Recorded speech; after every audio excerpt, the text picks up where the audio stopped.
Right now. It is the 101st New York Baseball Writers Gala, and we are excited to bring you coverage exclusively on the Foul Territory Network, the Foul Territory YouTube channel. And right off the jump here, we have an award winner from today, and one of the most important awards, frankly, because it's community service.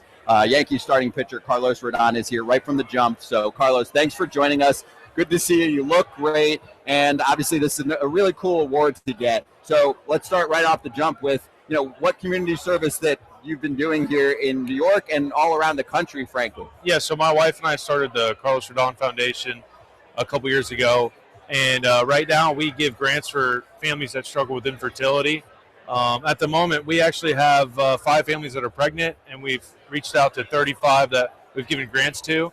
Right now we have this year, or maybe from last year, we have $375,000 committed, so we're doing pretty well. My wife is kind of the quarterback of everything, and it's kind of her it's her full-time thing. And obviously with my platform, and we both want to give back to people and help out any way we can. And so infertility was one of our things that we struggled with early on when we were younger, trying to have children. So we think everybody should have the opportunity to have a family, and so that's why we started this. Mm-hmm. How do people give? You can go to CarlosRodonFoundation.org, I believe, or net, I'm not sure. .com maybe. Google it. Or is it .com or .org? I'm not sure. My wife would know. Is it .com or .org? .org. It's an organization. He knew that. That's what he said. Yes, I got it right off the jump. So, but yes, we can go there, and if you wanted to apply for a grant, I don't know if they're open right now, but we have an application. Time. I'm not sure when it is, but you can apply there at the Willow Grant as well. Go ahead. Carlos, doing something like that and being so involved in it with your wife, how gratifying is that compared to playing baseball and maybe having a good night on the mound? Well, I mean, obviously I love playing the game and pitching and winning, but yeah, I mean, there's people that need help. And right now, like I said, we're in the infertility space, and I feel like it's something that's kind of overlooked often, and it's nice to be able to help people. When you read the applications, because we go through quite a few, it's heartbreaking one, and it's pretty touching, especially resonating with those people and going through the same thing. Fortunately, we have 3 of our own children that we naturally had, and we didn't have to go far down the road of infertility. So, but we're grateful that we have the means to help people, the platform to help people, and that's kind of, obviously we're baseball players, but, that's why we're here to help. Was it a transition for you? You've always been Carlos Rodon, the name, but now you're Carlos Rodon, and you can make an impact like that. When did that change for you? When did that change from your, being a high pick out of college, and then you're like, okay, whatever, I just want to do me. You left the White Sox. Yeah, no. As soon as you left the White Sox. No. That was going to be my next part of it. I'm just kidding. He's kidding. Big team, AJ. No, he's good. No, I'm joking. He's joking. They are getting better. They are getting better. They've made some improvements. I mean, to be honest, the platform that the Yankees have and becoming a New York Yankee and stepping into this city and the spotlight, and obviously getting paid a lot of money changed a lot of things, knowing that, we have this wealth that, we can help people. And my wife and I as Christians, that's kind of what we're meant to do on this earth. So that's kind of why we're here, and that's why we're doing what we're doing. Should people look, because now is free agent contract time, should people sometimes think about that when they talk about free agents? Like everyone's like, oh yeah, this guy signed for this amount of money. The people in your heart are what's giving that money. You're the way you want to live as a Christian in your life in this world. Well, yeah. People don't think about that when people sign when they see a team like the Yankees sign a free agent. They're like, oh, he's just going to get all his millions. And they view players as being more greedy, and you're up here doing and giving so much. Well, I think a lot of players do a lot, and a lot of us just don't know about it. It's just not in the spotlight as much. And I'll be the first one to tell you, I'm not going to tell someone what to do with their money. They're the ones that earned it, and they have the right to do what they want. But I think it's just something that, obviously Ashley from a young age and myself, from where we came from, we know that people need help, and be in touch with, going through the infertility struggles and the things we went through, that we can help people. But like I said, it's not my job to tell someone what to do with their money. They should be donating it, or whether they sign somewhere as a free agent. That's the judgment will come for them. Let's just put it that way. I love it. All right, how are you feeling? I'm great. Rehab to be here. going well? Yeah, it's been on the mound a couple times. Every New York fan's going to be like, we've been throwing. When's Carlos going to be back on the mound? No, 20 pitches. I'll be back tomorrow to Florida to keep throwing. So, been throwing a lot lately. Just trying to, I guess, lube up this elbow joint and get it going for the season. So it took a lot of bones out, but it's better now, and it's just building up and getting back to the higher. You noticed right away? Yeah. I mean, a lot more extension. I couldn't really bend my elbow that very much. I couldn't button my shirt before, so that was interesting. But now I can do that and touch my head. You just did it. Yeah, I know I did it. I can touch my head. It was natural too. Yeah, I know. A lot of guys talk about how the rehab process is so lonely and kind of difficult. What has it been like for you?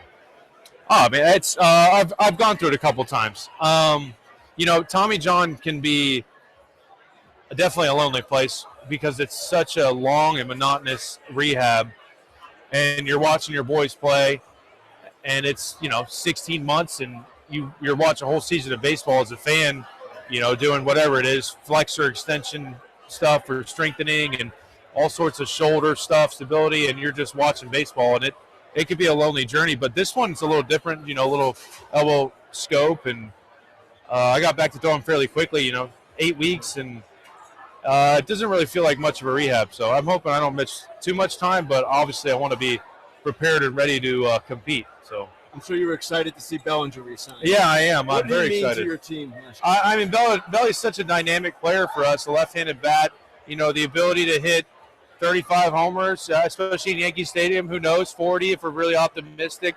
As you know, the elite defense he brings in left field, center field, he probably can play all outfield positions, and also first base, although we didn't use him that much there. Like I said, super dynamic. The range in the outfield, the arm, it's just like the all-around tools he brings. It's a winning formula for a player. Like, you need that kind of player, and it's not surprising that the price tag went up on him, and he's so dynamic for us. He fits in our lineup well. We need that left-handed bat.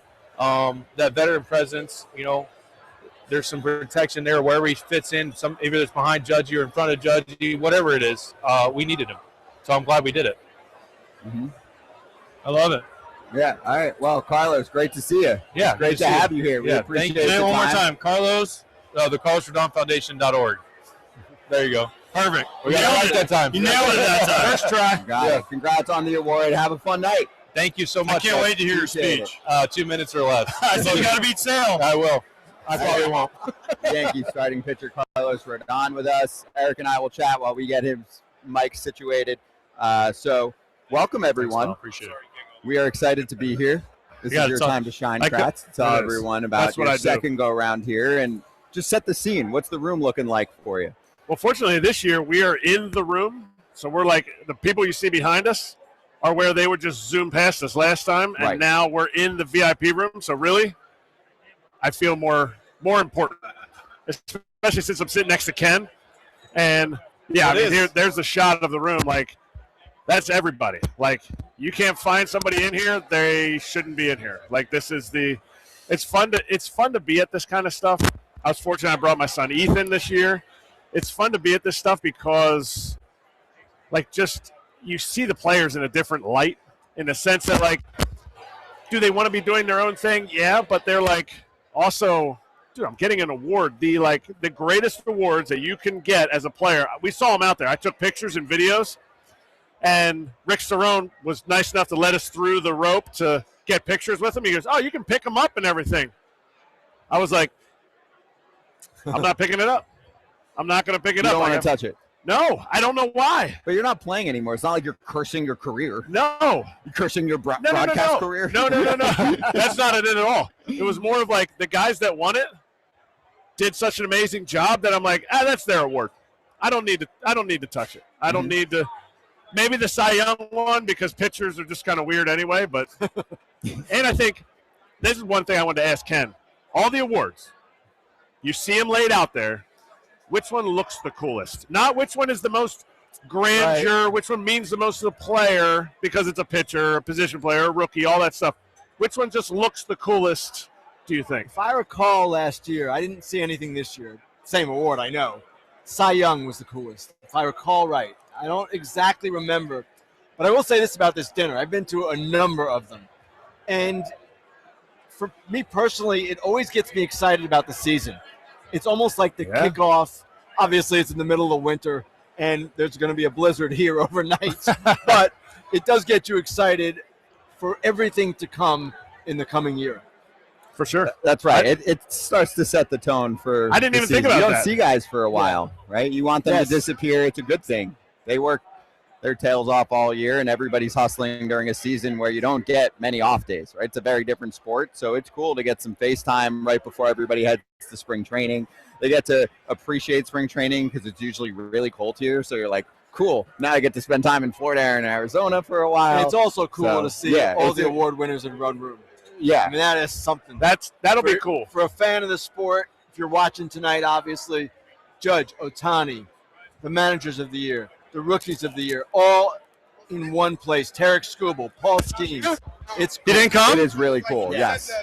It's the room where it's all I going talked to him the down. other day, Drake too. I was Baldwin all is getting excited. set up right now, and this is going to be epic because we've got the presenter and the award winner coming soon. Who's more nervous? That's going to be my – that's your opening question to these guys? That's my well, I mean, I know AJ's never nervous, but maybe Drake is. Maybe Drake's not. This is something that whenever we spoken to him yet either. I've never met him. No, that was the first handshake, but it's one of those things where you meet some of these guys the first time and you're like, way sneaky bigger. Yeah? Way sneaky bigger in person. Just throwing it out there. That's it. That's a lot coming from you. You are a large man. I mean, but I know how big I am. Okay, well, we're good to go. So why don't you introduce and ask the first question here. Drake Baldwin joining us right now, Braves catcher, Rookie of the Year in the National League, and tee it up. Drake, this is the first time we've met, but have you and AJ met before today? Because I'm telling people he's presenting your award, and I want to know who's more nervous, you presenting or you going up there to receive the award? I mean, I've never done this before. So Me neither. He hasn't either. Me neither. first time Both rookies. We actually have met. We met in San Diego, and he made his second or third big league game. Yeah. We actually met pre-game in the dugout. You had the game for Fox. I was doing the game for Fox. He was coming out. Do you remember? I remember there was a lot going on. I do remember in the dugout though. Yeah. So. Eddie Perez introduced us. But that's awesome. That was one of your first games. Yep. You were starting behind the dish. You weren't DHing, right? Yep. Starting behind the dish. How fast are things going? We're talking about Rookie of the Year this year. How fast are things going? And then this like, oh yeah, it's a Pierzynski. That's really cool. I think he played. Oh yeah. What does Fernando Tatis? He's leading No, off. this was during batting practice. This wasn't like as he's going out to the That's still going on.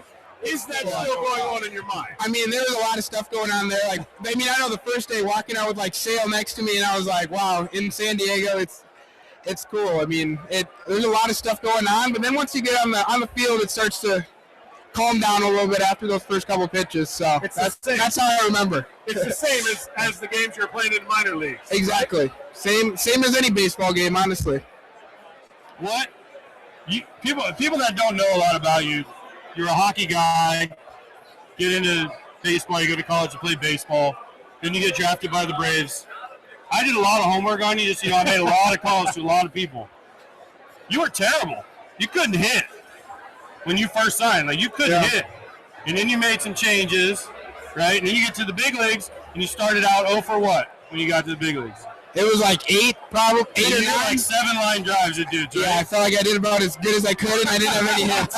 So, yeah. What I want to know is, so you're a big guy. You were hitting squatted down with your back heel.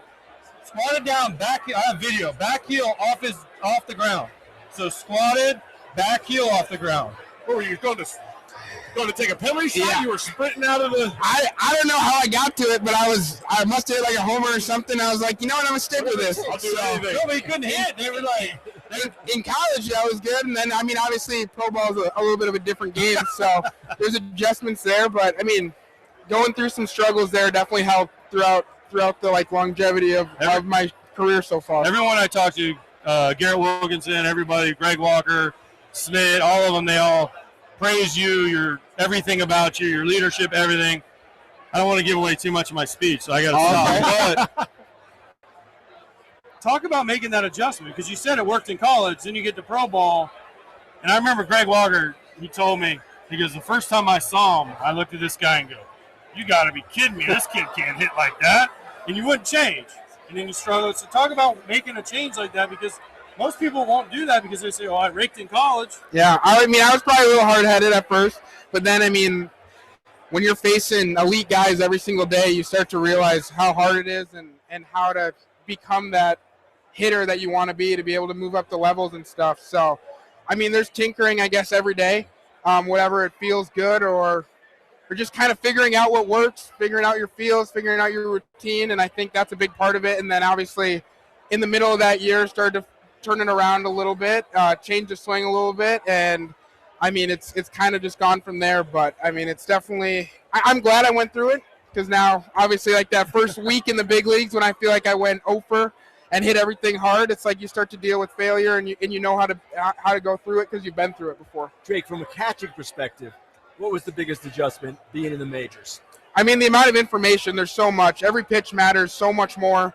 I mean, I had Sean Murphy and Sandy Leo. I had Sandy in AAA, and then at the end of the year, this past year, and I mean, they were so much help to me. Like any chance they could, they were giving me advice, just helping me out. I was watching them, seeing what their routines were, guys who have been through it like for many years. So, I mean, I can't give enough credit to them. They've been huge in getting me to where I am now, with being able to balance my time and hit and catch and take care of the pitchers. That was going to be my question. We always talk about this with catching because obviously AJ and I both caught. He caught a lot. I just watched a lot of games behind the dish. If you caught less and hit more, DH'd more, would you have had higher numbers this year? Or do you feel like the catching made you take your mind off of hitting and you didn't have to think about it and like get in your own head about it? I think it kind of goes back and forth. When you're hitting really well and you can just kind of go up to the plate as a DH and hit, and then you kind of chill because you hit a double your first at bat and you're calm and relaxed and stuff, it's nice. But obviously, if you're going through a little bit of a rut, DHing's a little tougher. But then vice versa, if you're catching and the pitcher's having a tough inning or whatever, and you're tired after that inning, I'm sure you guys know, and then you got to flip the switch and go hit. Sometimes that's tough. So, I mean, I think there's pros and cons of both. You're just trying to learn how to be the best for whatever position I'm at that day. See, I always thought it was easier. I DH'd a very little bit. I caught most of every team I was on, we usually had a designated DH. But I always thought, like, if I catch, listen, I can go 0 for 4 and have a crappy game hitting. If I get my pitcher through, I can always contribute somewhere, right? When I was DHing, I'm like, man, if I don't get a hit, I've wasted this whole day. You're a loser. Yeah, seriously. It was much better to catch because then, hey, they got my pitcher through 7 innings. We won the game. I called the right pitches. Pat myself on the back. It just seemed easier to me. Oh, yeah, you feel really good about yourself when you go 0 for 5, but you catch a shutty or something, you're feeling good as a catcher, which is awesome because I know most other positions aren't able to do that. Drake, the night you won the award, the night you got the news, where were you? What was your reaction? So I was at Spencer Schwellenbach's house. The Packers were playing that night, and we were watching all the Packer game. Bear down. All right, I don't know. I don't like that. But you didn't like that game, did you? I was at that game. I did not at all. But I was at his house, just watching it. Adam Zabrowski's a catcher I came up with as well. He's in AAA with us. But I was with a couple friends, and I mean, watched it live with Ryan Howard coming on, being a Missouri State grad. That was pretty incredible. So I mean, it was a fun night for sure, and then we watched the Packers after that, and it was a blast. And it was a sad night. It was a sad night after that, but they did lose. But how much of advance notice did you think you were going to get it? Did you think? Because obviously you're the one of the 3. Yeah. When do you know? Because some people are like, oh, that's not a genuine reaction. That's a genuine reaction. Or then there's Paul Skenes' reaction where he's like, he knew when he was drafted he was going to win Rookie of the Year and Cy Young, the way he reacted. But how soon did it sink in for you? I mean, I didn't know till they said it. Right, When Ryan Howard came on the screen, I was like, I know that connection, but like obviously I had absolutely no idea. And when he said it, I mean, I don't really remember it. Kind of a little bit of a blackout right there, but yeah, it was a super cool moment. So you didn't explain a little more. You were at Schwellenbach's house, right? And you didn't have a computer, so didn't you have to borrow his computer or something? I had an iPad, and I was like, the camera's on the side, so I was like, I'm going to use one of their computers so it looks more professional. Now you can, guess what? Now you can buy your own computer. So Exactly. You have a good camera. I'll be ready. All right. Are you guys ready? I mean, they're trying to play us out here, at least for Drake to get up there. So I don't know. Too, right? Oh, yeah. Probably you too. But Everybody. Well, at least let Drake jump for a little bit. Drake, thanks for joining us. Yes. It was awesome to chat with you. Really appreciate the time, and congrats again on winning the award. And we'll chat with you during the season. Perfect. Thank you. I'm excited for tonight. Thank Yeah, you. me too. man. Yes, Thank we you. are too. Congrats. That's Drake Baldwin. He's going to get himself all unmiked and get up on the dais. It's going to be really cool. So we're back for our little Kratz corner for a moment. I'm So gonna sit right next to you. So people are asking in the chat, how does this work if you're tuning in for the first time? And that could be the case because last year was the first time ever that this was streamed live. You're going to see all of the stars, presenters, award winners, etc., up on the stage, on the dais, right? And then there are, I think, about 800 people here at this ticketed event in New York City. And they'll all be watching, play a little video, people get dinner, maybe have some drinks, and then we'll be leading you right up to that time period. Eventually, you'll get everybody. Skubal, Skenes, Ohtani, Judge. People are asking. Yes, they're going to actually go on the stage, or they'll be on the stage the whole time, so you'll see them. And they'll go up and speak. How often do you get to see these guys deliver speeches? This is about it, actually. And Ohtani has done his in English before. I expect he'll probably do it again. His English is actually very good. He just doesn't use it very often publicly. Right. That's very cool. Yeah. It's so cool to see them speak because, one, they probably don't feel very comfortable doing it. Right. They're good at everything that they do.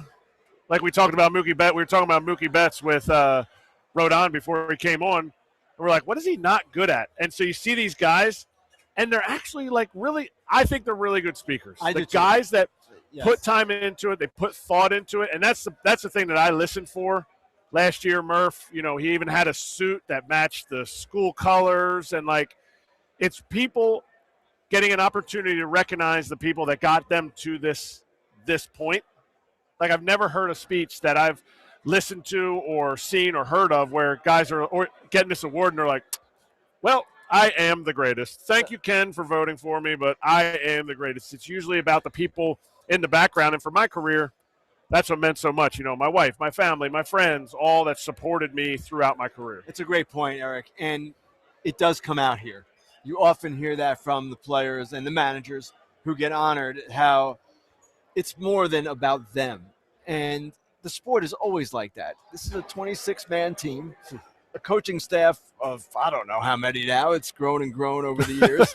So it's a group effort, and all of the awards that you see and the honors that you see are not one man rising above everyone else. They are, of course, because that's why they're being honored, but it is a collective, and almost every speech you will hear tonight, you will hear that reflected. Yeah. So what'll happen is Disha Tozar is hosting the event, right? And can you explain really the background? Like, why does Disha get to host, right? She's running the chapter here in New York. Yes, Disha is the New York chapter chairman, or chairperson, I should say, with Disha. Yes. And this award is put on by the New York Baseball Writers, not the national organization. It's a New York thing. So you'll see tonight several awards with a New York type flavor.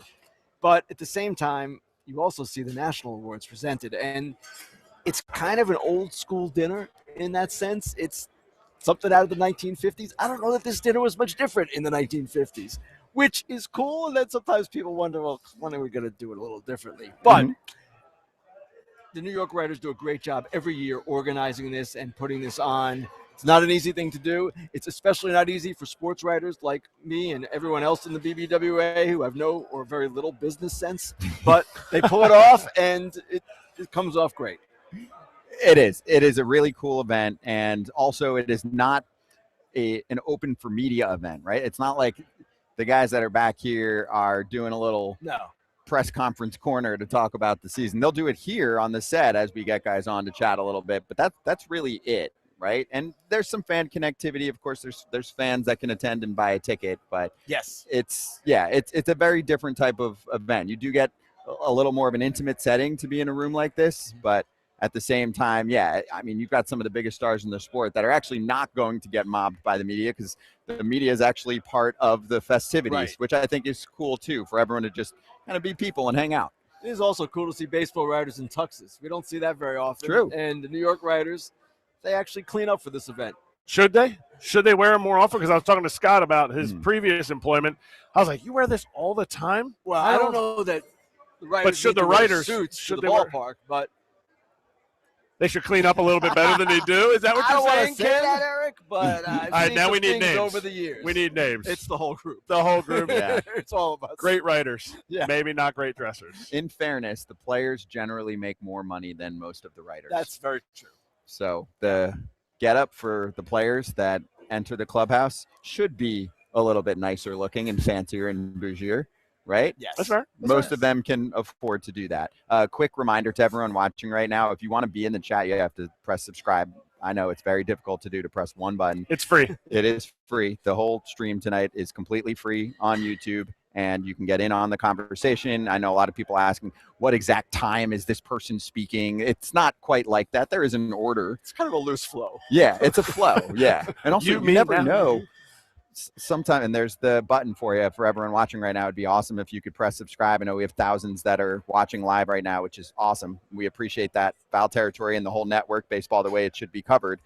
But I think there's some type of time restriction that's given to everyone in terms of how long they can chat. But every once in a while, you'll get someone that goes up there and they just really grab the mic and run with it. So you'll see an occasional presenter, maybe even someone that won an award, lay out a story or two. I remember last year, just bringing up examples, like, I mean, Barry Bonds spoke last year, yes. Dave Winfield, and some of them, they'll go up there and they didn't have speeches, quote, prepared, right? They go up there and they're riffing a little bit, which actually is fun sometimes. Like, they kind of read the room. They might have something that comes to mind, or maybe somebody told them something in the room here. Yes. And then they're like, oh, that's good. I'm going to bring that up tonight. So then you have the more formal, like AJ is probably going to be sticking to the script. Then you have Pat Murphy trying out his lines on us before he gets on the podium tonight. That too, exactly. Some of them stuck, some of them didn't. But for AJ, he has his speech folded up. Like, for people who don't know, there used to be paper and people would write on it. They would write on paper and but he folded it up. So I'm afraid he's going to get out there and he's going to go, oh, you did it too? No, of course you have to do. I mean, technically both. It's helpful to have. What if you have a phone malfunction? You're not going to have a phone malfunction. This is 2026. I don't know. I just like writing it. Right. Sometimes when I handwrite it, I'll handwrite it. It's not very long, and when I do that, it kind of sticks in my mind a little bit better. Okay. It's just an old habit, I guess. At the school that I coach at, they have senior speeches every single year, and I think about these guys doing this, and then going back to your senior year, like, if you had to get up in front of a bunch of people and speak. And they don't have pieces of paper, so they just wing it. Pull their they don't wing it. Phone no, they pull their phone out, and it's out there like this. Funny story, and I can tell it because he's not sitting here right now. AJ contacts me today, and he goes, "Hey, how long are you going to speak for introducing the American League Rookie of the Year?" I'm like, "AJ, not very long. It's their show, right? Not our show." Now, AJ, I don't know what he has prepared, but I can tell you, mine is going to be quick. Yes, less is more. Shorter. Yeah. Because we love doing over-unders here. Shorter or longer than AJ's? Shorter for sure. And I'll tell you why, since I spend a lot of time with AJ. Some would say too much time sitting next to him every single day. He would say that. Every day this week, he's telling me who he spoke to get background research on Drake Baldwin, try to come up with jokes. He has friends that are helping him put the wording together. I'm like, are you writing a book? So, I mean, it's good he's taking it seriously. I like the dedication, right? Yeah. That's the athlete, the competitor in him, which I think is really cool. Also, I'll mention this too. I could say this on the show. So the award that I'm presenting tonight, American League Rookie of the Year, was originally supposed to be presented by Jenny Finch. Jenny Finch could not get here, travel issues. Now, Jenny Finch is quite tall. And for an event like this, she'll wear heels. So for her to introduce Nick Kurtz, 6'5", no problem. It's a little bit of a come down in more ways than one for me to be doing it, but that's how the ball fell, I guess. Yeah. For a second, because obviously Mark Wiener's one of the people that connects with the travel, found out that Jenny wasn't going to be able to make it because of the snow and different travel stuff. I said immediately when the text went out, I'll do it. I was ready to step up. And just like in my career, the head coach said, no, we have somebody better. Ken's got it. I would have done it. Nick is from Pennsylvania. Oh, it's true. We've both been called Amish before in our life. We're both tall. Isn't he big Amish? If you want. Big Amish. Yeah. I can? Because I wrote something. You want to do it? No, absolutely not. That would make me panic. And it's actually a cool connection. Yeah, I mean, Yeah. but Mark doesn't love me that much, and that's fine. You know I where don't you're think at. he's in Mark's charge. choice. It's not his. It's Mark's Baseball choice. It's not his. No. choice. Oh, we were going to It was Mark's choice. Really, you're going to conspiracy? Kratz is the king of There he conspiracy is. theories. There's Nick Kurtz, by the way, who My had a fellow dynamite brethren. season. How about Dynamite. this stat? Last 100 games this year, 36 home runs. Pretty good. That'll be in my speech, by the way. 1 out of every 3 games, essentially. And you prorate that over 162, it's a big number. Do you know how big? Did you I didn't look? calculate it, but I would guess in the 50s. Yeah, I would say probably 53. Yeah, something mid like that. 50s. Yeah. Incredible. And we'll see. Sophomore season, you had all the research and development department nerds behind the scenes working all off season, and especially in the AL West, to be like, all right, how do we get this guy? That really does happen. People Totally wonder. It's like that's the work that happens in the off season, right? They sit there, they look at everything, and they're like, cool, here's the game plan. Here's how we want to attack Nick Kurtz right off the jump. That stuff really, it's really cool. We can talk about a few other people that are getting awards tonight. Yes, the basics, I think you know by now. MVPs, Judge and Ohtani, Cy Young, which is cool. Paul Skenes here last year talking about it and then doing it, right? What's the word? Manifesting it. That's exactly what I was thinking of. He was verbally manifesting it with us last year as he won Rookie of the Year. Skubal, of course, who's a back-to-back champ. I'm sure we'll have him on at some point to chat, and that'll be fun. And then some really notable former Mets and Yankees specifically, right? I mean, Jesse Roscoe is here. Ron Darling is here. Darryl Strawberry is here. I believe so. Doc Gooden, I believe, is here. It's getting an award. I think Anthony Rizzo, did we mention yet? Anthony Rizzo is presenting, so a more current former Yank. Sid Fernandez is getting an award. The 86 Mets. Something that's called like the rotation. I read the awards and I didn't remember it enough, but it's such a cool event. It's cool. It's cool. And the New York fans get excited to see these guys again, as any fan base would, to see their old heroes come back and publicly be honored. It's really cool. Because it's the anniversary from the 1986 team. Yes. Obviously, we're in 26. Yes, 40 years. 40 years. Wow. Does that? I didn't want to say it for you, Ken. I didn't want to say it like right. I would have said something about like that behind your back. Like 40 years you were here. I was not working. Well, I was not working as a baseball writer. I'll tell you the story. I was working as a horse racing writer in South Jersey. And I was at Garden State Park watching Game 6. And I was a huge Mets fan. Now, people say, oh, Ken's a Mets fan. Well, when you do the job, you lose that. And, in fact, Mets fans are currently quite furious with me. But the bottom line is, that night when Mookie hit the ball through Buckner's legs, I was at a party at Garden State Park. There was some horse race or something. And I was, like, glued to the TV. Everybody else is celebrating. And I just could not believe what I saw. And then I went to Game 7 as a fan. And I was about, I was 23 or 24. Wow. Were you going to go to the game before? Because Game 7 got rained out, and people don't remember that. The reason I went, that's right. It was a Monday night, and the reason I went, my dad was a huge New York Giants football fan. We had season tickets in the family since the 50s. And he would rather go to a Giants-Redskins Monday night game than Game 7 of the World Series, and that's the choice he made, and that's how I got to go to the game. So he would have gone. He would have had the tickets. He didn't want to go. He had the tickets, but said, I'm going to the Giant game. Wow. Yeah. Little did he know. I mean, I guess you don't get either very often, but it didn't matter to him. Right. Either way, that's the choice. Yes. Okay. Yeah, let's talk about a few others that are going to be here as well. I've got the list in front of me too. By the way, just one celeb shout out that you'll see, because I think he somewhat steals the show, at least for his 10 minutes or so. I believe Tracy Morgan is going to be here again, is what I've heard, right? I can start laying out some of the special guests. He was here last year. He actually presented Judges Award last year. Yes. He's hilarious. I mean, he's a professional Star. Yeah, he's a superstar, and he really loves to be here. Like I've heard, he usually asks, like, "Hey, I'd love to be involved." He's a huge Yankee fan, so this is cool for him. And a lot of people on the other side that are watching him are like, "This is cool for us because Tracy's here and he's hilarious." Is he presenting for Judge? No. Okay. That's Rizzo this year. I have Rizzo's down on presenting, my okay. notes that he's presenting the Long and Meritorious, which goes to Ron Guidry and Willie Randolph. Okay. So those are some of the New York Willie, specific awards. That's where he's listed.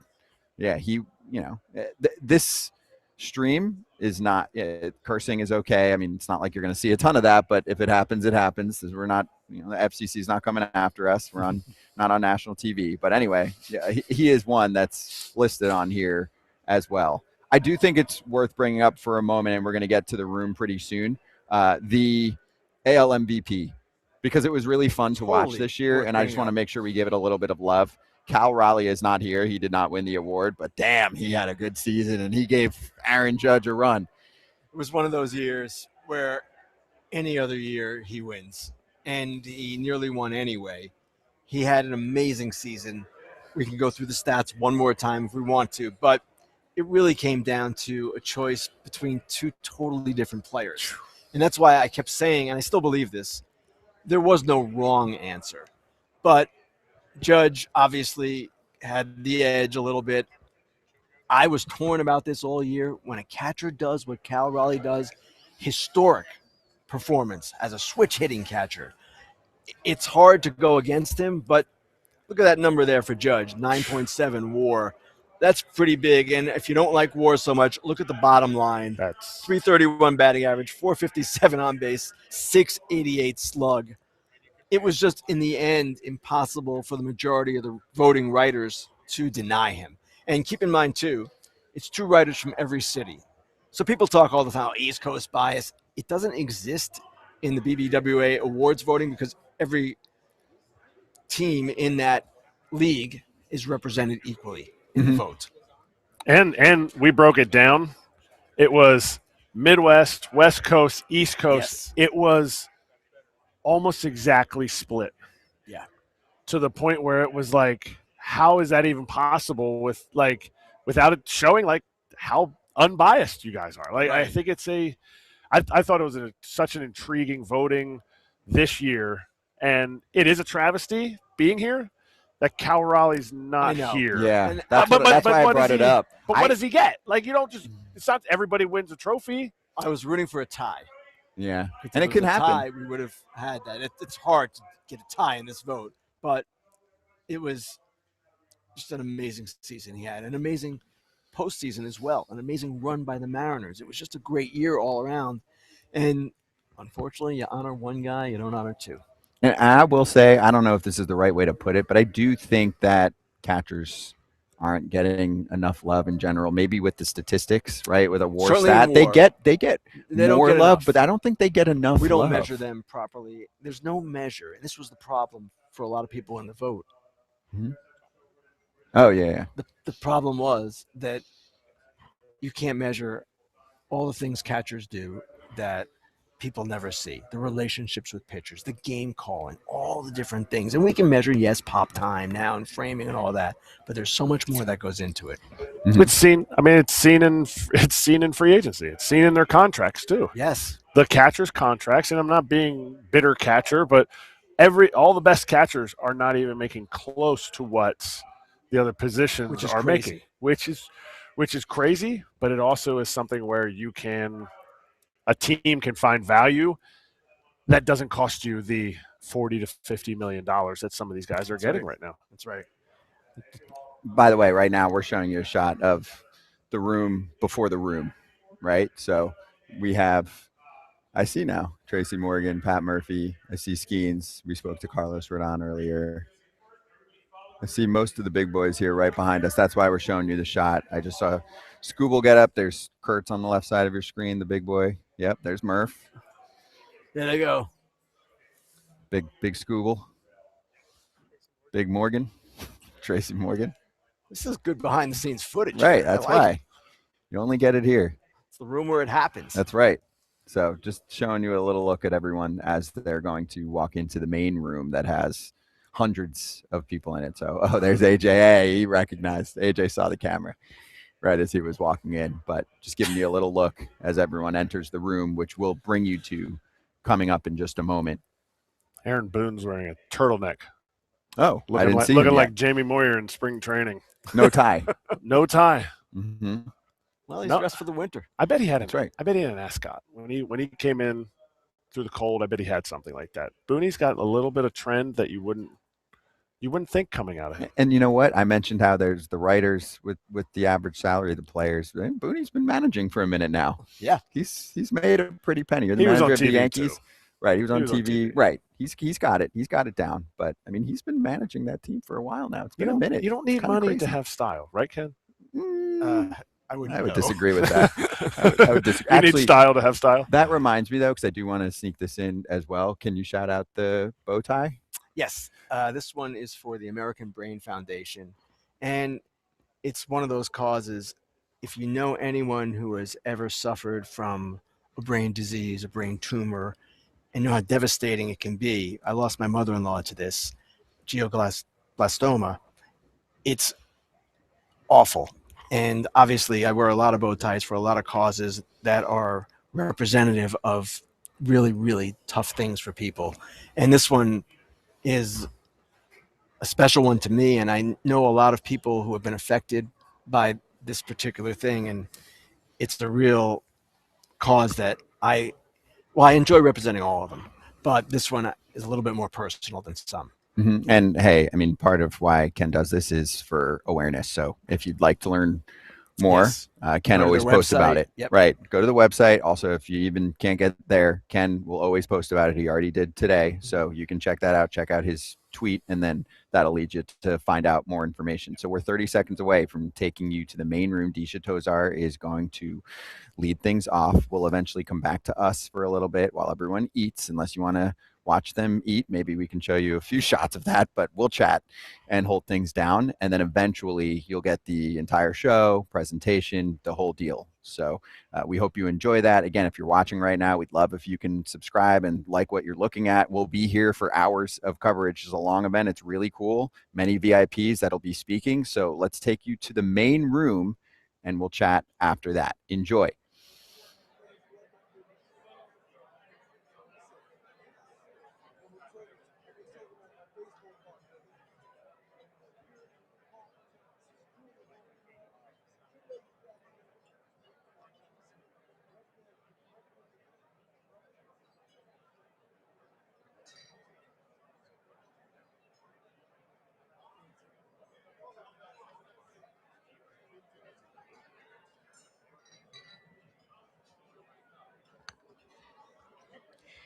Good evening, ladies and gentlemen. Please take your seats. We're about to start.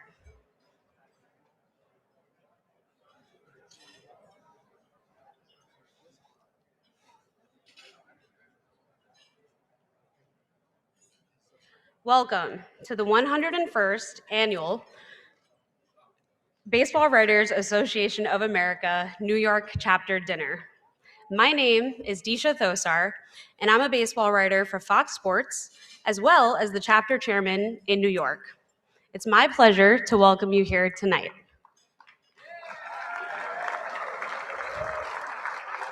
Thank you. Now, don't panic. I know we're missing one MVP up here, and he's going to be coming up any second. He's just finishing up some pregame work, if you will. He'll be with us very soon.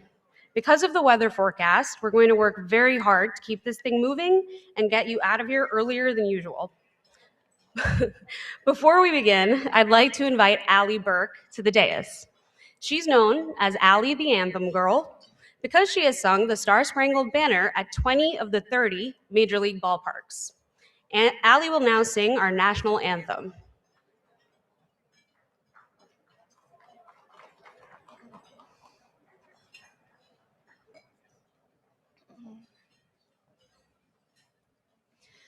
Oh, say, can you see by the dawn's early light what so proudly we hailed at the twilight's last gleaming, whose broad stripes and bright stars through the perilous fight o'er the ramparts we watched were so gallantly streaming, and the rocket's red glare, the bombs bursting in air, gave proof through the night that our flag was still there.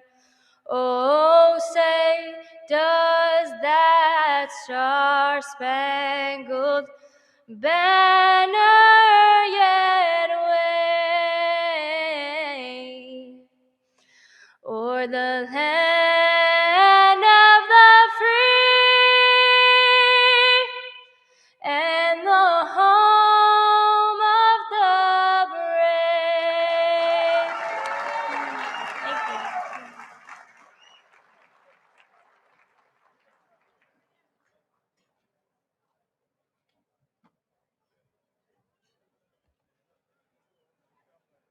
Thank you, Allie. And thank you all for trekking through those Arctic temperatures to be here tonight. I promise it'll be worth it. At the outset, I'd like to take a moment to shout out Hall of Famer Claire Smith, who in 1995 became the first ever female chapter chair of the New York BBWAA.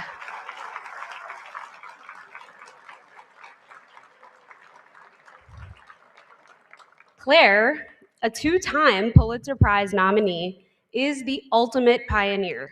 She was the first woman to be on an MLB beat full-time, covering the Yankees for the Hartford Courant in 1982. She was the first Black American female reporter to cover baseball for a newspaper. It wasn't easy, to say the least. 31 years later, Claire's determination has allowed me to stand up here as the second female chapter chair in the history of the New York BBWAA. Thank you.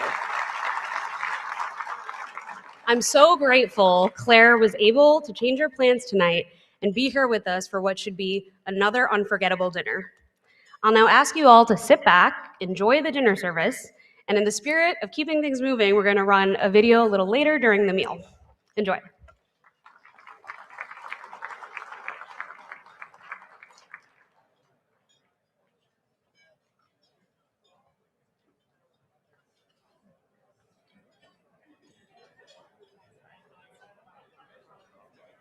Hey, we're back. Scotty Braun, Erik Kratz, and Ken Rosenthal. We'll chat with you for a few more minutes, and then eventually we'll take you right back out to the main room for festivities to continue.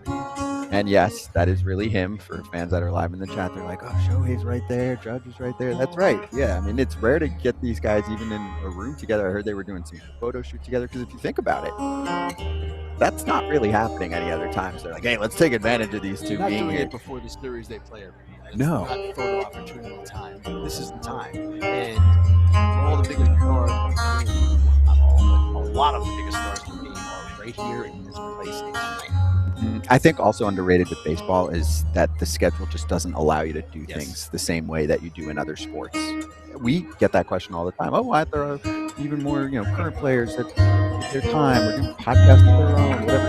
And they have a game almost every day, and then when they don't, half the day they're traveling. NBA, you get time off, so you get time off, and stuff like that. So as you can see on the screen right now, there's Shohei Ohtani, who looks actually thrilled to be here. He's smiling, he's having a good time. He keeps showing more personality. I mean, you get to be close to him on the field sometimes when you're doing Badger games and covering them. He looks like he's opening up more. Players love him, and he's quite funny, and they have a good time with him. And within the realm of a clubhouse, he is one of the guys. It's not like he's off on his own planet. Now, obviously, he has his own routines and he has to stick to them to do what he does, to pitch and to hit. But he is definitely woven into the fabric of that team, and it's happened pretty naturally in his 2 years with the Dodgers. Very popular in that room. Yes, and I know some mentioning, you'll see Judge in there as well. Hey, let's do this. We have a conversation that we just had with Pat Murphy before while we're waiting for everyone to finish eating. We'll show you what the Brewers did this past season. They led baseball in wins. Now, we'll get into this with Pat. You'll see best record in the regular season doesn't necessarily mean that it creates a rosy postseason. They did some good things, but they certainly had a tough series. They ran into a pretty good team. Really good team. But I'll save most of this for when you listen to Pat coming up in just a moment. Some of it also had to do with, in his mind, his team not playing their best. If you're going to take down the Dragon like that, you need to be at your best, and they weren't, at least in his mind. So here's Pat Murphy, manager of the Brewers right now. Well, folks, he won it again. NL Manager of the Year, back-to-back champ, Pat Murphy, Milwaukee Brewers manager, sitting with us right now. We have the pleasure of talking to Murph. Well, what's it like to be a back-to-back champ? We got better things to talk about. Not tonight. Just a different suit, though, right? Different tux? Yeah. Did you have to buy a new one? I did. Well, I thought I was renting it, but then I said, hey, just send the bill. And then he did. And I'm like, I don't think this is for rental. the price wasn't quite the same. Because you had red last year, right? You had red. Not red. It wasn't red. It was a certain type of. Oh, it was Arizona State? Yeah, it was maroon, burgundy. It was well thought of. And this one's your green. Yeah, there's. What's the mean? Is this Notre Dame green? No, I got. Like, you got to look inside. Yeah. You see what I'm saying? That's so. What is it? Tell us about it. I don't know much about it other than the guy said this would look good, and I said okay. Matches your eyes. It matches your eyes. Does it? Yes. I don't like you looking that close. At least he's looking at your eyes. Yeah, Murph, what do you say to all the writers that voted for you again? I mean, again, I look at these awards truly. I mean, you got a whole staff you work with that does a lot. The organization themselves, we all work together. Front office, we call it the Ivory Tower. The Ivory Tower's, done a great job of supplying the right type of people, and we do our best. But it comes down to players. You know what I mean? When the players are hungry and aware of what it takes to win, who they are in the game, then things have a tendency to work out. And I'm just thankful for the guys we have. And yeah. So Murph, for a long time, it seemed you might never even get the chance to manage. Yeah. And now you've won it back to back. And it has to mean something to you personally, as well as, of course, to the organization. Yeah, I mean, things like this, the recognition makes you feel good, but you got to caution yourself, you know what I mean, and know the reality of it. It's not about you. And if you can keep that mindset, I think that takes you a long way. But it's flattering, and, it validates some things inside of you, although you kind of know that, things like this don't indicate you've done anything better than. There's a lot of guys that managed last year that did way better job than I did, I'm sure, but it didn't manifest itself in wins necessarily. Murph, you told me a story one time when you were the bench coach in 18 about when you first got into minor league baseball coaching. You were the manager, and the first half you guys were like 40-3, and the organization came to you and they were like, some of this is about development here. It's not just winning. Have you been able to take that? No, I haven't changed a thing, to be honest. Because I thought it was crazy. I was like, what are you telling me? And they meant it in a really constructive way, and I did learn a lot from it. But it's like, you can't take the guy out after he's only faced 2 hitters. You know what I mean? This guy needs to pitch this week. And I'm like, he's not good enough. And they're like, but he still needs to pitch. I said, we're going to lose if he pitches. Like, it doesn't matter. You still have to put him out there. I said, no, get him out of here. Get him to a lower level. And then we had those types of discussions, and then they were educating me on how the minor leagues works and how you get guys better, that you got to give them the opportunity. And then I fought back and said, no, you set a standard and they got to live up to it. They're like, that's not how we do it. We don't have to do it that way because it means nothing that you won the first half, And then it started to settle, like, okay, what if it was my kid and they were doing that to him? You know what I mean? Then I changed it a little bit. Not much, but I changed it. But the big leagues is different, though. Big leagues back to Bagwell's all about winning. You ain't developing your guys. You got to win games, or guess what? You can go from the penthouse to the crap house. Though, but you think about it. Churio's first year with us, his first month and a half, you'd have sent him to the minor leagues, But there was a bigger picture in place, you know what I mean? And I have to understand that. And I'm glad we decided to keep him. And I was for keeping him because you could see it, and he has such a beautiful spirit about him, and he handled it so well that it was a good decision to keep him. But the guy back in 2011, I would have sent him to the minor leagues. Have you gotten over the postseason? We haven't talked to you since. Yeah. I mean, it happens. You know what I mean? You understand when you've been in the game a long time, you understand that they played great. Everything they did was effective. They pitched unbelievably, and we didn't do anything well. We didn't sneak up on them. They knew us, and they knew they had their hands full if they didn't play well. And the timing of all that worked. Coming off the emotional series, it hurts because you're that close to doing something really, really special. So, yeah. Is there a regular season team? Because Scott has called the Phillies a regular season team, and I bring it up to him all the time because they lose in the playoffs. Is there a regular season team in? If you call it beforehand, I'll give you credit. If you call it beforehand, hey, this is a regular season team. But when you do it after the fact, you can always say that. There's always somebody you can say after the fact, oh, he's a regular season team. Like we're a couple pitches from being 2-2 in that series, and then all of a sudden, it's a different ball game. But Dodgers deserve all the credit in the world, especially those 4 games. They were incredible. But I don't think you can say regular season team, whatever. It happens, Alonso hits a 3-run homer and the top of the 9th. I mean, off the pitcher of the year, reliever of the year, last 2 years, it happens. And when it does, you don't get another chance. So there's not that much domination in baseball that 1 or 2 pitches can't change a game. So I don't think you can call it a regular season team unless you do it beforehand. And if you do, shout it out, and that might motivate a team not to be. True, I agree. Hold up, AJ, real quick. While you're asking this, just give me a little separation on the mic. The mic loves you too much. There we go. We got to make it game day style. I'm also the mic. Big head. Big head. Big cheeks. Hey, I'm not going to bring up the trade, but I just want to know. Do you guys have a organizational policy that every position player has to be under 5'11" and every pitcher has to be over 6'5"? It's trending that way. I don't know that it's written, but it's trending that way, and it's worked out pretty good for us because those vertically challenged guys are, well, like I said, like a guy like Durbin. Everybody's like, wait a minute, this guy's 5'6" or whatever he is. I'm like, hey, ground balls, you don't have to worry. You know what I mean? He's already there. They'll never go through his legs. If they do, they'll hit him in the cup. They'll keep it in front. Well, if I'll bring up the trade.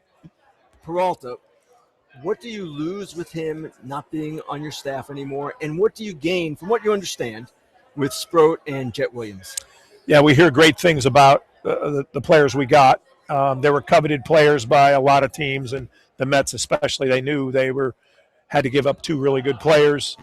We think they both can help us fairly soon. To say we know the player, we're just regurgitating or watching video a little bit, and you really can't evaluate watching video or, listening to other reports. What we lose in Freddie Peralta, he's part of our fabric. Like what he did in that locker room, what he did for others. The dynamic of the soup that we're stirring, when you take that ingredient out, it could taste very different. He was very, very good. In the last 3 years, he's been very consistent, dependable, trusted, leader. Nothing seems to bother you guys, though. Well, it bothers me. Well, no, because every year, everyone says, the Brewers 80 wins, 70 wins, 60 wins, whatever it is. And then old Kratz goes, they're going to win 92 games again, just like they do every year. So nothing seems to bother you guys. No. I mean, not personally, obviously. Right, losing Freddie, losing Devin.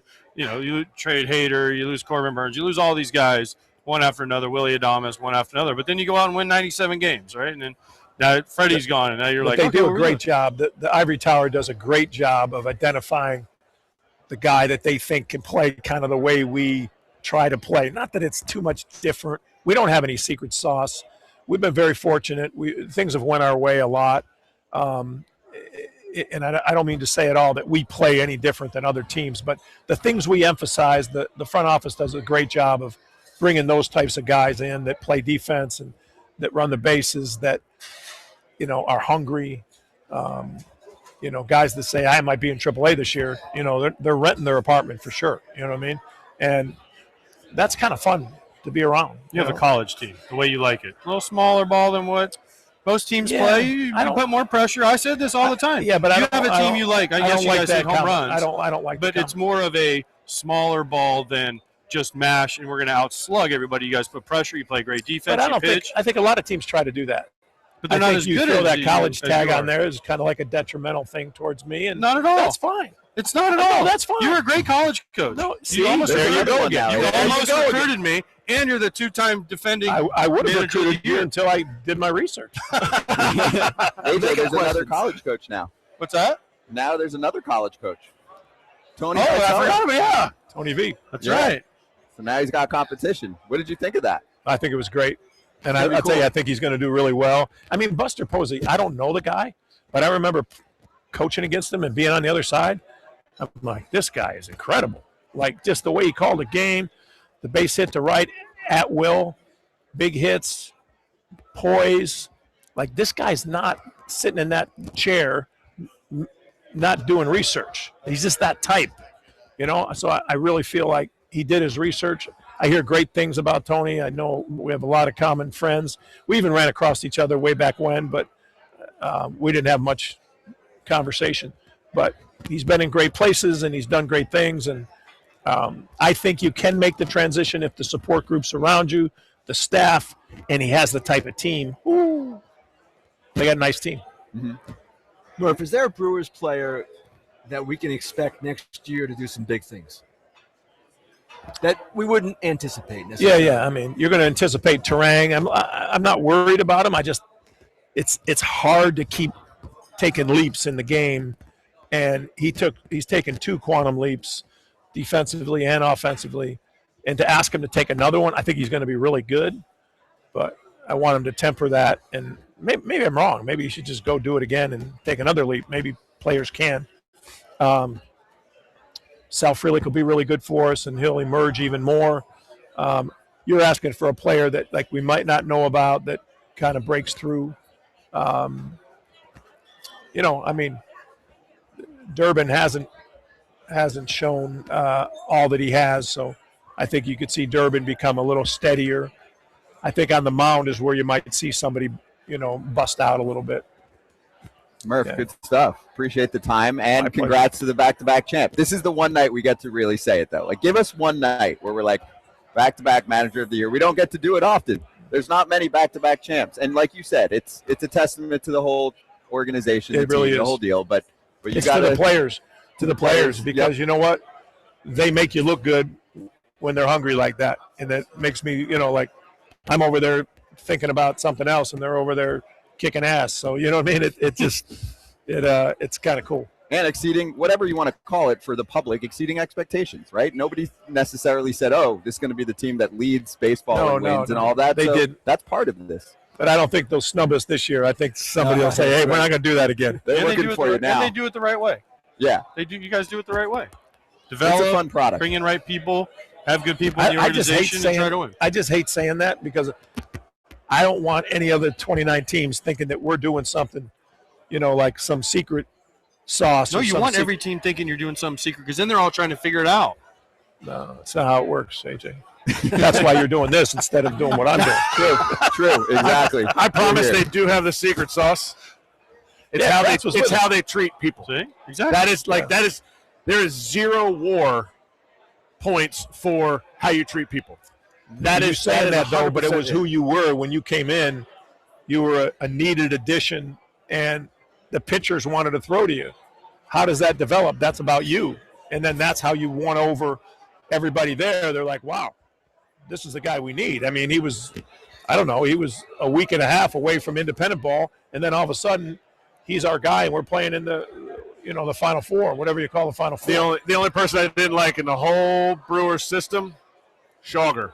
So Schauger? Yeah, when he sees Schauger. Milky. When he sees this. We call him Milky. You know that. Because anybody from Wisconsin doesn't essential. get any sun. You can't call him Milky just because he doesn't have any vitamin C in his body. I call him Milky because he's essential. He's like breast milk. He's essential for young people. Perfect line to finish this conversation with. And with that, Pat Murphy, everyone. Thanks, you guys. Well, yes, fantastic. It was great to hear from Pat. And I will say Stephen Vogt, the American League winner, not here. I think he's probably the only one on the list this year that is not able to attend. He had a pretty legit excuse, whatever it was, I don't remember, but some other event that he needs to be at. But also just wanted to acknowledge the job that he did with Cleveland. They looked like they were not making anything right, and somehow stormed back. That was one of the great Septembers I can remember. And obviously Detroit's collapse contributed to it. But Cleveland played out of their minds. And I'll never forget the final weekend, that last game. It was a Saturday afternoon Fox game where they clinched on a hit by pitch to a player. I can't even recall his name, but he was like a call-up. And it was just the capper to a magnificent run, a surprising run. And Stephen Vogt, even though AJ claimed with 2 weeks left in the season he was not a candidate, obviously AJ had the wrong crystal ball there because Stephen Vogt had to win that award again. John Schneider, I think, is who AJ was pushing for, and it was a very legit candidate. Factored in the postseason, of course, but the award is for regular season only. And while John Schneider certainly deserved exactly what he got, I think he was second. Vogt and that team with much less talent than the Toronto Blue Jays, it was quite an accomplishment for them to do what they did. It's my buddy, Vogt's done some amazing things. You talk about, like, yes, they're all big league players.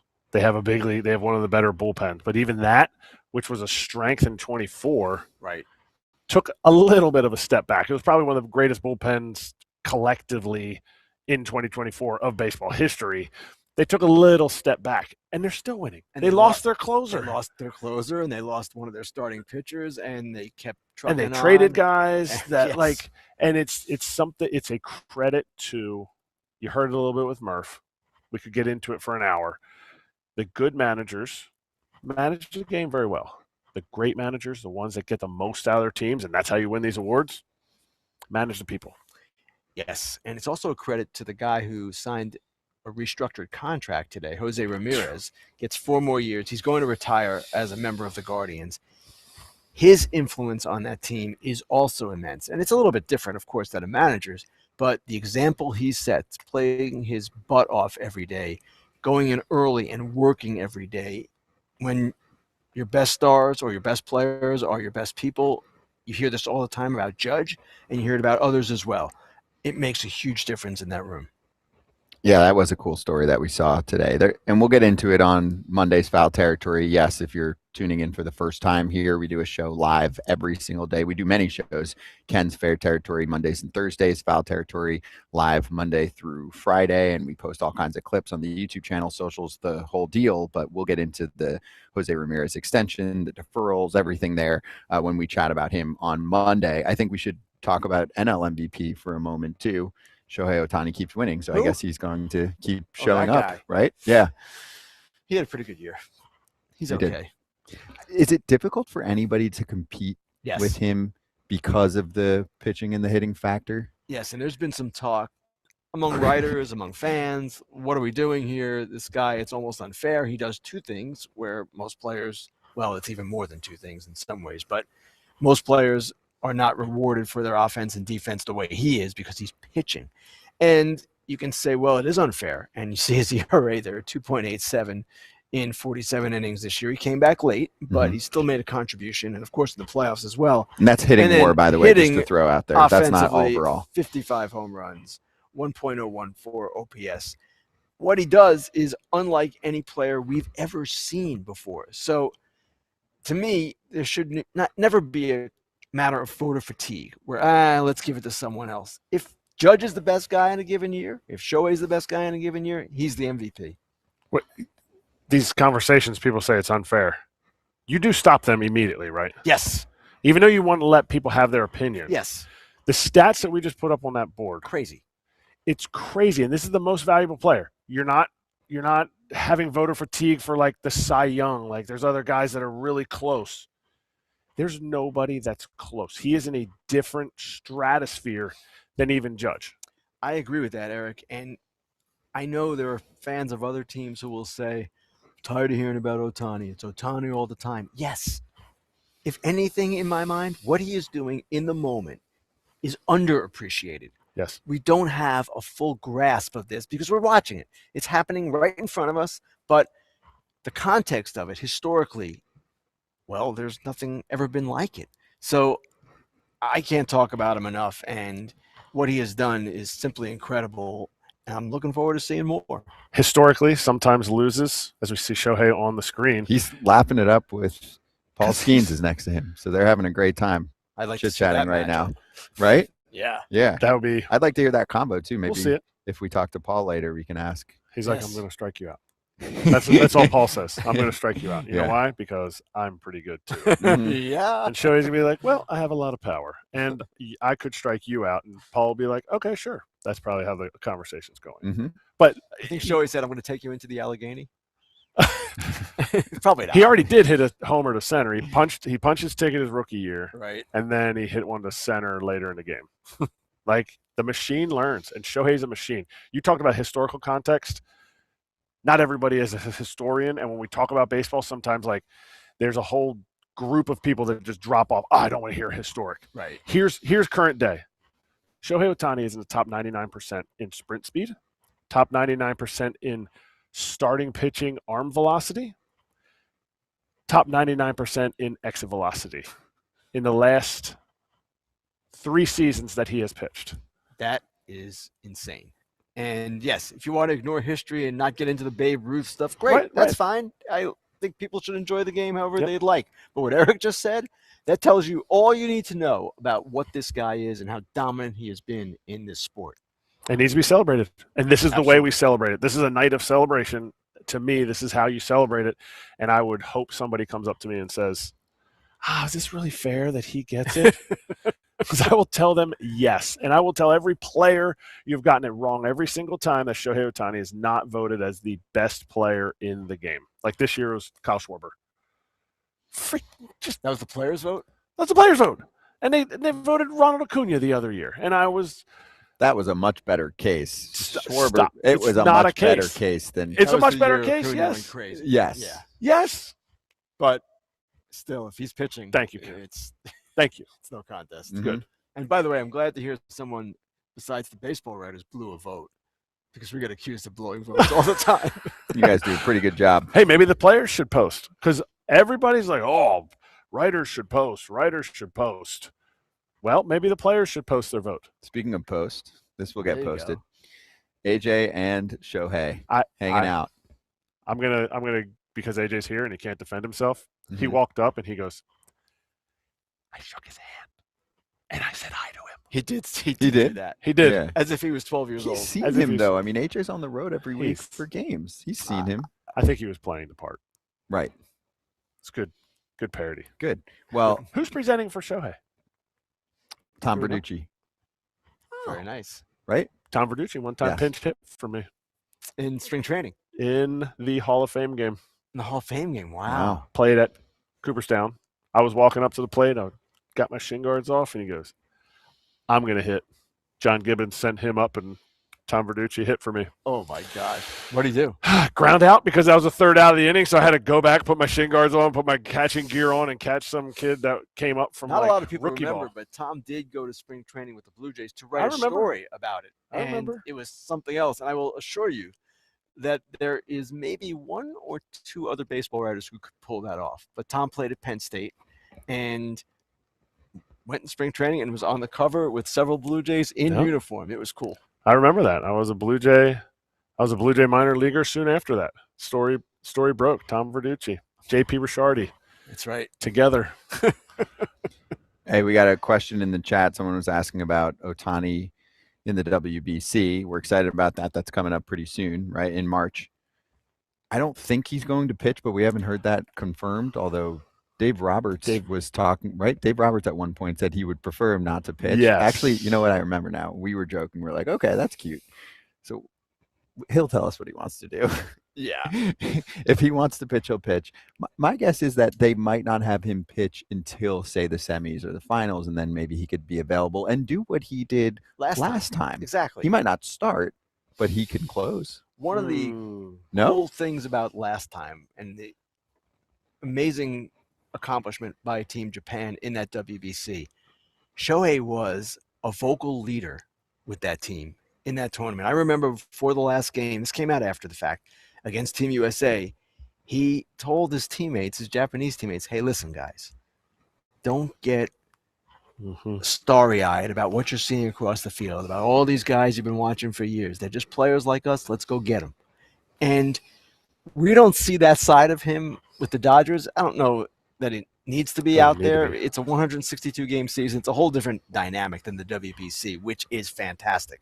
But that, to me, was one of the more revelatory moments of his career, that he spoke up like that and basically told the guys, we're going to do this, and we're not going to be cowed by these American players. We're going to go and be on equal footing, and we're going to win. Pretty amazing. He hadn't won anything yet in the U.S. Right? Yeah, I mean, in Major League Baseball, he had spent his career with the Angels. Yes. He hadn't even touched the postseason. So I remember when we were covering it, I was like, hey, this is Shohei's first major competition in the U.S. Of course, he played in competitive games over in Japan, but it was only regular season baseball. So to me, it kind of looked like it was his Super Bowl at the time. And then, of course, we've seen everything since then. Then he signed with the Dodgers. Yeah. And the world changed. It did. Yes. So now we see him on a national stage. But he has become bigger because of that. That's the other thing I always try to bring up when you're reflecting on our sport, is that we don't get our superstars in the postseason every year. Other sports do a much better job of that. And when I say much better, it's not like they're forcing it, but baseball organically can have many players go their entire career without even touching the playoffs. I mean, we saw that with Trout. We saw that with Ohtani up until this point. You never get that with the best NBA players or the quarterbacks that lead the NFL. Well, and NBA, we went over the other day. I mean, 2/3 of the league actually has a chance to make the playoffs by the end of the year. That's insane. But that's their choice. You mentioned Shohei maybe pitching like later in the series. Shohei is on a routine. His routine probably worked January 4th today? Yes. His routine has started. He is probably thrown off the mound. I'm going to say, just based on what other starting pitchers do, 20 to 25 pitches, because he's building up to be a starter. To then go, okay, you're still doing that. You got a game today. You got a game tomorrow. 5 days from now, you're going to throw another. You're going to be at 60 pitches. And they go, oh, go ahead and throw 1 inning, max effort, 19 pitches. I don't see him allowing them to do it. I don't now. Wait, but this is important. Are they allowed to tell a player no? I don't think officially they can say that. Not officially, but they put on all kinds of pressure. And I remember covering the last WBC for Fox, and at one point in one of the games, I questioned Mark DeRosa's pitching choices and questioned them without knowing, which I found out later, what was going on behind the scenes with the guys, different teams clamping down and telling DeRosa he can only do this, he can't warm up more than that. There were all kinds of restrictions. So they might not be, by Major League Baseball's rules or standards for this, allowed to say no, but they do exert their influence. I will point out, Nolan McLean is pitching for Team USA in the WBC. The Mets and Mets fans have PTSD from last go-around when Edwin Diaz, which was a fluke, lost the season on a fluke injury. But the point is, you have a guy who's about to embark on his first full season in Major League Baseball, and the Mets are letting him pitch, right?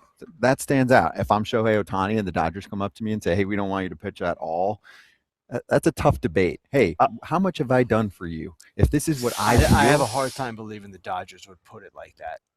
I would imagine it's going to be, he can pitch, but he can only pitch under this certain formula. I'm going to even throw another one out there. What year did he pitch in the WBC? 2023. 2023. Do you know what happened at the end of that season? He was hurt. right? Hurt his elbow. Yes. We don't know if it was a UCL tear. He had some type of. It was never revealed. Right. Yeah. Internal bracing, Tommy John. We don't know. So we're going to not speculate. We're just going to list everything that could have been. That's all you have to go by. Yeah. Everybody's body is different. There's nobody more unicorn different than Shohei. And if he got hurt because he ramped it up so early in a short burst, he had never thrown in relief, and he did in that game, did that lead to the elbow injury that he had at the end of that season? Just to play devil's advocate, I would say, as we often say with pitching injuries, there's no way to know what the source was, what the genesis of the injury was. And from that perspective, you can be overly alarmist and say, well, he shouldn't pitch in the WBC. Okay, I understand the logic there. But, well, how often are you going to pitch him in the regular season?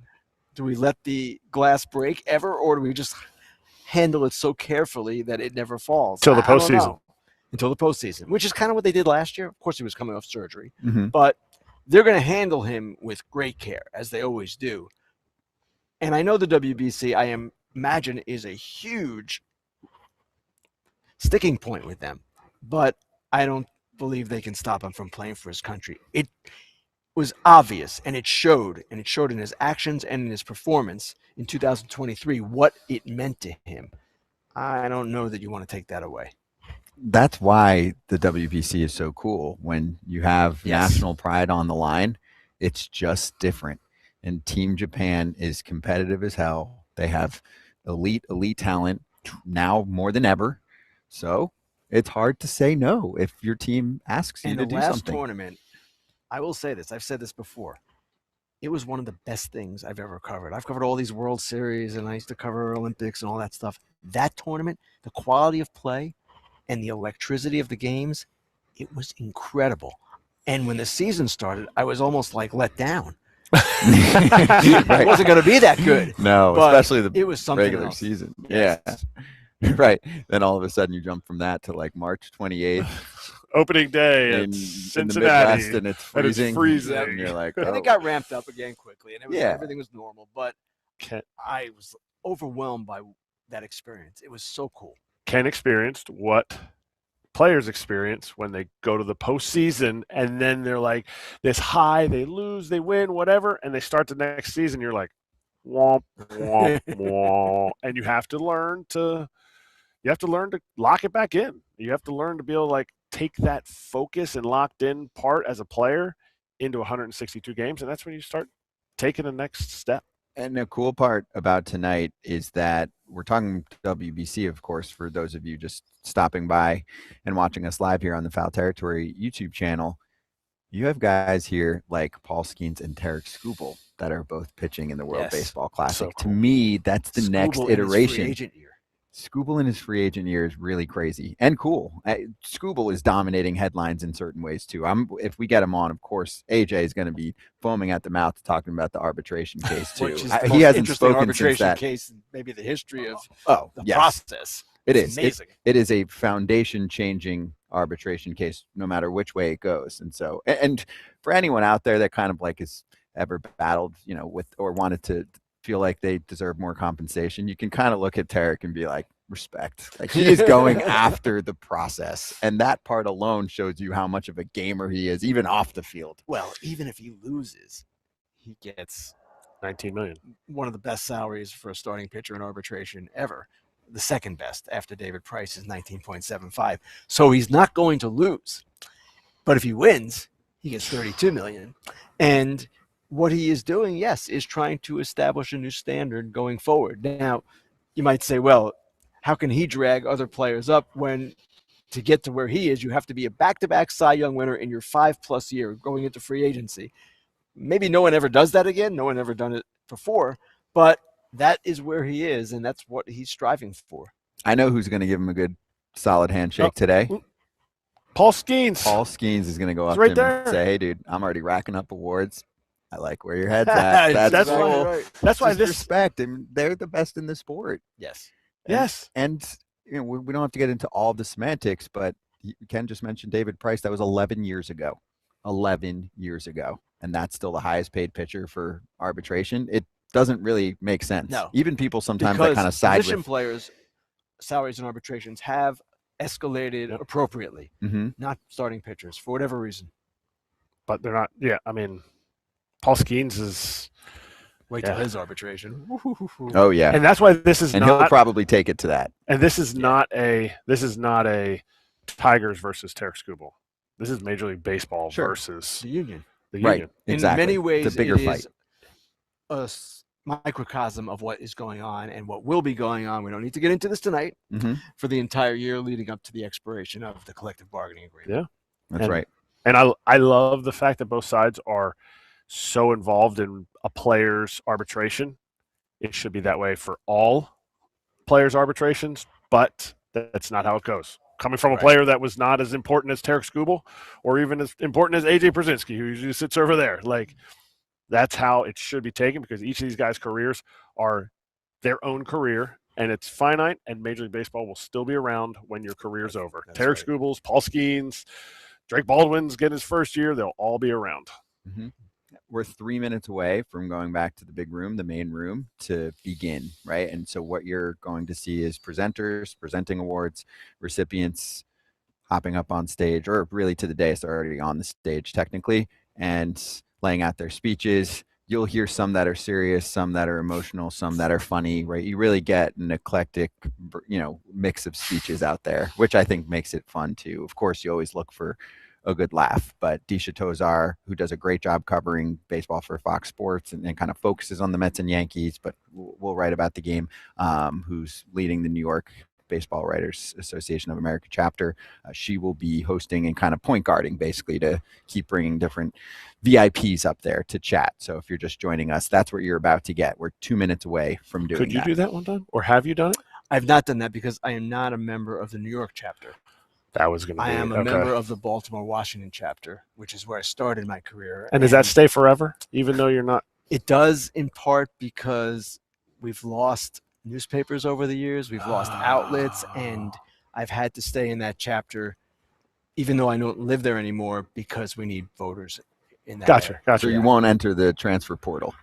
No, I've not entered. Ken in the transfer portal. Entering the portal. Yeah. There would be some Raging Cajuns. There would be some.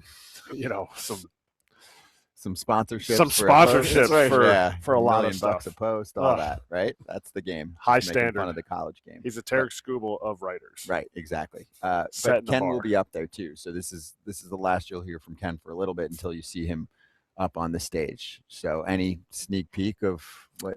It's going to be pretty basic. Okay. I'm not going to joke or anything. I'm going to introduce Nick Kurtz. It's his night, and that's just the way, in my opinion, it should be. Now, AJ might take a little bit of a different tack because he's AJ Pierzynski. Okay. But And same with some of the others, right? I mean, Anthony Rizzo will be up Tracy there. Morgan. He played with Judge. Tracy Morgan's going to be up if I was there. Tracy Morgan, maybe Yeah. I'd talk a little bit longer. Agreed. Yes. Everyone's looking for it when it's someone like Tracy. So I hope that you saw Pat Murphy on. I hope that he brings a joke or two. He up will. there. Yeah. He will. That's his In personality. in his subtle way of how, right, whatever you want to call it, dry humor, something. He'll mix in some jokes. Dry humor. That is as dry as it gets. Yes. But it's actually a good glimpse of how he operates. Yes. And what makes him unique. I think that works. Nothing we talked is about it sacred during in the that season. clubhouse. No. Nothing. And he'll go after you in a way that I don't think most managers can pull off. That's exactly right. And that's really Even in the unique. media, he'll do it one time. When last year he said, in response to a question about why Joey Ortiz wasn't in the lineup on a particular night, he goes, "Well, I'm mad at Joey Ortiz right now. I'm not happy with Joey Ortiz. He's not giving me the at-bats I need." No manager does that. No. You never hear any managers talk like that about a player. Now, he has younger players. It's part of the reason he can do that, but it is a unique approach for sure. And it's part of his shtick. That's why he can Yes. do it too, because they know him on a personal level that he just talks smack to everybody. It's part of his game. So anyway, you'll enjoy that. It's unique because Blake Butera can't go in there first day and be like, No chance. I saw Nationals manager. Pat Murphy do this, so I'm going to do it. No, that's not how it's going to go. No, exactly. Pat's got significant dirt in his spikes. Old dirt, like There's college dirt. Yeah, there's like pro dirt. turf. Hey, right? don't say college. Yes. I don't like how you said that, Scott. I don't like how you said college. Oh, yeah. Exactly. He doesn't All like right. that reference. No, we're seconds away from going back to the main room, and then we'll run it. You'll get probably 2-ish hours of all of the stars up on the stage. We'll show you as many shots as possible. So we're going back to Disha Tozar, host of the night, to begin festivities. This is one of the most incredible daises we've ever had. Multi-time MVP award winners, Cy Youngs, rookies and manager of the year, and World Series champions. The best of the best, some of the brightest stars this game has to offer. Basically, the Avengers of baseball, just with a gavel instead of a hammer. Our first presenter of the night has a unique connection to the award winner. They share the rare distinction of being the only two pitchers in Major League history to win the Rookie of the Year and the Cy Young in consecutive seasons. To tell you a little more about the winner of the 2025 National League Cy Young Award, I'd like to welcome the winner of the 1985 National League Cy Young Award, a two-time World Series champion in New York, a member of the Mets Hall of Fame. Give it up for Dwight Gooden.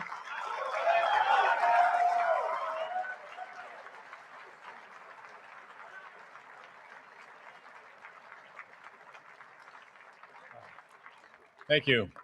Good evening.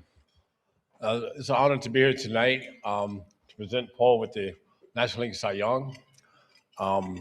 First, I just want to say congratulations to the Dodgers for winning the World Series last year. And not to disrespect anybody, but this is for the Yankee executives, Mets executives. Let's please bring the World Series trophy back to New York. This is where it belongs. But I know we don't have much time, so I'm not going to read off all his stats. It would take all night. But for him, winning Rookie of the Year last year with all the hype coming out of LSU was a great accomplishment. And I might be a little biased being a former pitcher, but it's a lot of fun. Like when the Mets and Yankees plays and certain pitchers pitch, you mark those dates down. So with him, I would mark down on every fifth day that he's pitching to watch the starts. And then they come back the next year, they talk about, we're supposed to have the sophomore jinx. He had a better second year than he did his first year to win the Cy Young. And not only that, but to start the All-Star game your rookie year, and then come back the second year and start the All-Star game, and he's probably going to start the All-Star game again this year. And I am aware that March 26th, he'd probably be starting against the New York Mets at Citi Field. I'll be rooting for him, but I'll be rooting for him to pitch well, but hopefully not win that game. But in closing, I must say, you follow pitchers, and a lot of guys talk about, records are made to be broken. But I'm one of those guys that I don't like for my records to be broken. So I'm saying that to say that when your ERA dropped under 1, got to like 1.96, I got a little pang. So I was rooting for him to win, but I wanted him to win 2-1 instead of, the shutouts. But other than that, ladies and gentlemen, the 2025 National League Cy Young winner, Paul Skenes.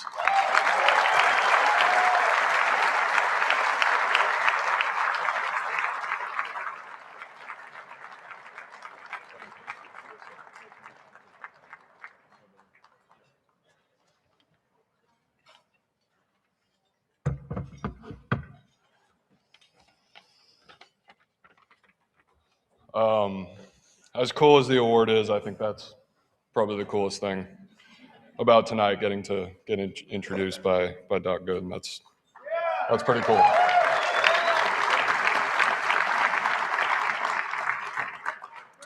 First, I want to say thank you to the Writers Association for this event. Put together a great event last year. It's a great event now. Baseball would not be where it is without you all, so thank you. This award is equally mine as it is everybody who's poured time and energy into me. I would be up here talking for a very long time if I got to, mention everybody that had an effect on me throughout my career. But so those of you who are in my corner, you know who you are, and thank you very much for that. To my family, thank you for being my foundation.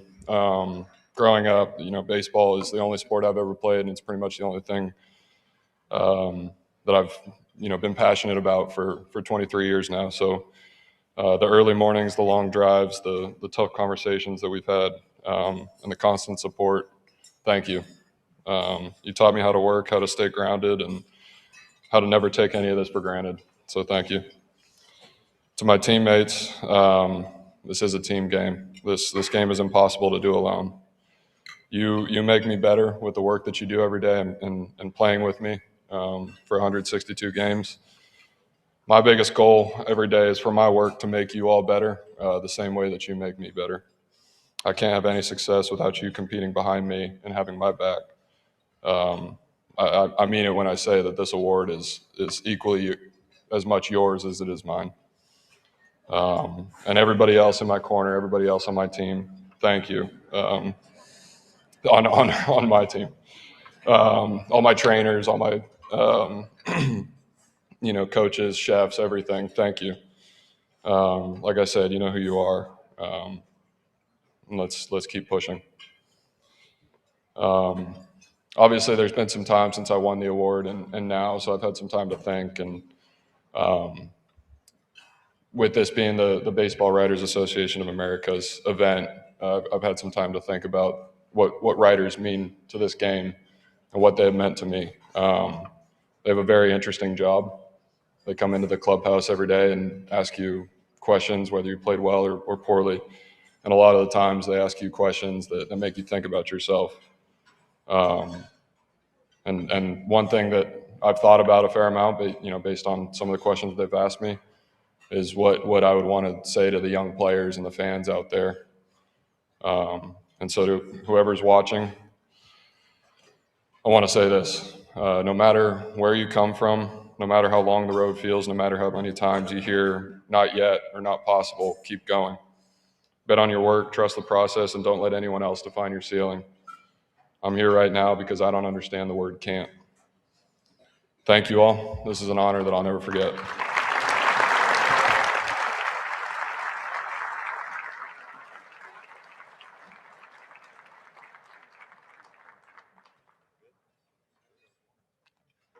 Thank you, Paul. Throughout the evening, I'll be pointing out various luminaries from throughout the baseball community. Supporting Paul at table 20B is the Pirates crew, including manager Don Kelly and Senior Vice President of Broadcasting and Communications, Brian Warecki. Staying with the Bucks, our next presenter was drafted second overall by the Pirates.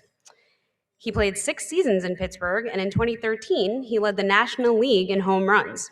He's also the son-in-law of the person he's introducing, so we know he has to stay on his good side tonight. Here to tell us about the 2025 National League Manager of the Year is former All-Star third baseman Pedro Alvarez.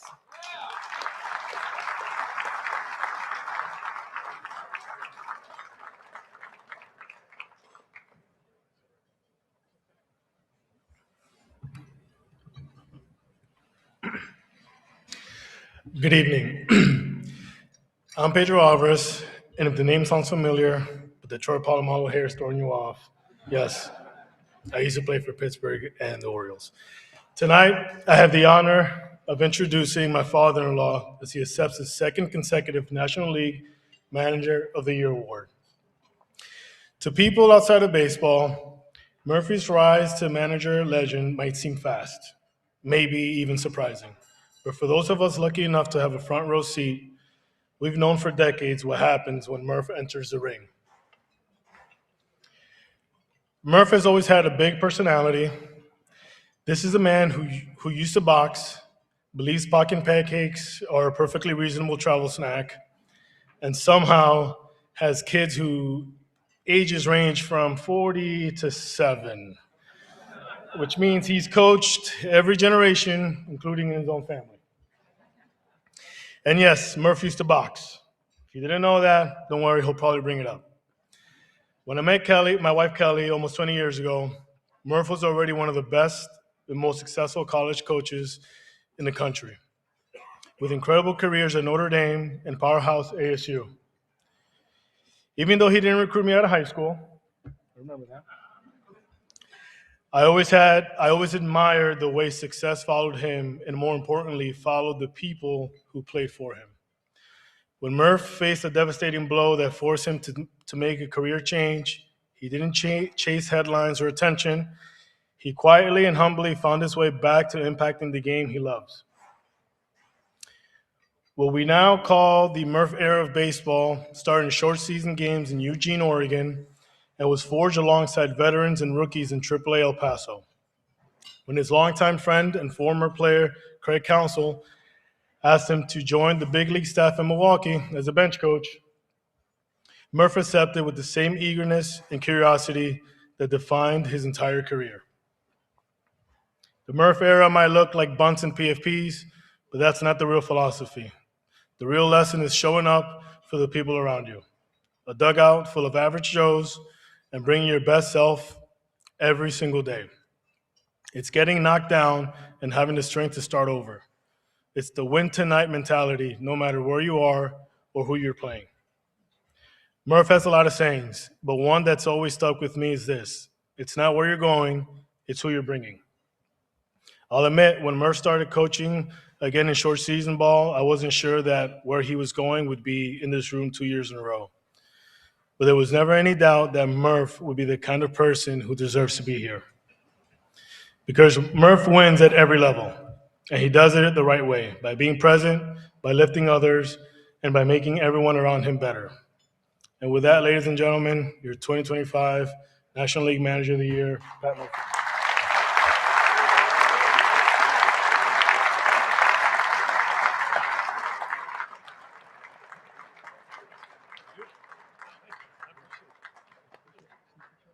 No, what picture?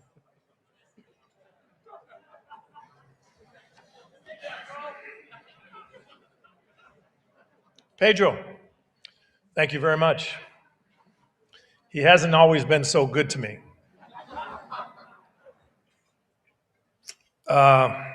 Silver Slugger winner, All-Star, led the National League in home runs.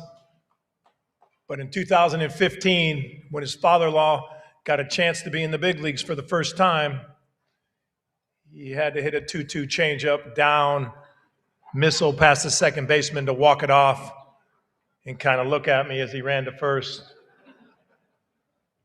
Like we might be family, but this is what I do. Homegrown New York kid. Shout out to his parents. He did an incredible job. The whole Alvarez family. His sister, Jelena, who works for MLB. And yeah, Pedro, thank you very much. Special for me. I'll try to be brief. I never am. Baseball Writers Association, thanks for what you do for baseball. I'm not quite sure what it is, but thank you.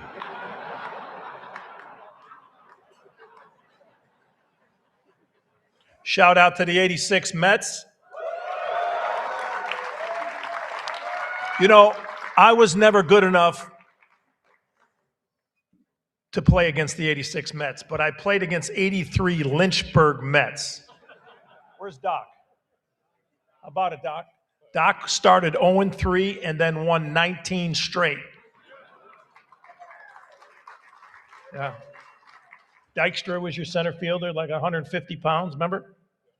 Yeah. I couldn't get him out. Yeah. Great jobs, '86 Mets. All right, we're wondering now. I want to be brief. Where's the picture? What do we got? There it is.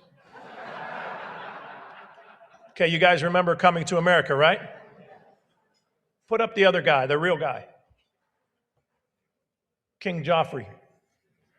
Joffer. There he is. The king of Zamunda.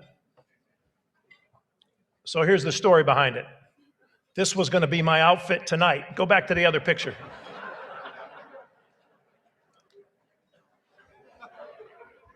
Where's Judge? What do you think? I thought it would be funny. You know what I mean? These guys are so athletic looking and so much history, and who am I? I figured, yeah, I'll be funny. Well, we couldn't get it done in time. Vogt and I decided last year we were coming in Dumb and Dumber tuxedos. You remember those? We chickened out. Anyway, yeah, I want to talk about the 25 Brewers. You know, starting from our ownership and Mark and Debbie Atanasio, our front office, I call them the ivory tower. They've never made a mistake. Matt Arnold leads the minions there. It's beautiful.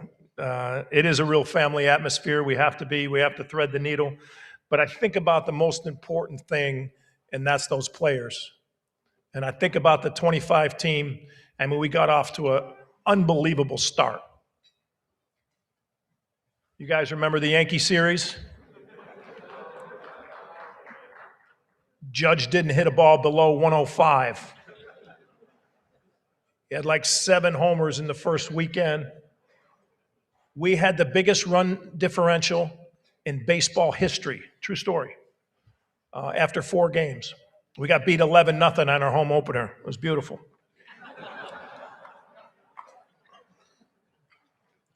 So I thought I was going back to college for sure. But they responded, you know, and a great leadership. We got a guy named Yelich. We had another great leader and a guy named Freddie Peralta, who you guys might get comfortable with. They were hungry. They were aware. And you mix that together, hungry and aware, good things can happen. And to see their faces early, people say, what is your biggest memory? To see their faces early in the year, and they didn't really believe some of the young guys, all of them under 5'9". But yeah, the Brewers contingent was going to be here tonight, but couldn't because we're spending on money on lowering the soap dispensers in the locker room. Because we just picked up one of your prospects, Jet Williams. He's like 5'5". That's how we roll.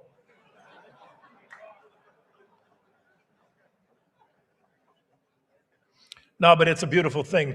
25 Brewers, I'm going to tell you the truth. This Manager of the Year thing, I mean, again, I don't know what you writers really do anyway, but like this is about the organization. This is about the players. I had an amazing group of guys that were hungry and aware and wanted to win. And it was their priority, and it never wavered. And they turned it around and did a great job, made me look good. And I'm very thankful to them, first and foremost, our front office, our ownership, and I guess the writers. What the hell? But I'll close with this. The special night for me, I've got a New York family and I've got an Arizona family, but they're all here tonight, every one of them. The 4 mentioned, I appreciate that, Pedro, mentioning my children. Also, my 2 grandchildren are here. And I'd have a little smoother speech if I didn't have to spend a whole bunch of time educating on my 2 young children why some of their nieces are older than them.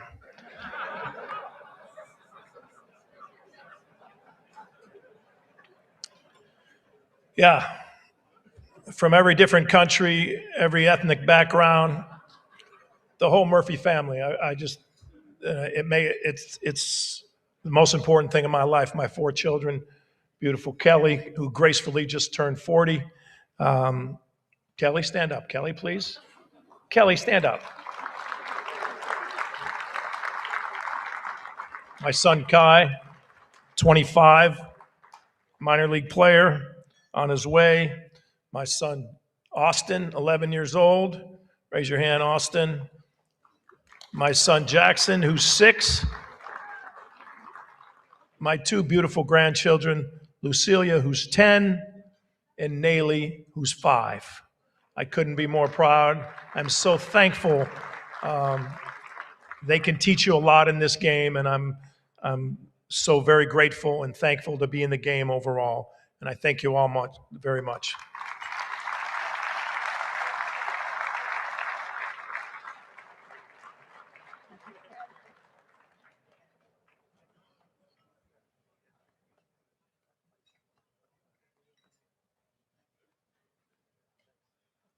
Thank you, Pat, and congratulations again.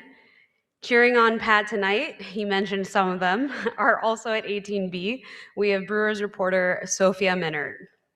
Next up is the 2025 American League Manager of the Year. And here to present that award is someone who won an award of his own this past year, and who covered this very manager last season.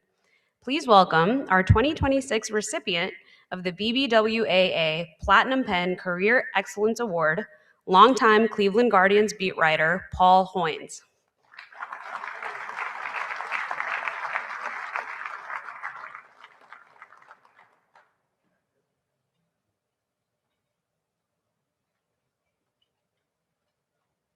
Thank you. I'm pinch hitting for Vogt. He couldn't be here because of a previous engagement, but this guy, he couldn't do a much better job. He retired as a player in 2022. He was a bullpen coach for Seattle in 2023. And then he became, the Guardians hired him as a manager, and he's won 2 straight AL Central titles, gone to the postseason both times. And this past season was kind of above and beyond. In July, they were 15 and a half games out. We kept asking him, "Are you guys done? Are you ready to blow the team up?" But he's so stubborn. He had such a belief in the ball club that he just kept saying, "We're going to be all right. We're going to turn this around."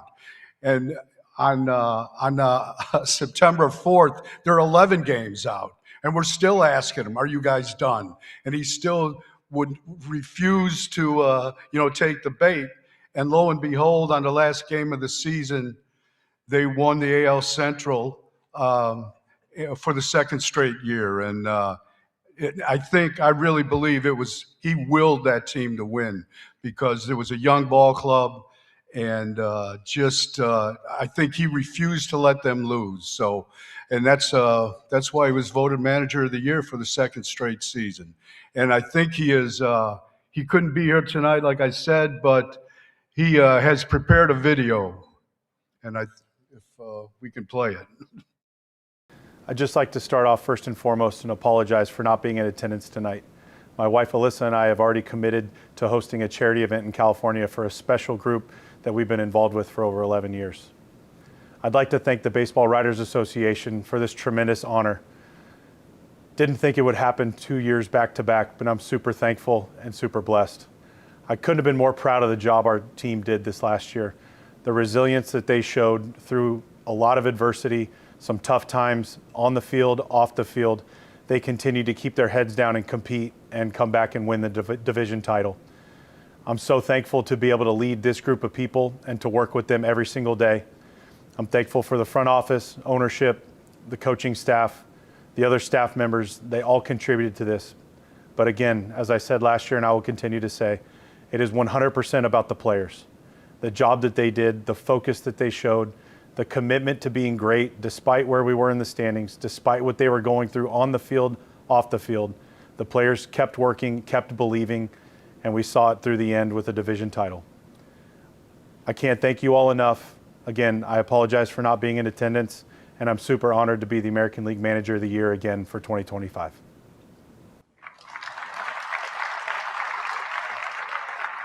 Thank you.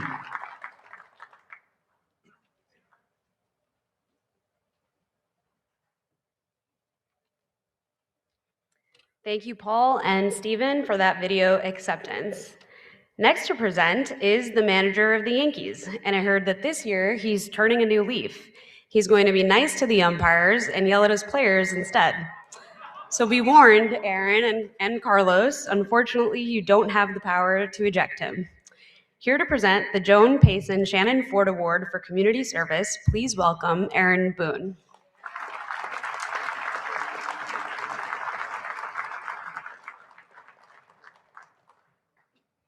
Thank you. It's always an honor to be here. An event that goes back, I don't know how far it goes back, but I know this is a really big deal in New York City, and it's always an honor to be a part of it, to be a part of the dais, to be around baseball royalty here on the dais, but out there in the audience as well. I get to talk about Carlos and Ashley Rodon tonight, and they are receiving an important award, I want to get this Payson Ford Award for Community Service, and I want to get to that in a minute, but I want to talk a little bit first about Carlos, the player. You know, you look at this table here and you see obviously a lot of great players, great at what they do, a lot of baseball royalty, as I said. But I also know each one of them every single year or at different points in their life. And I know everyone out there and whatever your walk of life is, you're going to deal with adversity. And how you handle that adversity goes a long way in defining what kind of success you're going to have at this profession, which can be very difficult. And we brought Carlos in 2023, signed a big contract, 6-year deal. He's this big guy we're bringing in, and he struggled. It was a tough year, man. He had some injuries, some minor things, so he's kind of playing catch up the whole year, and it was rough. It was tough. And, and then all the noise starts like, man, he can't handle it here. How's he? And now I get to see how he handles this. And one of the things that I admire so much about players, and in this case, Carlos, is he stood and faced adversity and handled it. It was hard. And you know what he did? He accepted it. He was accountable to it. He went home, stuck his nose down, and got to work and got better and worked on, through his perseverance, through his toughness, through his talent. And he came back the next year and answered every critic. And for 2 years now has returned to being one of the best pitchers in the game. Over 370 innings the last 2 years, 34 victories, and is an absolute pillar in our rotation and now in our clubhouse and in our culture. And it's how he dealt with failure, how he dealt with adversity is what I admire about him and so many of these guys up here, because it's coming for you and you got to be able to handle it. And Carlos showed that he can, and he did it with passion.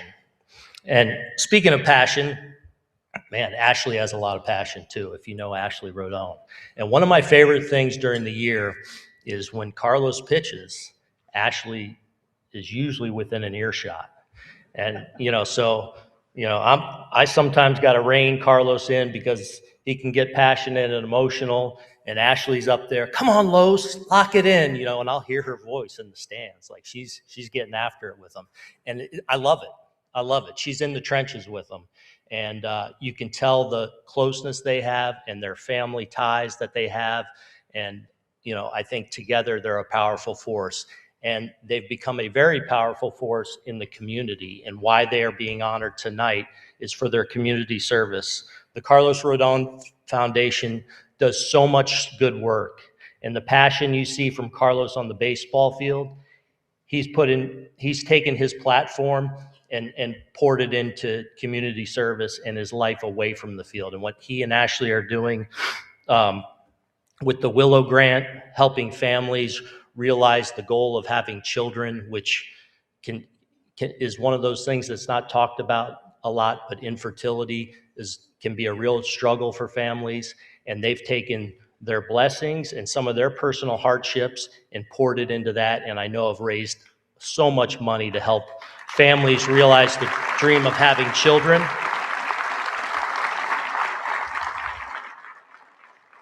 And also their work with the Wild Wanderers, which helps underprivileged kids and their families set down their devices, get outdoors. They have a love of the outdoors. Carlos loves to fish and hunt and do all those things. They take and help these families realize the power of the outdoors and how empowering that can be for families, and the work they've done there. And just with the entire Carlos Rodon Foundation is admirable. It's always awesome to see these guys use their platform for good, and they certainly are. And they put their money where their mouth is, and they roll up their sleeves too and dedicate their time and hard work to these causes. So without further ado, I want to bring up Carlos and give him the Payson Ford Award for community service.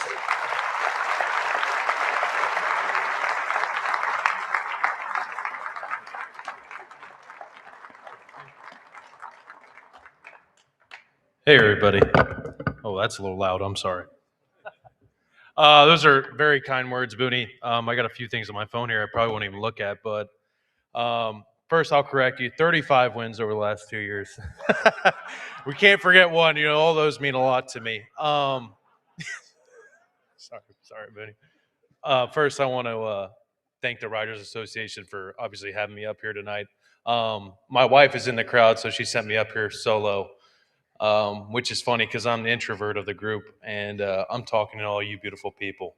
But I will say, without her, none of this is possible. Me as a baseball player, me as a father, and what we've done so far with the Carlos Rodon Foundation and the Willow Grant. So, she's kind of the quarterback of the whole thing, and together we make it happen. We've done a lot. I wanted to run through a few numbers here with you guys. So we've got $378,000 committed this year, supported 35 families, and currently we have 25 couples in treatments. And the best thing of all, we have 5 grandbabies on the way. So that's something special. That's kind of what it's all about. Obviously, as an athlete, these guys out here, obviously on this dais, there's this baseball royalty, like Booney said, 3 times MVP. I think another 3-time MVP here as well. Some great players on the dais, and being a great baseball player is something I've always dreamed to be. But to be able to give back to the community, and especially help people have families, is something that's really special to me and my wife. So I'm glad we've had the opportunity to do that. So thank you, guys. I'll keep it short. Thank you.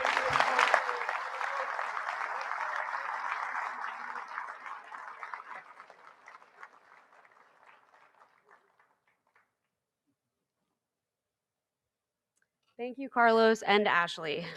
Here representing the Yankees tonight, we have some folks with the Media Relations Department, social team, and publications, including Senior Director Mike Margolis, Assistant Director Caitlin Brennan, and Assistant John Simon. And while we're on the topic of service, I'd like to thank Sunny Mukhopadhyay, who invites members of our armed forces to this dinner each and every year.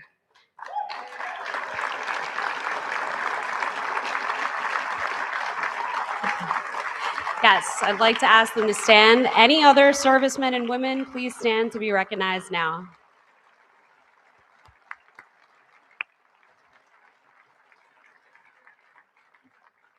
Thank you so much for your service. Our next presenter is a fellow Penn State alum. You've been reading his work for years in the pages of Sports Illustrated. You've seen him on Fox, TBS, and MLB Network.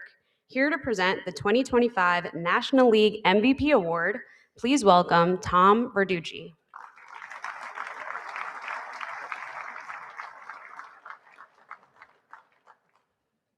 Good evening. What an amazing night. I mean, this dais is amazing.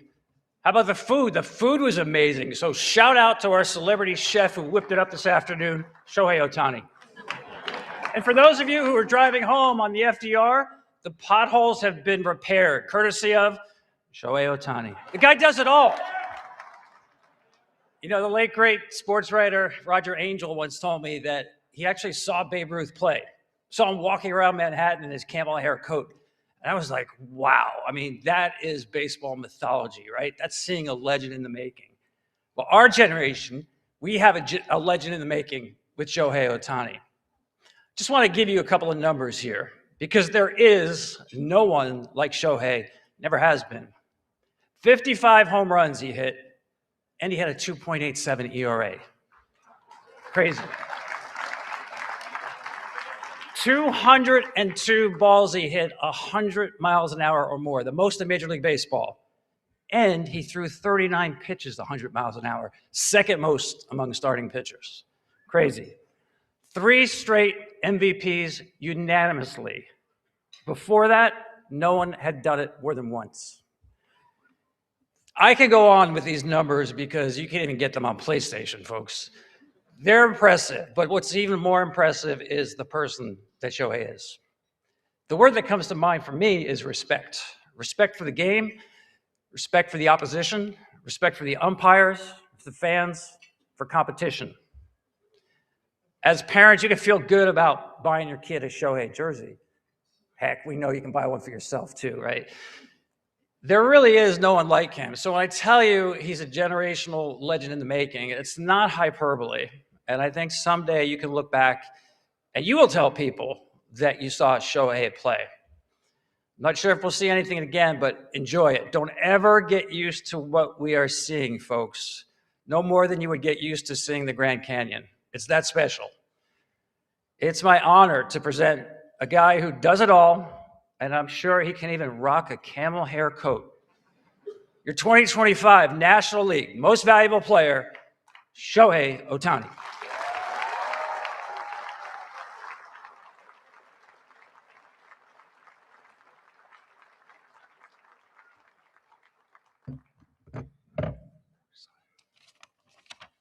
Thank you, Tom. I appreciate the introduction and kind words. BBWAA, thank you once again for hosting this great event and always making us feel welcomed. Congrats on your 101st gala. To all the writers who voted for me, thank you. This MVP award is very meaningful, and winning it again means so much to me. A deep appreciation goes out to all of you writers for recognizing the hard work and efforts that were put forth in achieving this NL MVP award. To my fellow recipients, congratulations to all of you and your achievements, especially to the 86 Mets team. I now know the feeling of what it's like to become a world champion, and it's great. So congrats on your 40th anniversary. Thank you to the Dodgers organization for believing in me and embracing my vision. To owner Mark Walter, who is here tonight, and the rest of the ownership group, the entire front office, especially Andrew Friedman and Ron Rosen also attending, to all my teammates and the coaching staff for helping and encouraging me throughout the year. I felt your support every day. A huge shout out to the entire Dodgers staff behind the scenes, especially Al Garcia, who is also here tonight. I appreciate you all. To my support group, starting with my agent, Nes Valero, I appreciate all you do, and his wife Liz here tonight as well. To CAA, especially Matt Hidaka for your support, Julia White, Anya, Kali, and the rest of the circle. Lastly, my family in Japan, and most importantly, to my loving wife Mamiko, and my daughter and Decoy, for making my life whole. I appreciate you always being there for me. Thank you.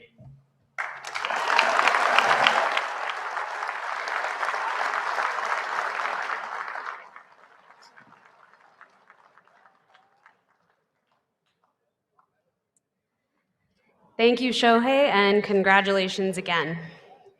Here representing the Dodgers tonight are owner Mark Walter and Executive Vice President and Chief Marketing Officer Lon Rosen.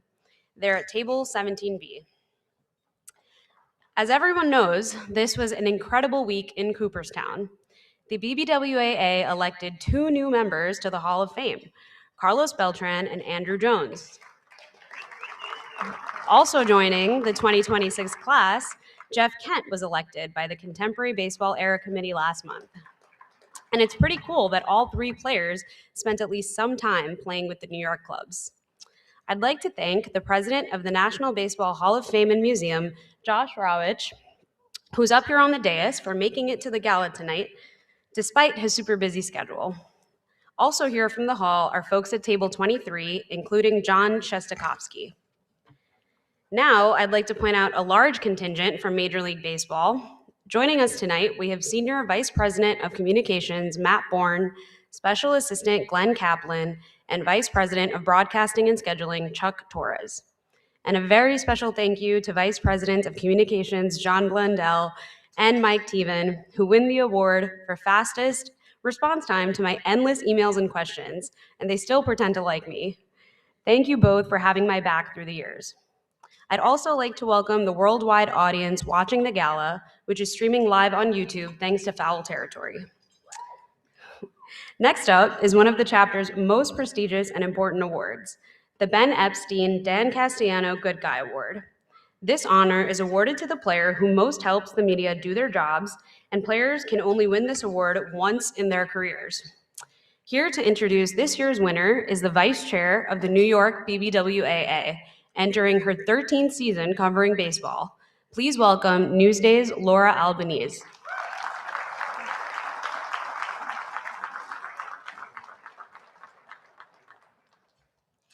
So, what constitutes a good guy?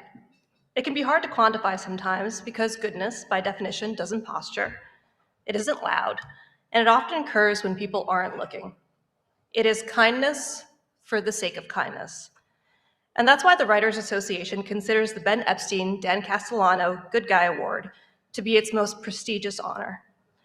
There aren't too many of us who have to take accountability right after making a mistake, but baseball players do it daily, all in front of cameras and hordes of media, all asking, why exactly did you fail?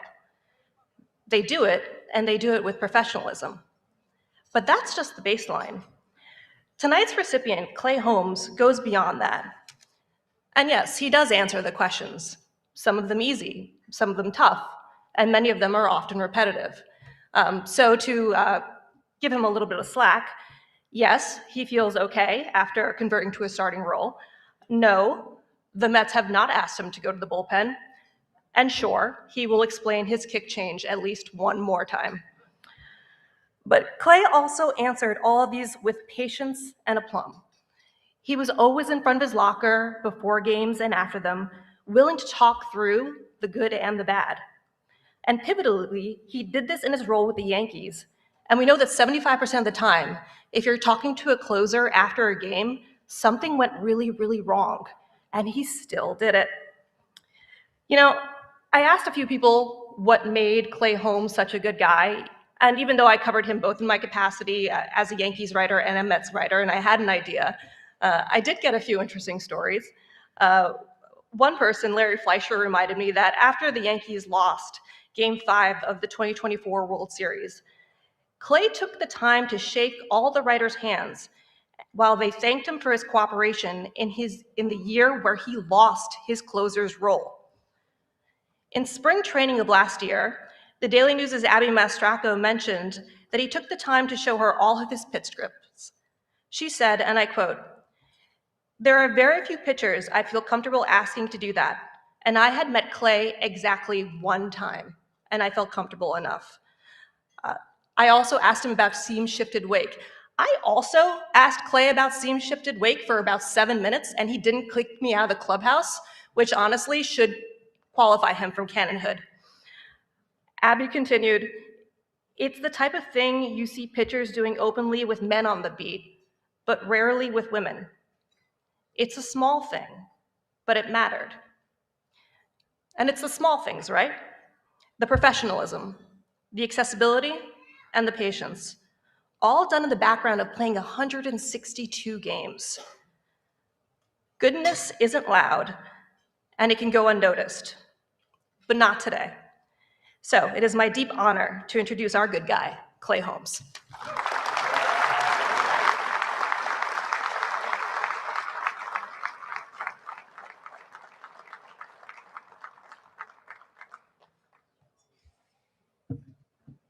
Thank you. First I want to congratulate all the other recipients here tonight. There's a lot of great people in this game, and I think to be able to share this together and be recognized together is very meaningful. So thank you for putting this event on. And to the writers, that are here, the ones that are from here in New York especially. I think this game is hard. Playing in New York is hard. It's one of the best things in the world. Playing's hard, managing's hard, coaching's hard here. Everything's it's hard here, and with that is being a writer is hard here. I think this market it commands accountability. consistency. I think every day, being confronted with the challenge of, you have to do something difficult today, and it's going to take a lot of you. It's kind of a mutual connection we have, with the riders. They're in it, just like us players are. And I think, because of that, there's a shared just appreciation of what you guys do, and no matter what comes of it. For me, there's appreciation of what you guys do and the work you guys put in. So thank you. To my wife, Ashlyn, thank you for being the most supportive person, to the highs, to the lows, everything in between. And, she's the reason I'm standing here. Family and friends, thank you for your love and support. To my agent, BB Abbott, and the Wasserman Group, thank you for your guidance, through this journey. And lastly, I want to thank, my teammates. It's probably been one of the more instrumental pieces of my career is the people I've got to share the locker room with. We spend so much time together, and there's been people come before me that show me what shows me what it means to be a professional, to be a good person, how much your influence matters to the people around you. And so, this award, it means a lot to me, and I'm very appreciative, and thank you very much.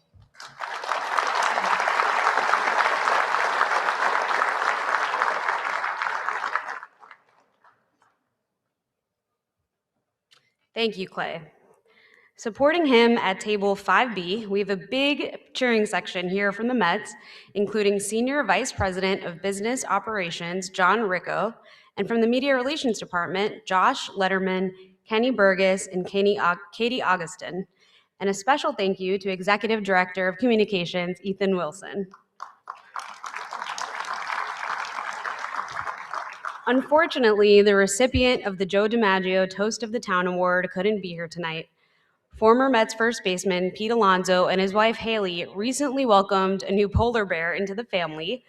And as I understand it, their son's baptism was scheduled for this weekend, so he had to miss our event. And then the Mets' former all-time home run leader, Darryl Strawberry, was unfortunately another late scratch. He was trying his best to make it here to accept the award on Pete's behalf, but he ran into some weather-related travel issues today, so he won't be able to join us, but we wish both of them well.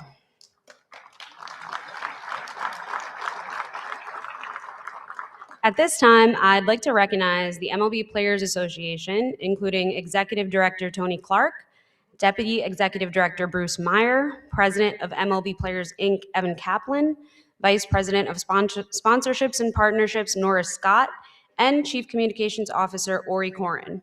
And from their Media Relations Group, Sylvia Alvarez, Jerry Krasnick, and Kevin Slack.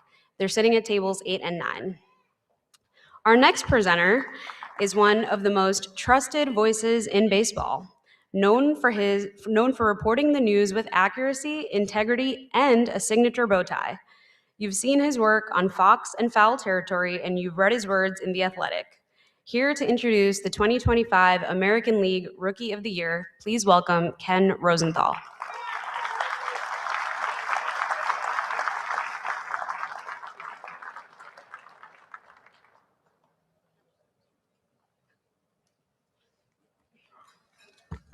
Thank you, Disha.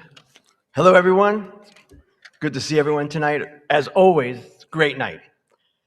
And one of the amazing things about the game today, one of the great changes in recent years, is how quickly prospects reach the majors. The 2025 American League Rookie of the Year was drafted in 2024, fourth overall out of Wake Forest. He played only 33 games in the minors before making his debut with the A's in late April. Now, he didn't dominate right away, didn't hit his first home run until his 17th game. But in his final 100 games, get this, he hit 36 home runs. Last 100 games, 36 homers. I'll do the math for you. Over 162, that's a 58 homer pace. And that run included His signature performance, one of the most magical nights of the season, a 6-for-6 night in Houston, in which he became the only rookie and only the 20th player in Major League history to hit 4 home runs in one game. I think it's reasonable to say that the best is yet to come. And ladies and gentlemen, say hello to your 2025 American League Rookie of the Year from the A's, first baseman, Nick Kurtz.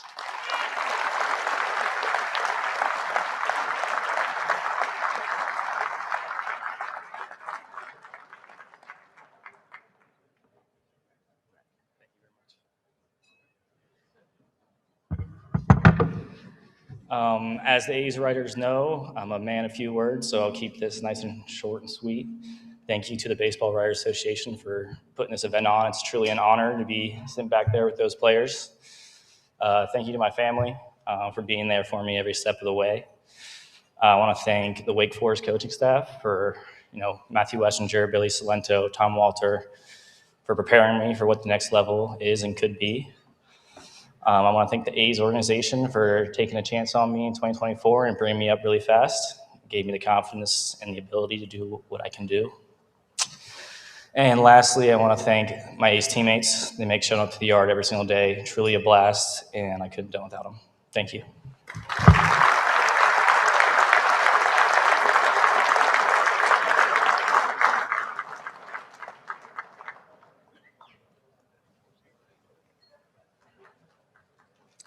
Thank you, Nick and Ken. I'd like to take a moment to thank the great people we partnered with at Foul Territory, many of whom are sitting at table 5. A special shout out to Mark Wiener, who goes above and beyond to make sure this gala runs smoothly. That's right. Alongside Mark, we have Scott Braun, Erik Kratz, Ken Rosenthal, and usually our next presenter, who got promoted to the dais tonight. Here to introduce the 2025 National League Rookie of the Year award is a 19-year catcher and World Series champion. You've seen him on Fox Sports in Foul Territory, and Ozzie Guillen once said this about him: if you play against him, you hate him. If you play with him, you hate him a little less. Please welcome AJ Pierzynski.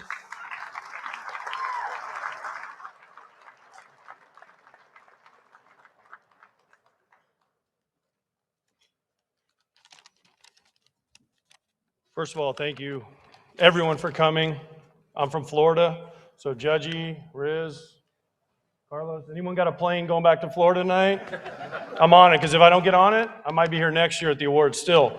So let's please, I don't know, I'm from Florida. I'm not used to this snowmageddon stuff we're talking about, so please, Carlos offered, but he said it was full. Then he changed his mind after he talked to me, so we're moving on from that.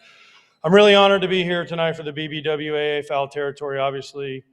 You want to feel inadequate as a baseball player, sit up on this dais and watch Aaron Judge, Shohei Ohtani. But I did get a selfie with Shohei, so my day was made, my kid's day was made. So check me out on Instagram later. I appreciate it, Shohei. Thank you. I wondered why the BBWAA asked me to come up here and introduce Drake. And there's some similarities between Drake. Drake and I actually, as funny as it is, met for the first time in San Diego when he first started his career this year. He didn't remember when I saw him again tonight, so it's okay, Drake. We'll talk later. But we're both left-handed hitting catchers. We both played for the Braves.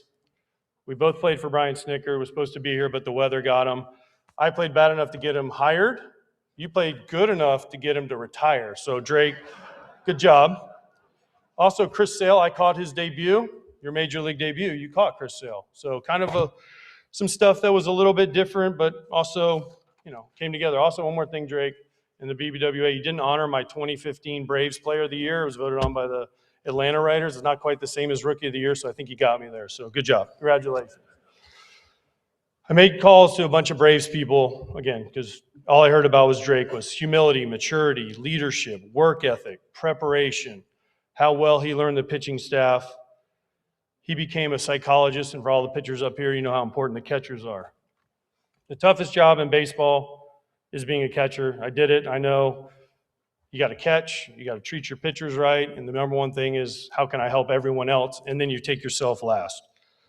Not only did Drake do that defensively, he had an unbelievable year offensively. He had to hit off Skenes and Skubal and Carlos and all the guys, Clay Holmes, all the guys up here, Shohei. 274, 19 home runs, 80 RBIs, OPS plus for all the analytics people out there, 126. It's pretty good for a rookie catcher who thought he was going to be a hockey player. Not bad. Way to go, Drake. You earned the respect of your teammates. Trust so much your pitchers, they actually gave you a nickname, and I don't know if people know this, but his nickname is the Hammer. I'm going to have to let you explain why. It's not what you think, but we'll let Drake explain that when he comes up here.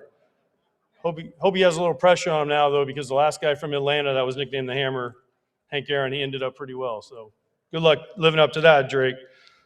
But above all, he set the standard every day, and that is what the role of not only a catcher is on a major league team, but also a leader, and he became that for the Atlanta Braves. He's the 10th Brave to win this award, second Brave catcher, only the 10th catcher ever, and the first since Buster Posey in 2010. As a former catcher, I know what he goes through every day. It is my honor. So please help me congratulate the 2025 National League Rookie of the Year, representing Madison, Wisconsin, and the Atlanta Braves, Drake Baldwin.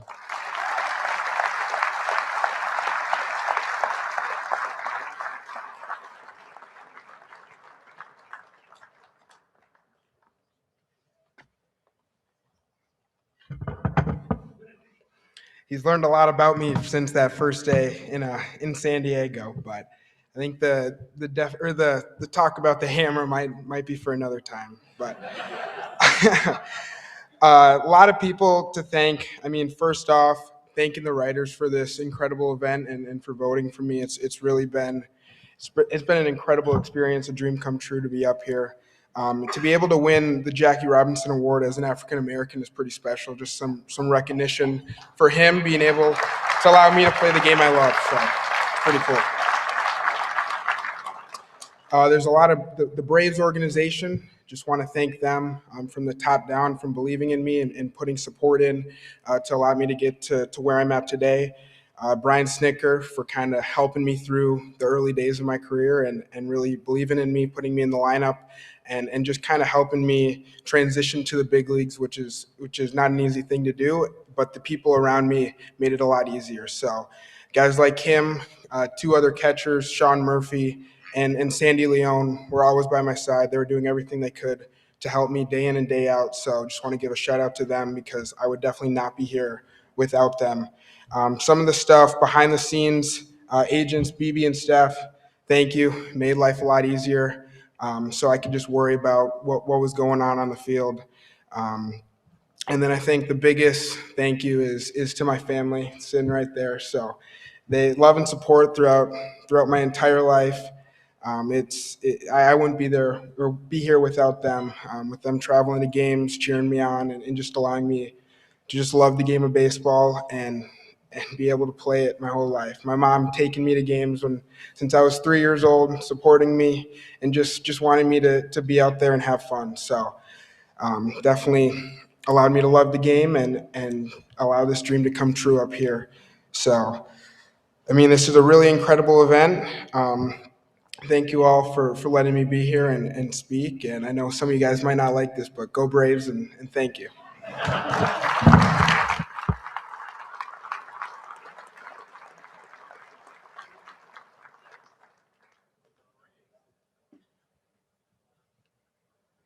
Thank you, Drake.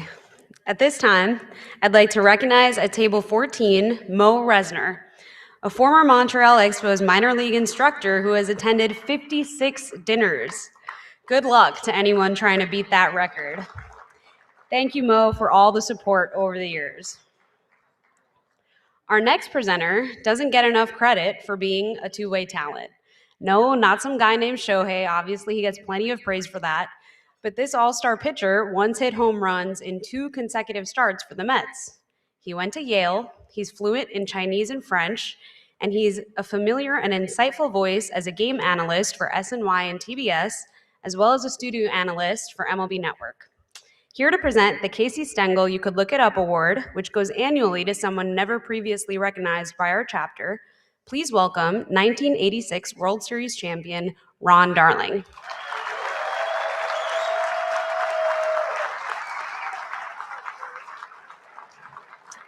Hello, Disha. Great job that you've done with this dinner. Thank you very much.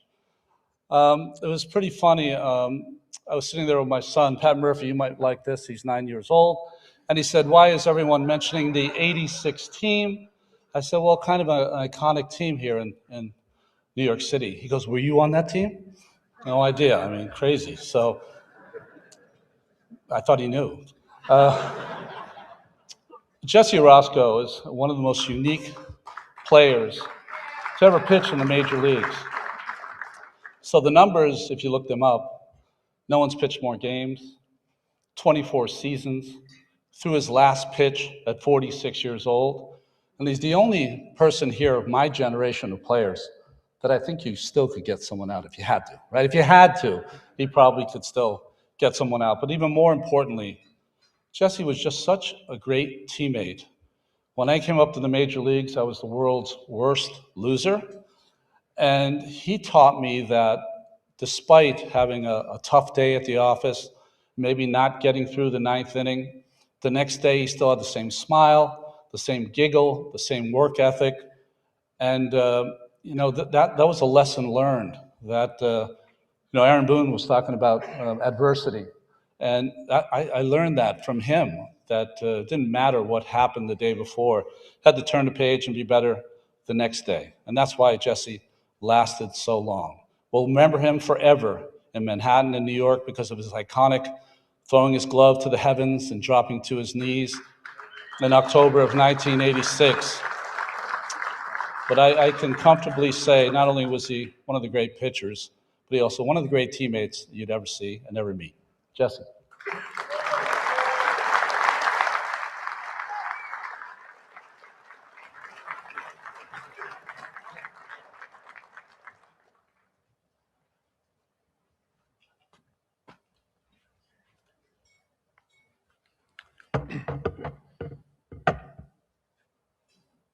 Hello, everyone. Well, I would like to thank the Baseball Writers Association for this amazing Casey Stengel Award. It's truly an honor. I was blessed to pitch for 24 years in the major leagues and 1,252 pitches. A lot of different things were going on. I don't know what I was doing half of them sometimes. But those are the good days. I would like to thank my teammates who are here tonight. I would also like for us to remember 5 members of our Mets family. Davey Johnson,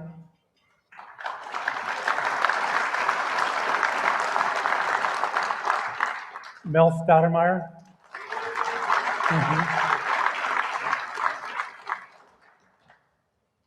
Bill Robinson, Vern Horscheit,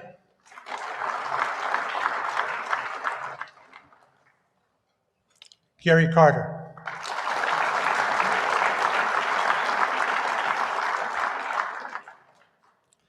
That was just one of the greatest teams of all time to me. And it was a pleasure to be with them and play baseball. It was great. Thank you again for the wonderful honor, and it's so nice to be and see everybody here. Thank you.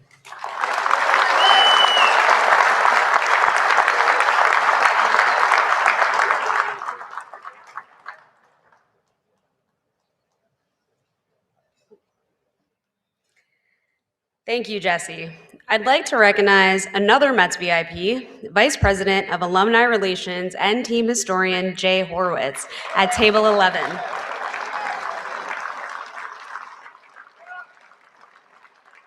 So much of this dinner wouldn't be possible without him. So thank you as always, Jay, for being a huge help and the nicest guy anyone has ever met. Another Mets VIP here tonight is Irene Hodges, Gil Hodges' daughter. Thank you for being here. Unfortunately, our winner of the Arthur and Milton Richmond You Gotta Have Heart Award couldn't be here tonight. The award goes to a member of the baseball community who has persevered over adversity. Often referred to as Donnie Baseball, he was the 1985 American League MVP, a 9-time Gold Glove Award winner, and a former Yankees captain who is arguably the greatest player in franchise history to never play in a World Series. Finally, after 36 seasons as a player, coach, and manager, he went to his first World Series as the Blue Jays bench coach this past October. Even though he couldn't be here tonight, he shared a video acceptance. Please take a look. Hello, everyone. I'm honored tonight to have been awarded the Milton and Arthur Richmond You Gotta Have Heart Award. With all the past winners, I've had a chance to look at some of those, and I'm honored to be on that list.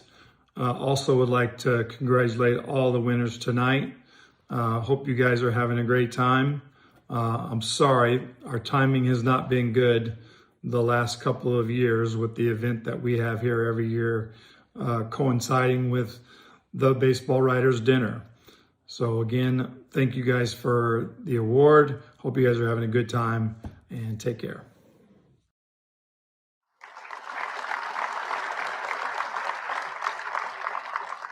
Thanks again to Donnie Baseball for sending that video. Hopefully you can make it back here again soon. At this time, I'd like to recognize our dinner director, Ken Swarthout, who deserves to put his feet up on a nice vacation after this one. Thank you, Ken, for all the help and hard work you do every year.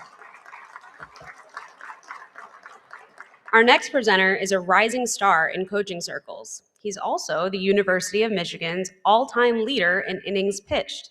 Over the past few years, he has been instrumental in shaping the success of the back-to-back 2025 American League Cy Young Award winner.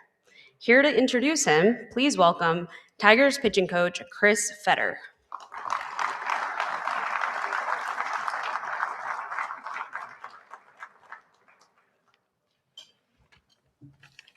Alrighty.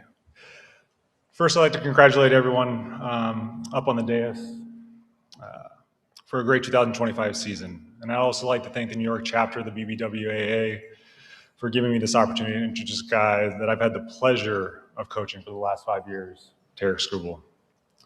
By this point, the world knows about the tall lefty that grew up in a small town in Arizona, had one scholarship offer out of high school, got drafted in the 9th round because he had Tommy John the year before, and then made his major league debut in 2020 with no fans in the stands. Nothing was given to Tarik. He has earned everything he's been given in this game, and his work ethic is second to none, with a personality to match. As a coach, the best kind of cultures are player-led. And when your best players are your hardest workers, it holds everyone accountable. We are fortunate to have Tarik as an example for our clubhouse. He embodies AJ's saying of everything matters. He's worked his way from a hard thrower who put up 100 pitches through just 4 innings to the best strike artist in our game. Efficiency in both the delivery and pitch count, refining pitches, game planning, holding the running game, PFP, sleep, recovery, everything matters to him. And that is rubbed off on our entire staff. He cares about people, his teammates, his family, and winning. The Detroit media probably gets tired with his answers post-game, but it will always come back to whether he gave his team a chance to win. You know, it would be easy for him to be boastful, conceited, or have his personality change with these last 2 awards, but that's just not in his DNA. He's the first to deflect credit and spread praise to his teammates, usually his catchers. Little story here. For those that may not know, Jake Rogers, one of our catchers, caught every single one of his starts in 24. Caught the first few this year, and then pulled an oblique an hour before a game. And it thrust our young, now Gold Glover, Dylan Dingler, who was a rookie at the time. He got thrust in catching Skubal an hour before the game. He's never caught Skubal in a regular season game. You see the anxiousness in Ding's face, having never caught him. And he, Scoob, in his typical fashion, quick quip, he said, "You know these hitters, Ding. All right, you know how I pitch. If I get crushed, then I'm probably missing my spot. All right. But if I'm hitting my spot and I get crushed, you're calling the wrong pitches." And that, he let that out with a typical Scoob belly laugh, and he did not care about himself in that moment. He was just worried about Ding and whatever it takes to take the pressure off Ding. Just a little microcosm of who Skubal is. And it's no surprise that as his career and performance have taken off, so has our team's. He's led us to back-to-back postseason bursts, and he has reinvigorated a great baseball city in Detroit. And we're so thrilled to have him as a part of the Tiger organization. As great as Tarik has been the last 2 years, can you believe he's done it with 2 boys under 2 years old? His wife, Jess, is a saint, and so is Tarik, though. He makes sure that family is a big part of his life, and we will be the best example for his 2 young sons. I know our other assistant pitching coaches, Juan and Robin, will back me up here, but Tarik, thank you for letting us coach you. You challenge us daily and have made us better in the process. And finally, there have been many records and milestones made by Tarik the last 2 years, a lot of stats, but I thought this one put it really into perspective. In the history of the game, there have been 23 pitchers to win multiple Cy Youngs. There have been 12 of those to win them back-to-back years. 4 of those were lefties. You have Sandy Koufax, Randy Johnson, Clayton Kershaw, and your 2025 Cy Young Award winner, Tarik Skubal.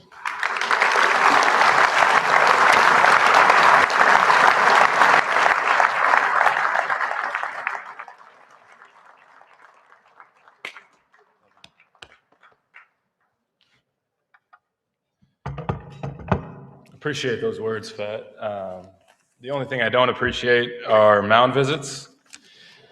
And it's not because of what you guys think, it's because his height he makes me feel pretty small when I'm out there, and I don't like feeling small when I'm on the mound. But thank you for everything, seriously. Thank you and good evening. First off, I'd like to express what an incredible privilege it is to share the stage with the caliber of players up here tonight. I'm humbled to be a part of this group and know the greatness from everyone up here is part of what pushes me to be the best version of myself every time I take the mound. I want to thank the Baseball Writers for selecting me as the winner of this prestigious award. It's an honor to be back here, and it's something I'll never take for granted. After last year's dinner, I told AJ, same time next year, but I didn't really know it would become a reality.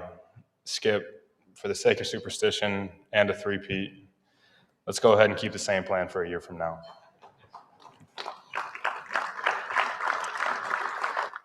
In all seriousness, I never take moments like these for granted, because who knows how many times I'll be able to share the space with these people. The most important person in the room tonight is my wife. Where are you? There you are. Thank you for being who you are, for consistently pushing me to be the man, father, and husband that I'm supposed to be. Thank you for setting an example for our 2 boys and showing them what true unconditional love is. Though we're here to celebrate what happens on the field, the countless sacrifices you make for our family is what makes it all possible. I love you. I want to take a moment to thank some of the people that are responsible for who I am. I'll start with the Tigers. Chris Illich, the Illich family, Scott Harris, Jeff Greenberg, AJ, Fett, Lundy, Nene, Rhino, Kelly, C-Mac, Duncan, Drew, Shane, Timmy, Chi-Chi. Thank you for putting up with me on a daily basis and instilling confidence in me. It doesn't go unnoticed. To the boys at Apex, Justin, Wes, Zinger, thank you for consistently pushing me year in and year out to levels I didn't think were possible. To my family, Mom, Dad, thank you for raising me the right way and instilling me a work ethic in me and to never be satisfied. To Scott Boris and the Boris Court, thank you guys for always having my back. You guys have been there with me throughout my entire career, and I can't thank you for always taking care of me and my family. Lastly, to my teammates, thank you guys for always demanding me to push the threshold of what I'm capable of. I truly appreciate it. And a special shout out to the guys behind the plate, Dylan Dingler and Jake Rogers. Not only are you guys incredible at making sure we're prepared to win every game, but also for the way you hold me accountable. Thank you for that. We're at an incredible point in history of our great sport, and it's so humbling to stand here taking a moment to recognize my place within it. Thank you again for this honor.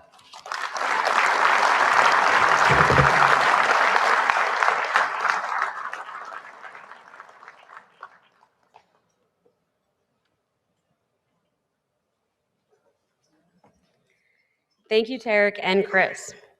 They're joined here tonight by their fellow Tigers representatives, including President of Baseball Operations Scott Harris, General Manager Jeff Greenberg, and Manager AJ Hinch. They're sitting at table 19. Our next speaker is a five-tool comedian.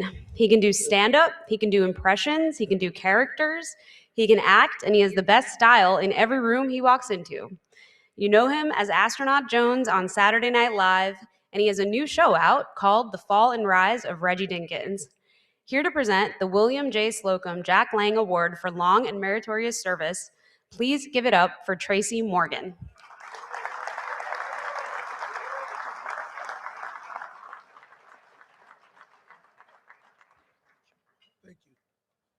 Thank you. Welcome for everybody being here.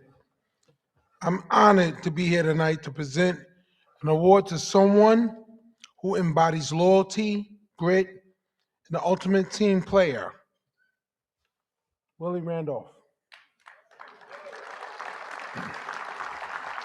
He may not know it with the other Yankees, but when they play, I live 2 blocks up from the house that Babe Ruth built. And it was a rough neighborhood. But when the Yankees played, it was an economic staple for the whole community. Everybody worked. Youth, the older people, everybody ate. You know, I loved the Yankees my whole life. Working at Yankee Stadium as a youth taught me many lessons. I sold souvenirs, cold beer, weed, and scout tickets. The Bronx. If you need 2 in large boxes at the game time, I was your guy. Being a Yankee fan throughout the 1970s and 1980s, you really got to see an organization that was drama-free. No owner did not get into arguments with the manager. The manager never argued with the players. Oh, I forgot about Reggie and Billy. Sorry about that. Through it all, Willie Randolph was playing a slick second base, getting clutch hits, and being a leader on the field and in the clubhouse. He was a great ball player. He was a great teammate, and he shows everybody what really loving the game is all about. It is my honor to give the William Slocum Jack Lang Long Award for his long and beautiful service to baseball to Mr. William Larry Randolph.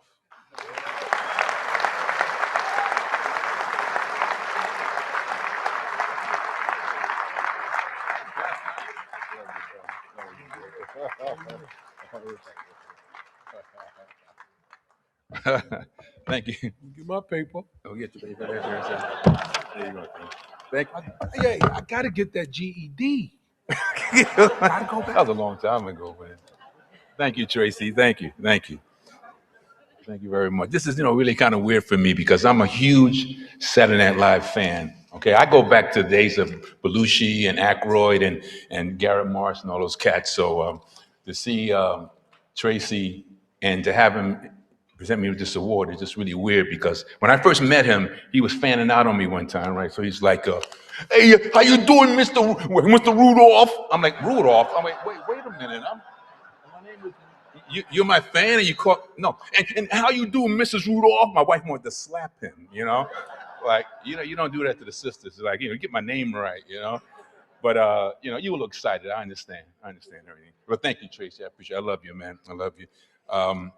I just want to say before we get started is that, I've been in this town a long time, and Aaron, I know you're a two-time MVP and all that stuff, 3-time and everything like that, but don't get too big for your pinstripes because this is my town, okay? This is my town. Just want you to know that, okay? All right? Just want to be, quick shout out to servicemen right here. Guys, you stand up real quick. Table 30, look at that, table 30. Thank you guys for your service. Appreciate that. Thank you.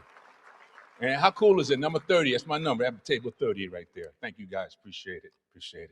What's really kind of weird for me is because it's been 50 years since I came up as a rookie. 1976, can't believe it. It's just unbelievable that time has flown by. But I remember being a rookie, and before I even became a Yankee, a lot of people don't notice, but I signed with the Pittsburgh Pirates out of high school. So yeah, the Pittsburgh Pirates, the Piratas, they taught me how to play the game. I came to spring training. I did not get a chance to meet the great Roberto Clemente before he passed, but I was anointed by royalty, guys like Willie Stargell, Dave Parker, the late great Dave Parker, who's now in the Hall of Fame. All the teammates that took me under their wing and taught me how to be a winner. We lost to the Big Red Machine in 1975. They beat us 4 straight when they had Joe Morgan and Pete Rose and all those great guys. But I got traded to the Yankees in '76, as you know, and then I fell into great players like Thurman Munson, Roy White, Chris Chambliss. These are the guys that taught me how to play the game. So this award for me is very fitting because it's about service. And I remember as a youngster, all those guys telling me how to give back to the game. It's all about service to the game. You know, all these great athletes up here, all these tremendous competitors, and a lot of them I played with, the Johnny Francos and AJ and all these guys, Coach Aaron, of course. But it's just nice to be able to, come through for these guys because they all told me, Willie, whatever you do, give it up, man. Give it back to the game. Always give it up. So that's why I still love it. That's why I'm still around it. And that's why I love going to spring training, working with these great athletes. But it's just really surreal for me because, growing up in New York, being a kid from Brooklyn, New York, and being able to realize your dream, because we all dream of being baseball players and being, in the big leagues. And I lived that through the Yankees, through the Mets, going back through the Sandlots, where we all started. So it's just an honor for me to be here tonight. I can really go on and on because there's so many emotions kind of coming at me right now because there's so many great memories. And I know we need to get out of here because the Hawk's here and the snow is coming. Okay? I don't know if you guys know what the Hawk is, but you know what the Hawk is back in Chicago, right? It's getting cold out there. So again, I appreciate you guys. My partner in crime, Ron Gidry, couldn't be here tonight. We're joined at the hip, both co-captains, and I think he was home making squirrel head stew or something like that. I don't know. Or some raccoon dish or something like that. But no, he couldn't be here. I think he and my partner, Bucky Dent, they had another appearance tonight. They're doing a clinic in Louisiana, and he said, sends his best to everyone. I'll see him in a few weeks in spring training. But again, I want to thank you guys for coming out. They're baseball writers. We go way back. I remember Mr. Jack Lang. He was there. I was always hiding from the media, so we got a chance to know each other too well, but he was always very fair. Shout out to the 86 Mets real quick. My guys in the desk up here. Because I grew up a Met fan. A lot of people don't realize it, but I did grow up a Met fan because I was more of a National League fan as a kid. So all my friends, loved the Dodgers and Jackie. And Jack Lang actually, covered Jackie Robinson back in the day. So those are the guys that I grew up with, and Jack was always fair. He was tough but fair. And I remember having conversations with him. So accepting this award for my man Gidry, and thank you again, baseball writers. I haven't been back here in a while, so don't be afraid to invite me back sometime soon, okay? All right? Thank you guys. Hey, love and peace for everybody, okay? All right? Okay? God bless. All right, thank you. Thank you.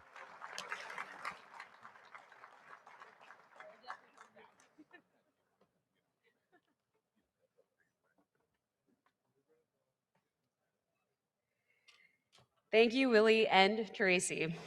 I'd now like to thank Rick Cerrone for working hard on our dinner program, Scorebook, which was at everyone's seats today, and doing a wonderful job with it. Rick also reminded me that as recently as the mid-1980s, BBWAA dinners were men only.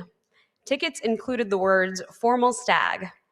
Even Keith Hernandez, who was being awarded the National League MVP award at the 1980 dinner, was told that his then wife couldn't attend. So ladies, we've come a long way. Women are now in baseball.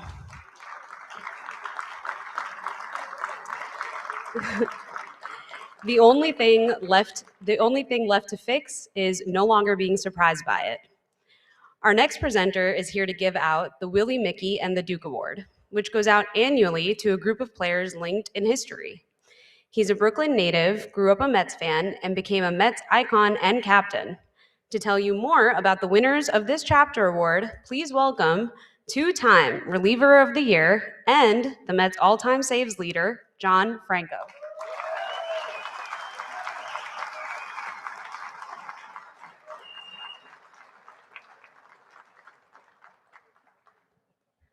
The only guy older here, Jesse's older than me by 2 years. He finished at 46, I finished at 44. So it was pretty cool. But it's been 40 years since 1986, right? We won the World Series. I wasn't on that team. I played against the guys here, Ronnie, Sid, and Doc. And I go way back before I became teammates with them. Ronnie and I were roommates in the Cape Cod League, and we lived in an attic. And we, with this family, they didn't have the best hygiene. We had flea bites on our ankles, and we had bologna sandwiches that were green molded every day. But the best part of that was the Twinkies. So we had that. And Sid Fernandez and I got drafted the same year by the Los Angeles Dodgers. Sid was the 3rd round, I was the 5th round. And then we got traded to the Mets, and we were in instructional ball together. I remember we had 3 roommates, and they knocked on our door about 12:30 at night. And these guys, "You have room for one more guy?" And we said, "Sure." And Sid was a big kid, Hawaiian shirt, flip-flops, and long, and said, "Hey, brother, how you doing?" And we had a lot of macadamia and dried pineapples for the whole.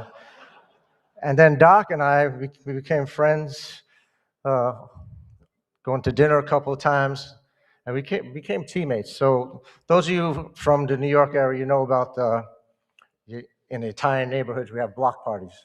So I invited Doc to a block party, and I couldn't get him to go because he put that feed bag on. He could eat. Get to Doc's heart, he could eat. But the thing that he loved most was the homemade wine. So we've been friends ever since. I've been fortunate enough to be teammates with all 3 of the guys. All 3 of the guys were great pitchers in the '86 team to win the World Series. Ronnie, Doc, and Sid. All 3 guys are great athletes. All 3 guys are very, very good hitters. So it's my honor tonight to present Doc, Ronnie, and Sid the Willie, Mickey, and Duke Award.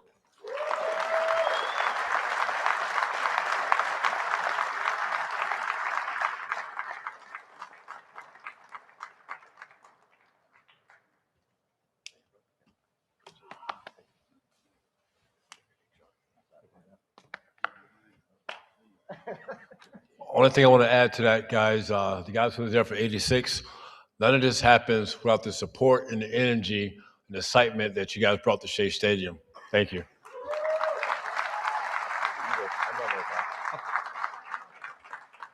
Sid said he's not going to talk, so I'm going to talk for him. You know enough about Dwight. Unfortunately, you see me all the time on TV. Very rarely do you see the kid from Hawaii. And the Mets might not have won Game 7 or the '86 World Series if it wasn't for Sid Fernandez.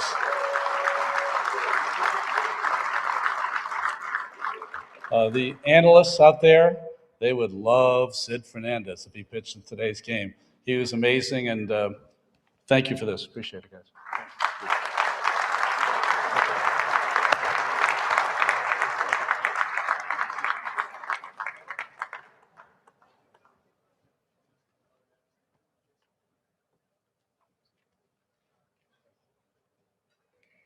Thank you, and congratulations to all of you.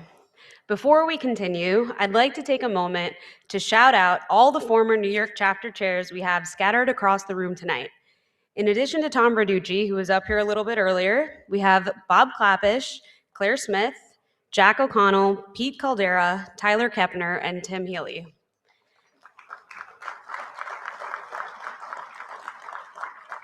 And I'd like to recognize in a special way the former chairman who played critical roles in making this dinner happen. Ken Davidoff, Mark Feinsand, Joel Sherman, Mike Puma, Anthony DeComo, Dave Lennon, and Brian Hoke, as well as BBWAA board members Laura Albanese and Will Salmon. Thank you all.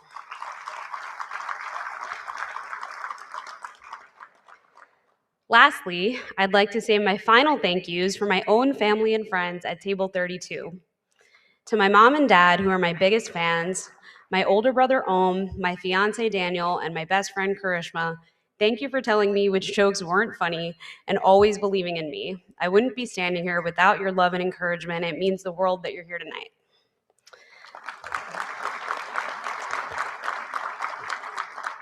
Finally, we saved the two biggest awards for last.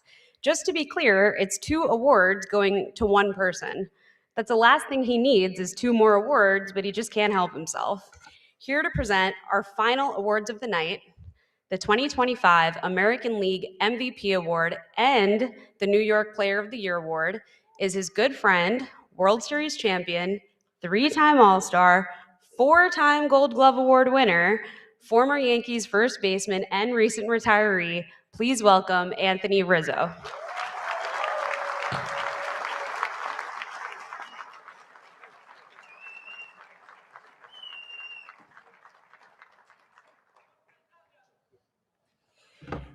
All right, thank you. Baseball Writers, beautiful event. I never got to be here as a player, so it's a dream come true to finally be up here on this stage. I just want to start out by saying how humble I am to be on this stage with these great players. Congratulations on all the awards, the Rookie of the Year awards. Congrats, guys. Next year will probably be a little bit harder, but keep going. Cy Youngs, a Manager of the Years. It's all amazing to be up here. And when you're asked to present an MVP award for one of your closest friends in the game, one of your best friends in life, the easy thing for me to do is to read off his stats. But I really want to talk about the player that he is and what he brings to New York. When I played in my career, former players would come back and they would ask us what type of player he was. And I learned that from a very young age. That's all guys care about when they come back. And in this game, you have to respect the hierarchy that did it before you.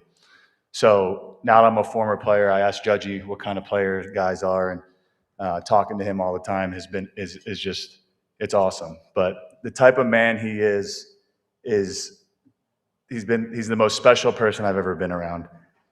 And it starts with his parents, Patty and Wayne.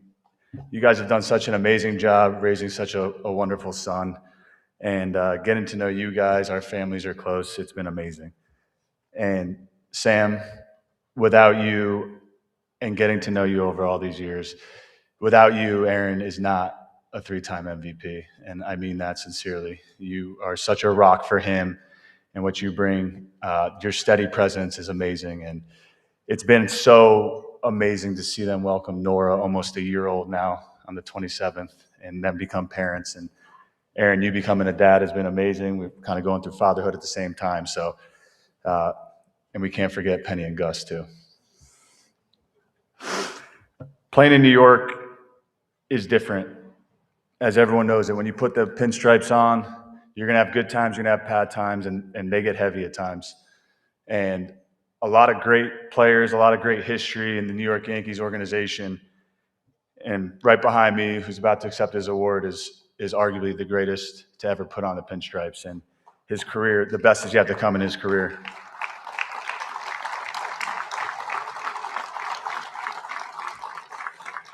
The lights shine brighter, the pressure is heavier, every moment is magnified, and not everyone's built for this stage. You've seen a lot of guys fold under these big lights, and what he does every day with his selfless leadership is something that I admire. I admired it from afar, and then when I got to play with him here, it's the most incredible thing I've ever witnessed. He pours more into his teammates than anyone I've ever seen, and when you're a superstar in this game, you have to be very, very selfish to your craft. And the fact that he can make everyone from all around the world, from Latin America, from Japan, anywhere you name it, we're all together in this clubhouse for 162 games, more than we see our families. And anytime you have an interaction with Aaron Judge, he makes you feel like you're the biggest person in the room. And that's such a special feat to have as a superstar in this game. And Aaron, never change, because what you do for this game is amazing. Everyone at Yankee Stadium, the parking attendants, we walk out to the bus, people saying hi to him. It's the most amazing thing. He's a rock star everywhere he goes. And he's not hiding from anyone. He's 6'7", 280, 270.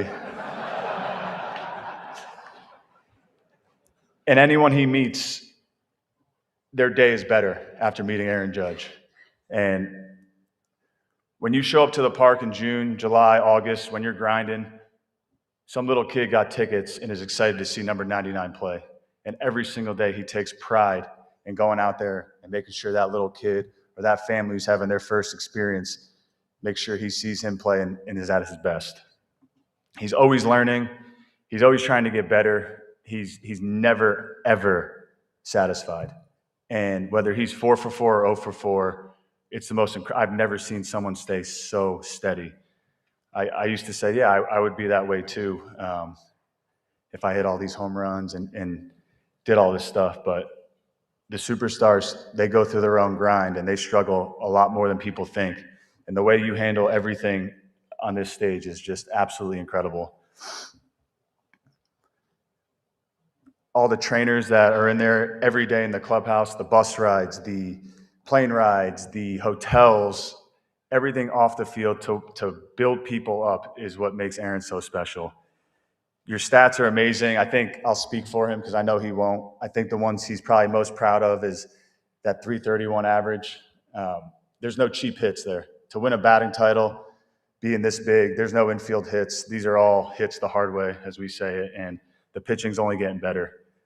Runs scored, I think it was over 130 this year, and RBIs. That's how he contributes to his teammates because at the end of the day, his most important stat is a win at the end of the day. And that's the most gratifying thing about him is that's all he cares about is winning baseball games. Tonight we honor an MVP season, but this room really knows is that baseball is better because Aaron Judge is in it. So ladies and gentlemen, please stand up. Give him a round of applause for your captain of the New York Yankees, the King of New York, Aaron Judge.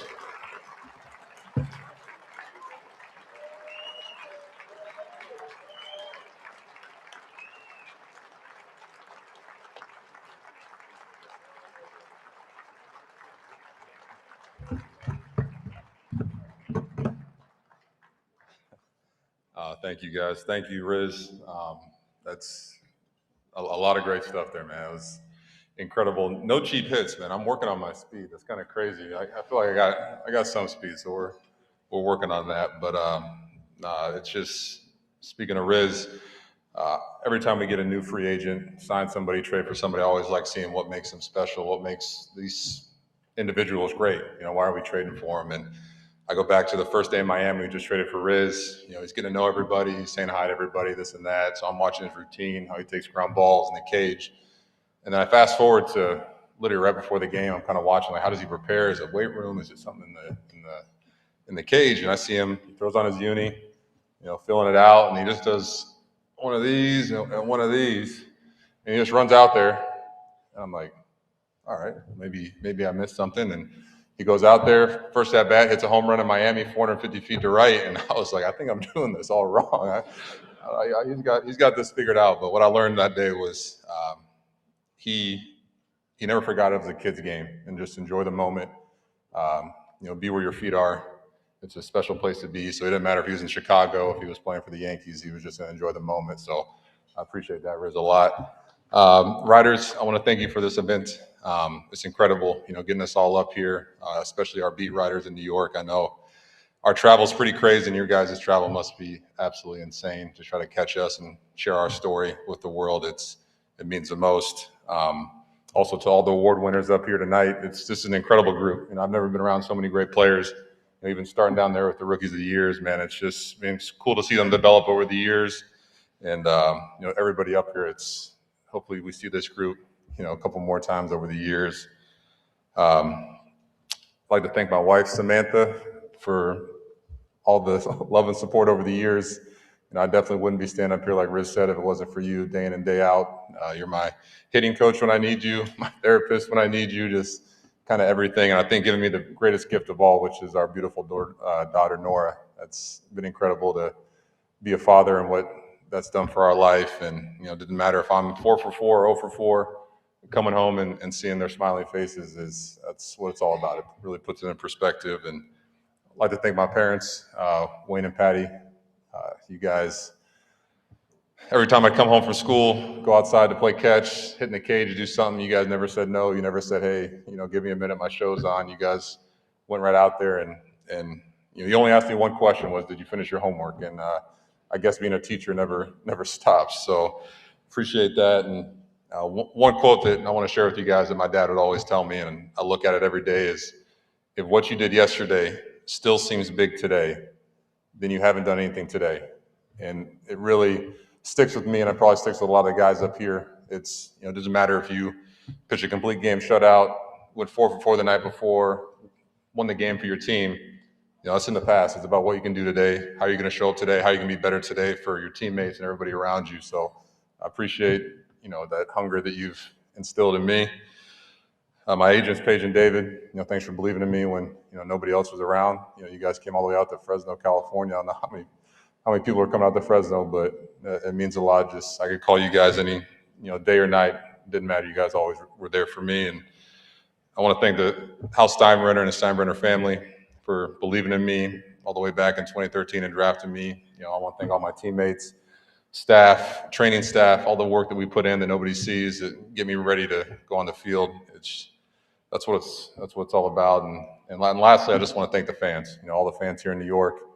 You guys wearing this uniform, getting a chance to represent not only the Yankees but the city of New York. It comes with high standards. You expect a lot, you demand a lot. And I think that's what brings the best out of all of us and brings the best out of me. So I just want to thank you guys because it's a lot of you save up to come to one game. Riz kind of hit on the head. You guys save up to come to one game to watch us play, watch me play, and that's what it's about. I want to give you guys the best and put on a show for you guys. So thank you, everybody. Thanks for tonight, and God bless.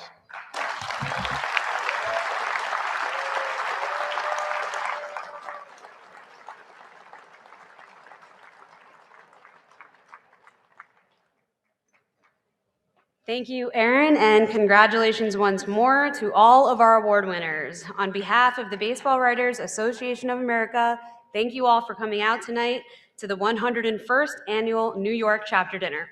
Good night, travel safely, and we'll see you again soon.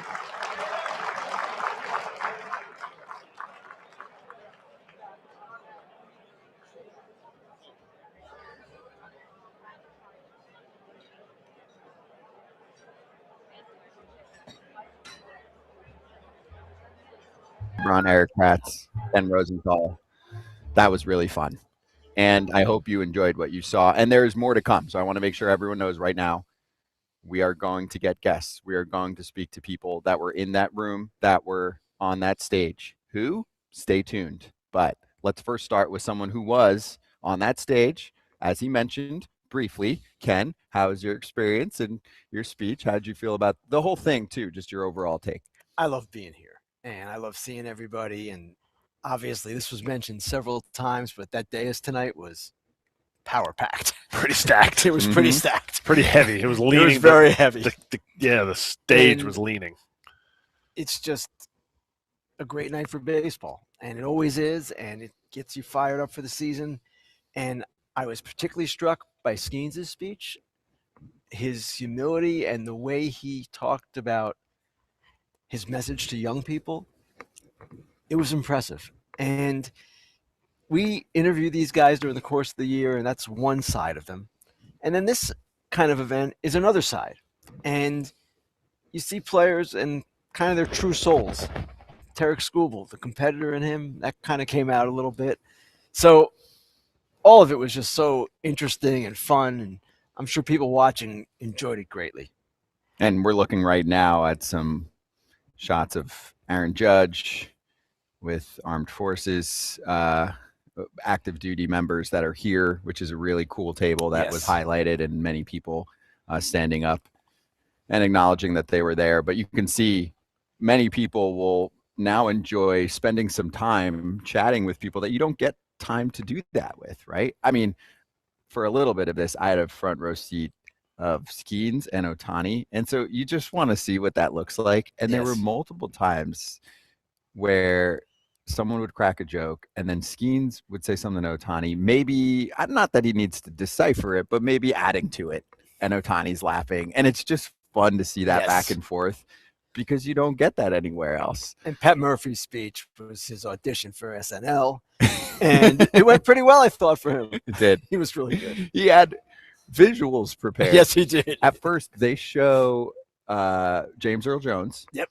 And some people are like, did they mess up? Were they trying to put Pat Murphy on the screen with his headshot or something? And it was like, no. They just were getting ready for his bit that he had prepared. Right. So he clearly talked to the audio-visual team and said, hey, I've got something for you. And then superimposed his face over the with the outfit. the tiger. Yeah, the outfit with the tiger, the whole thing. So you can backtrack to watch it if you want later. I won't do it justice, but It's classic Murph. It's classic Murph, you know. It was vintage. Yeah, and his joke really hit.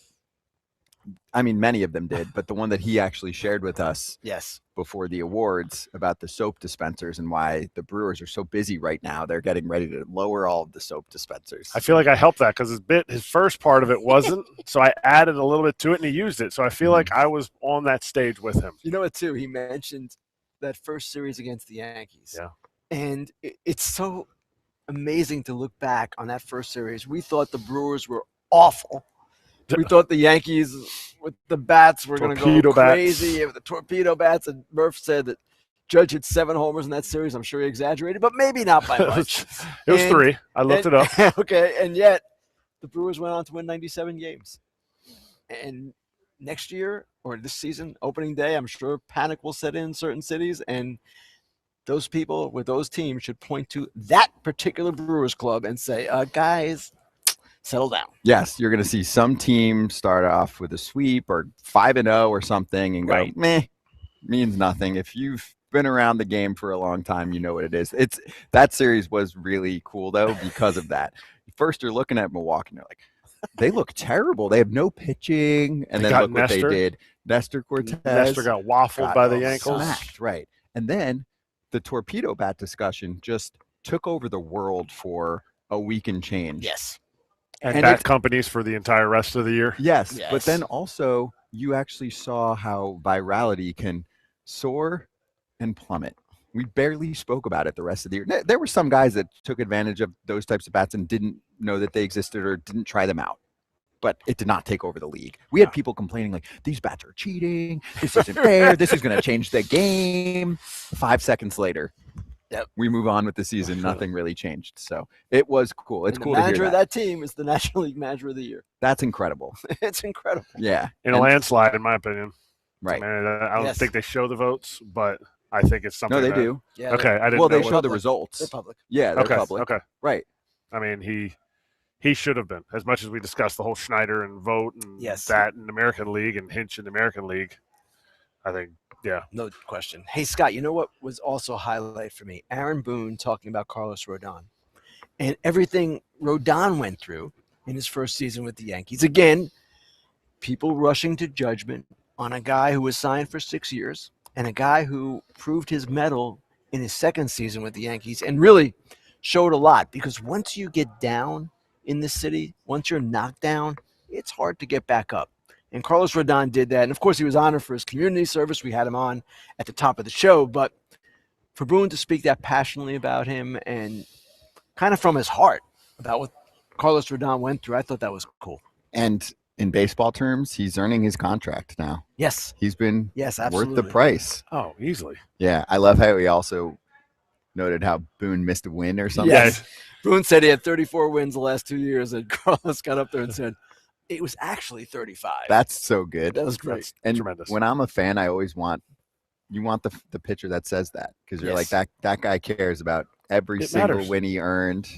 That stuff does matter. Just like we spoke about with Skubal. Like, yeah, I want him to think he should be the highest paid pitcher, because that means he's performing like the highest paid pitcher. That's what you're looking for. They put a lot into every start. Yes. Starting pitchers, as much as we joke about them and they play every 5 days, they put a lot into it. So one win means a lot. Also, for me, Chris Fetter, pitching coach of the Tigers, spoke about Skubal, and I thought the story about when Jake Rogers went down, and who did he say was Dingler was with his first start catching Skubal, because Rogers caught him. So if you didn't catch that, I encourage you to go back at some point. And how Skubal's cracking jokes and making sure that his catcher's good.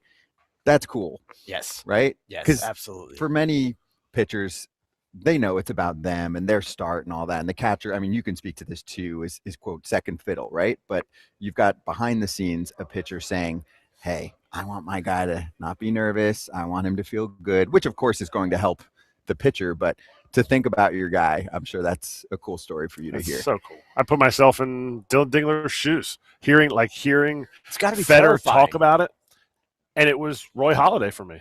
Oh, wow. Roy Halladay, I had caught him in bullpen sessions when I was already a minor leaguer with the Blue Jays. They'd bring people over. Okay. Dude wouldn't say a word. It was notorious. Like, don't screw it. Why is that guy sitting right there? Get him farther on the plate. He was very meticulous about everything. Very demanding. Yes. But because of the level he wanted to be at, that's why he was so demanding. Fast forward to 2012, Carlos Ruiz gets hurt, and I'm in the big leagues with the Phillies. I'd caught games. I was already 32 years old.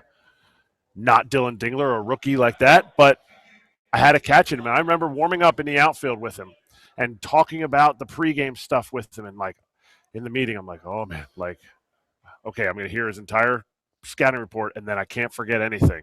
And then we went out and warmed up in the outfield, and I remember seeing how far there was nothing behind him, because I stood next to the fence, and he went out into the outfield, and we were playing catch. And I'm like, if I overthrow Roy Halladay, he's going to be so pissed. They might send me down before the game starts and get someone else up here to catch him. I remember the feeling. So for him to joke, if Roy Halladay had said a joke at that point, I'd have been like, world to you. Great. He's one of these guys. Great. Yeah, Later on, I got to know Doc more because I caught him more because Chooch was out and all that stuff. So that story resonated so well with me, and I'm glad Federer mentioned it. That's cool. Yeah, Tarik's really well liked in the sport, so it's important for people to understand that.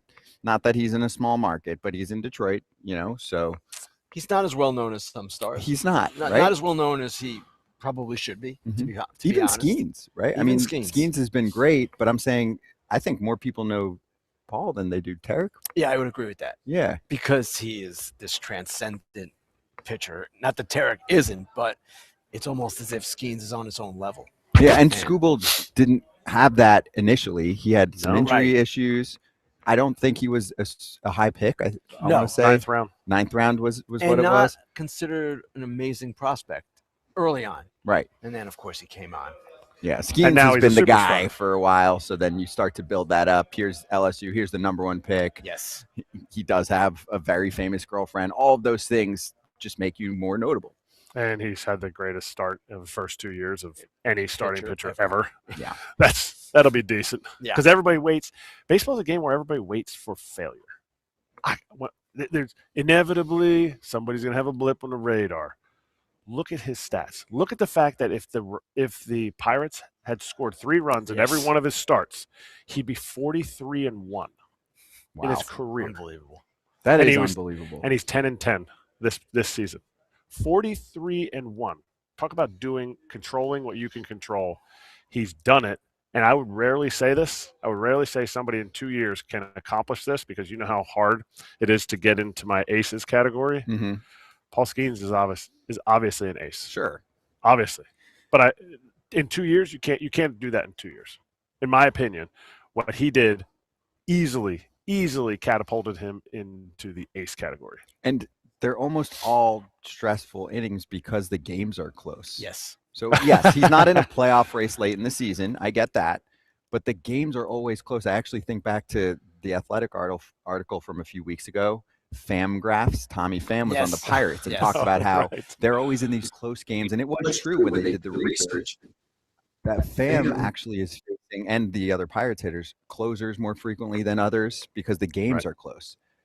Paul Skenes has a version of that because he's pitching in games where it's always 2-1, 1-0, 3-2. I can't give up a solo dinger or the game is tied. Yeah. I don't think he pitches that way, though. No, but I'm saying it is a different way to if it's 7-0 and Skenes knows the stuff that he has and he's rolling, it is a different game. Yes. He's so demanding of himself, too. And you see that on the mound. You can see he's got that perfectionist thing that a lot of the aces do. And it shows, and it's going to be so much fun to watch the rest of his career unfold. Jason Stark in The Athletic wrote this article at the end of last season. Oh, no, it was actually around Christmas time, right around the last week of the year. Basically showing how crazy Skenes' performance has been, like Erik was just saying, relative to his team. Like, if his team was this, he would be this. And like Shohei, and Tom Verducci said this very well. We have to appreciate this because we might not see it again. I would put Skenes as a pitcher in that category. Mm-hmm. It is that rare. That's why I get bummed when you see those first 2 seasons and you're like, damn, no playoffs. And we just saw what Trey Savage did. Yes. And Paul Skenes hasn't gotten that yet. He's got a long career. Hopefully he'll get some postseason appearances. But he actually happens to be on a team that has not been good. And they did a little bit more this offseason. Is it enough to put them in the postseason? I don't know. It's Not yet. I don't think so. No. So you start to look at this team and you're like, we might have the greatest first 3 years of a pitcher in modern history, and we might not get to see him in October. That's a thing. Well, not to just dump on the Pirates, but why did they waste the first 2 years? Why weren't they doing what they did this offseason the first 2 years? That's a question that I would like answered. I'm not sure it's going to ever be answered, but you had this shooting star, this comet, and you essentially did nothing around him to take advantage of that. And yes, he's probably going to leave after 6 years, maybe earlier because his arbitration number is going to rise. Well, you had him. The Angels had Ohtani. You had your chance. Right. That was your window. Yes. And you want to say, oh, we knew he'd be good. We didn't know he'd be this good. Sure. Year 1. What about last year? Yeah. You already saw You knew. He was rookie saw of the him year. dominate. You knew that if he was healthy, he was going to be one of the best pitchers in baseball, and that was going to be a win day for you if you could give him some run support. And they had the worst offense in baseball. Yes.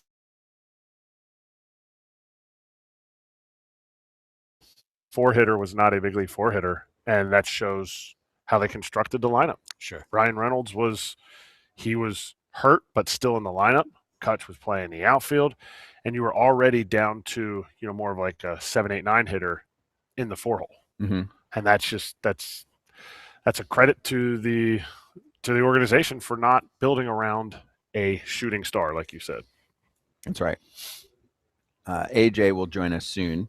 He is out chatting with some of the special guests that are here. He's celebrating his appearance on the dais. And he's also trying, if you were watching, you saw this, begging the players going back to Florida on private jets tonight. He's begging them for rides. He might not come back if he gets a ride, but he's not getting a ride. I can assure you of that. Why don't you think so? I think he's got a shot. I think he's got no shot. No?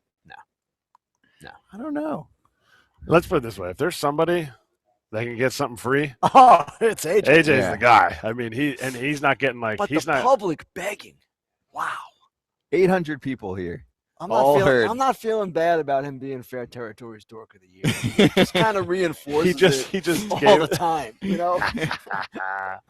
I'm good. I'm good with that. Yeah. Yeah, it's funny. Any other speeches or notable moments while we're waiting for some of the guests to come through? We talked about Tarik, but his humility is talked about when a guy stands up there. I don't know. Maybe this is me. I could be accused of judging, but this is a positive thing, so it's probably not judging. It's good judging. I call it scouting reports. You look at the guy and you're like, he truly believes what he is saying. He truly loves his wife. He truly knew the names of all the coaches that he mentioned. He truly understands. And when you see that, to me, it overshadows all the arbitration. Is he going to get this money? It just shows me that he is able to be supremely locked in, but also be a freaking human who never knew if he was ever going to pitch again after he got Tommy John surgery in college and then got picked in the 9th round. It exudes from him. It's a good organic showcase for other teams when you just see how he conducts himself. It's true. That stuff matters. And when he named the Tigers people who helped him, he used all first names and nicknames. It must have been 20 names. Easy.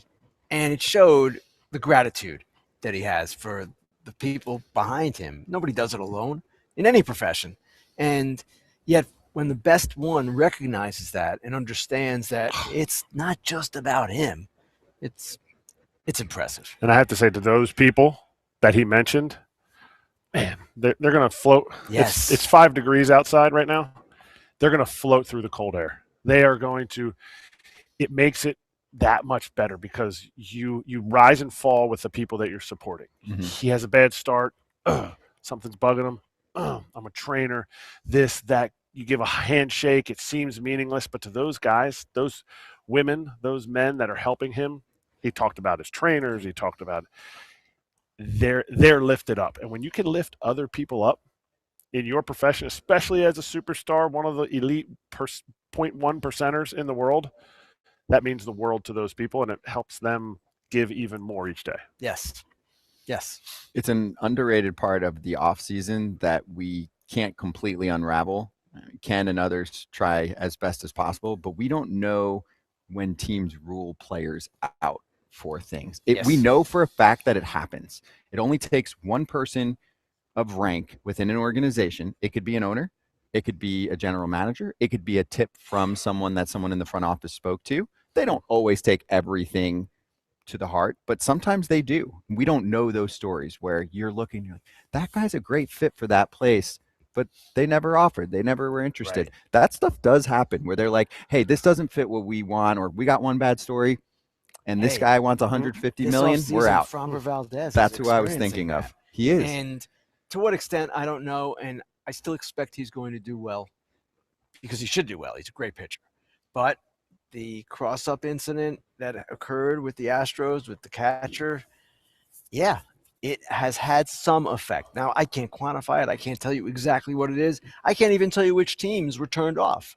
But it seems to me that if that had not happened, if there were not questions about his makeup, he'd be signed by now. He might have gotten Dylan Cease's deal or something close to it. Mm-hmm. I mean, using owners for an example, they're not watching every game of every team. It's not impossible.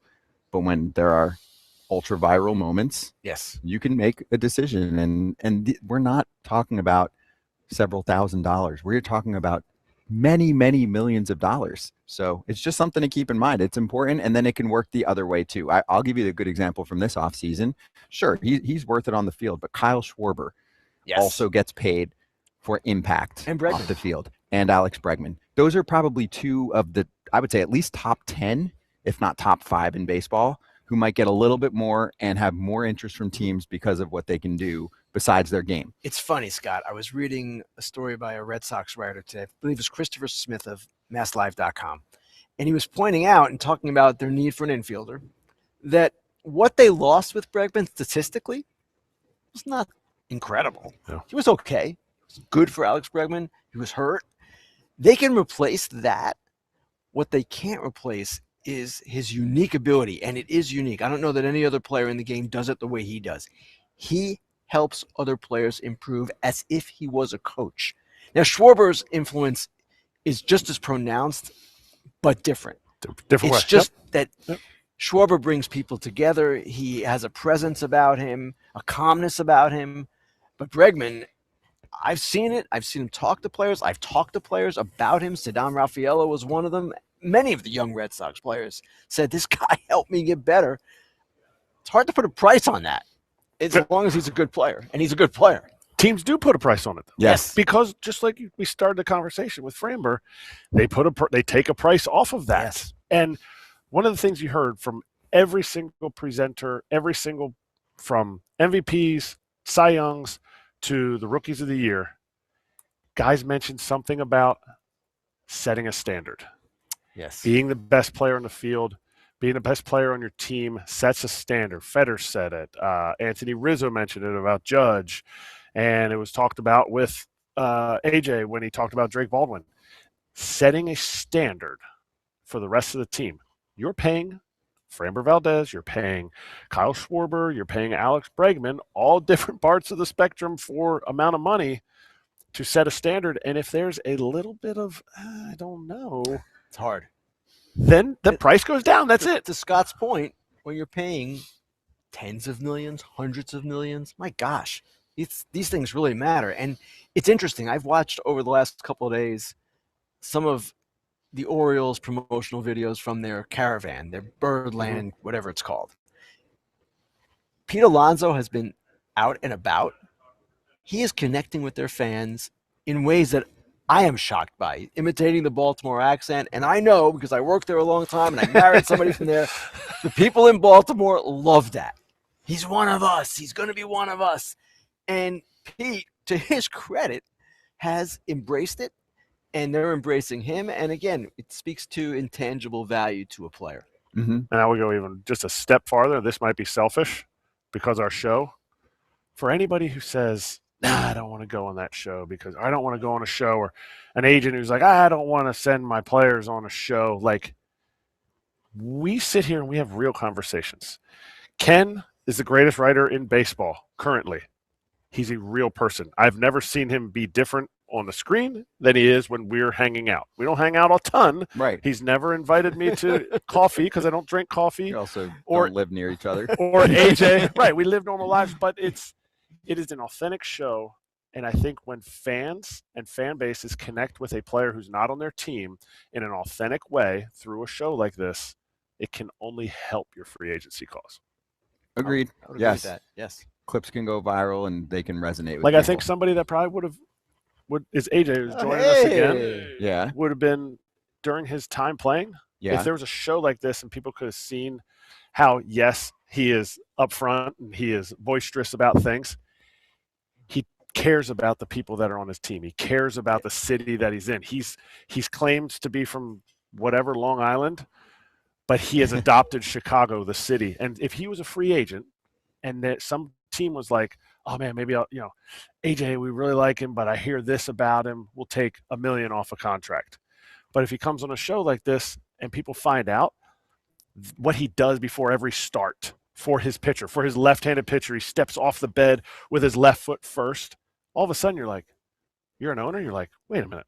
That's not what I heard. That's not what I heard. Yeah. This is what I want. This is the kind of person that I want. Will change our culture of our organization, and there's more money to be had for the players. Yeah, Lance Lynn did that our first year of the show when he was going through a really rough patch, and he would come on and be like, I'm here. I'm terrible. I feel awful. Sorry, Chicago. Nobody wants to win games more than I do. All that. And you just, tons of fans would reply and be like, can you be mad at this guy? That's all they want to hear. Yeah. And they were mad before. They were mad before. And then he would come on, we'd spend more time on it, right? Because you can take more time than maybe a quick post game or something. You can take 15 minutes. But it's like, real. Hey, this is what I'm going through. Yeah. But it's real because I haven't experienced anything what those guys up there have experienced. But I lived it and I saw guys go through different things. AJ's experienced way different things. And when you can get the real side of players, to me, I only think it grows their value as a player. Yep. What's up? How was it? I had to follow Ken, so that's tough. No. You were ready. I was ready. You didn't lift the mic up Hold either. on, though. Did you get a ride back? Yeah, actually, I got offered rides, but I can't because Mark is making me work. So Wow. Rodon offered. Because I just said that. He offered too. He's like, I'm going to Tampa. He's like, I got 2 seats, but I'm leaving right now. And I was like, oh crap. So he said, "Oh, Kratz." Yeah, and All right, I take it back, AJ, because I said no one would invite Rodon you. right here. He's like, yeah, I got 2 seats. I'm going to St. Pete, and I'm like, well, When's he going? Right there, he's gone. Like they're gone. Oh, instantly playing Yeah. waiting. Yes. Yes, they're Teterboro. Private airport. Right out. Yeah. That's right. But tragic. Oh well, I'm gonna sit here with Ken for the next month.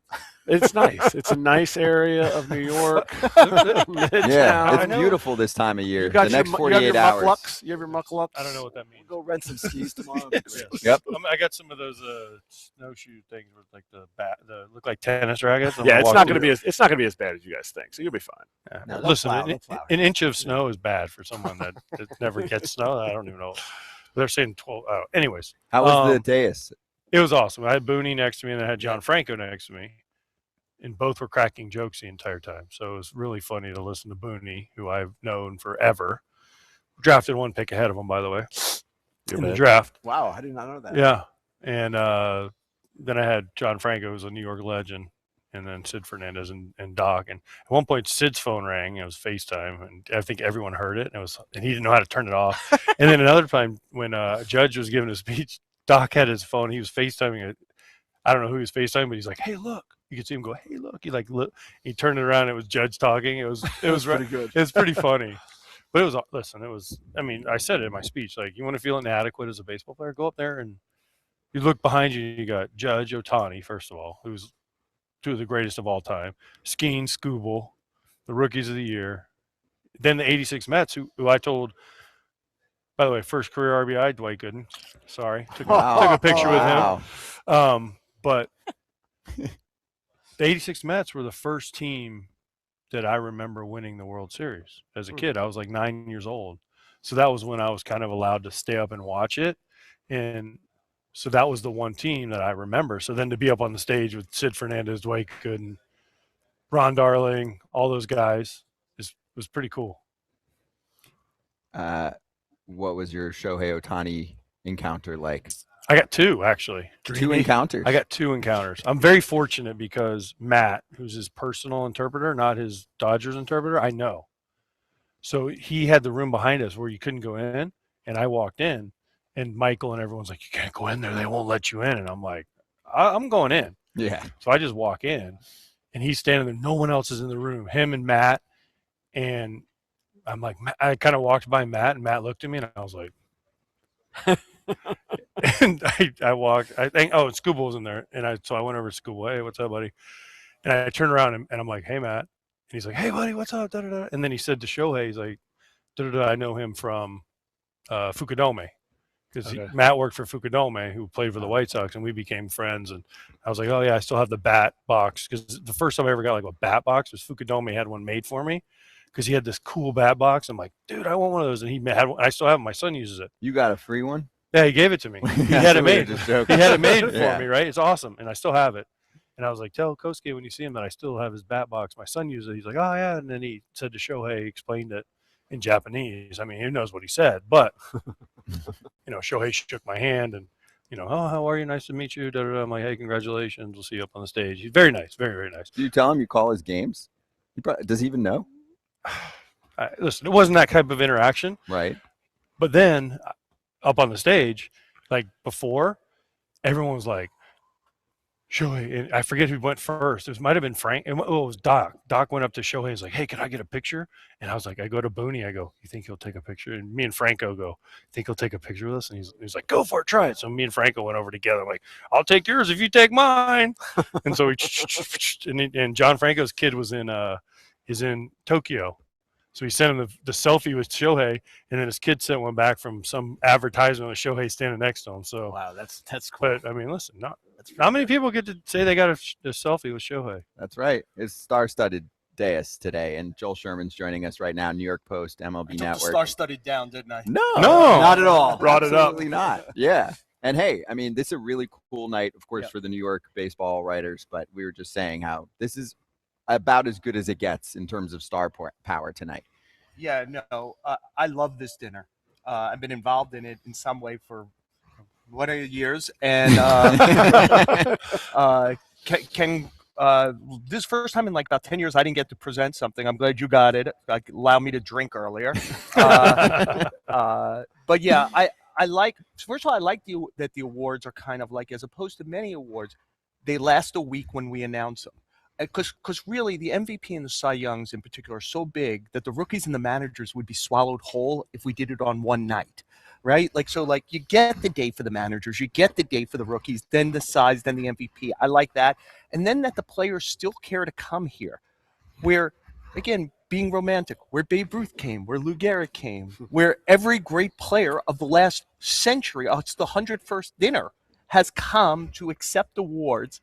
I mean, we've come a long way. They used to put on skits. Can you imagine if we were still trying to be funny and do that now? But yeah, no, it's a great night.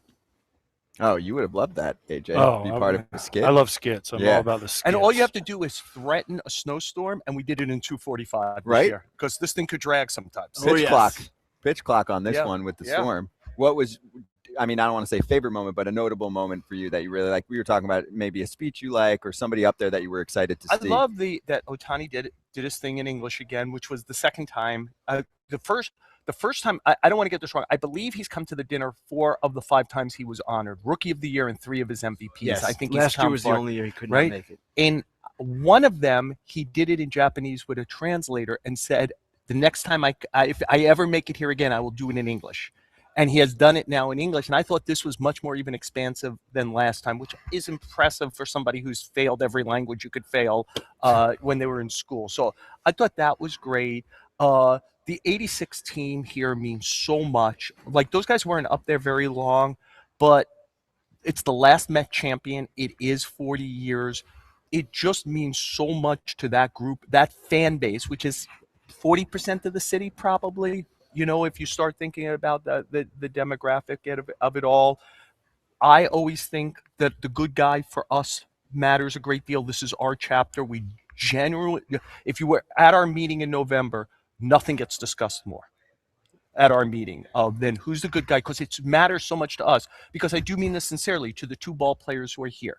We recognize there's generally an in your space feel to this. We recognize we're talking to you at bad moments often, like this is whatever, and how professional almost everyone is. And then we want to decide who are the people who go beyond, above and beyond.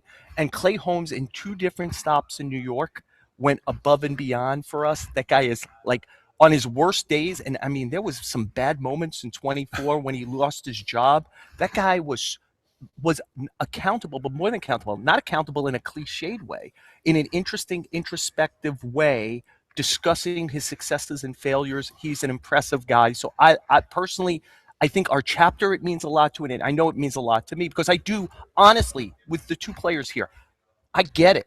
That's not the greatest time in the world to be asked a question 15 minutes after a bad moment. And guys who handle it professionally and well, I'm always appreciative Joel, of. and on top of all that, Laura Albanese from Newsday was the person who presented that award. And she mentioned from Abby, yes, from the Daily News, that Abby had mentioned that she asked Holmes to show her his grips. Yes. And Holmes did it without question. And to Abby, as a woman, it meant a lot, because that's not always something that might be done. And Laura, of course, is a writer for Newsday, the chairman of the chapter right now. Disha writes for FoxSports.com. And it was a big night for them to finally be kind of in the limelight. And it's tough for women in this business. It's tough covering baseball when everybody's commenting, saying women don't know it. No, they work their butts off. And to see them recognized like that, to me, that was special. Ken, unfortunately, you and I are old enough, right? We remember when it was even Absolutely. much tougher for them. Yes. I go back long enough.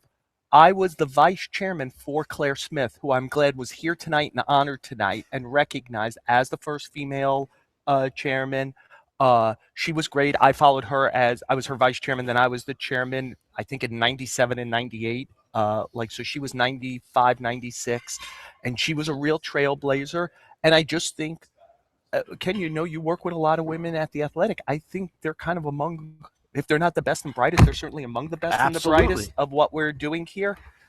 So yeah, yes. So it was a good night. And by the way, Steph Apstein would have been the chairperson, right? But she gave birth to a child, so she had to give up the chairmanship. That's cool. Well, if I can, I mean, obviously you're covering the Mets and the Yanks. I think the timing too with this audience, it's cool, right? You're in the off season.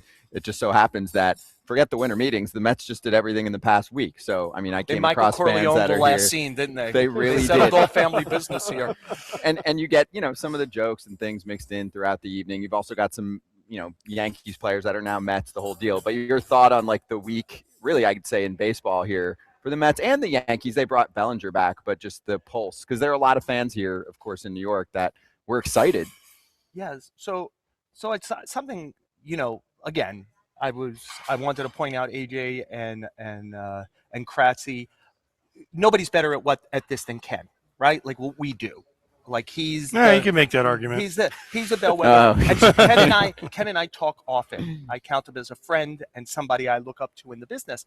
And one of the things I know I was talking to him about at the winter meetings is like, I think this is a social media thing more than anything, where I have to ask people who are overreacting in real time. Like, are you dumb or are you just playing dumb because it's such a good lane to be in for attention now? Like, do you actually think like David Stearns and Steve Cohen don't know what the issues are with the Mets? And do you actually think they're not going to act at some point? Spring training, even with everything, is still 2 weeks away. The regular season is 8 weeks away. The July 31st trade deadline is forever away. And like the idea that they weren't going to act at some point definitively and by doing something that at least would make you go, yeah, I believe in that. If like the Dodgers didn't exist, I could see them winning the National League, and maybe they'll win it anyway. The Dodgers almost lost the World Series this year. They almost lost to the Padres the year before. So who knows? And I kind of feel the same way about the Yankees, where like the Yankees are doing nothing. And I'm like, they build big casinos in Vegas. The number 2 over-under team in the whole sport is the Yankees behind the Dodgers. Like everyone would like to be doing their version of nothing. Now, again, I'm a pretty critical guy. I hold them all to high accounts. These are two teams that are actually trying. If you're trying to keep up with the Dodgers, you're probably going to fail. Players want to play there. It's like you can't move the Pacific Ocean here. You can't move Hollywood here. You can't move the weather here. Steve Cohen has a lot of money. He can't affect geography. And it has impacted where players want to play. Like, quite frankly, Kyle Tucker went to a place where he's looking at this as a 2-year contract. Where's the place where for the next 2 years I could perform great to go back out in the market?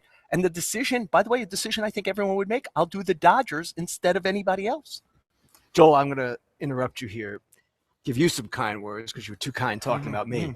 Joel wrote a column. It's going to be in tomorrow's paper. It's online now about the Mets things that didn't happen, that could have happened.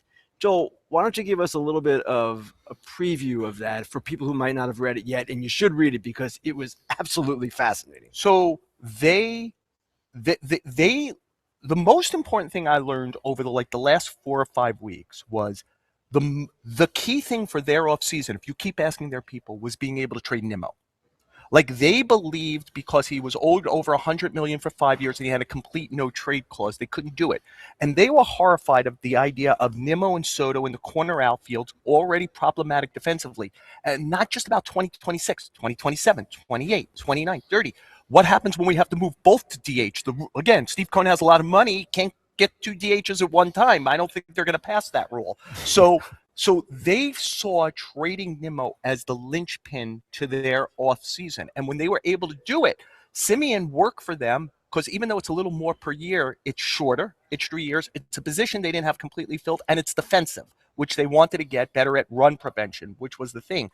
And once that position opened up and once it was clear that Alonso wasn't coming back, they pushed on Kyle Schwarber harder than people realize. Like the Orioles got a lot of love then, and I do think there was a window where the Orioles could have actually signed the player if they pushed harder.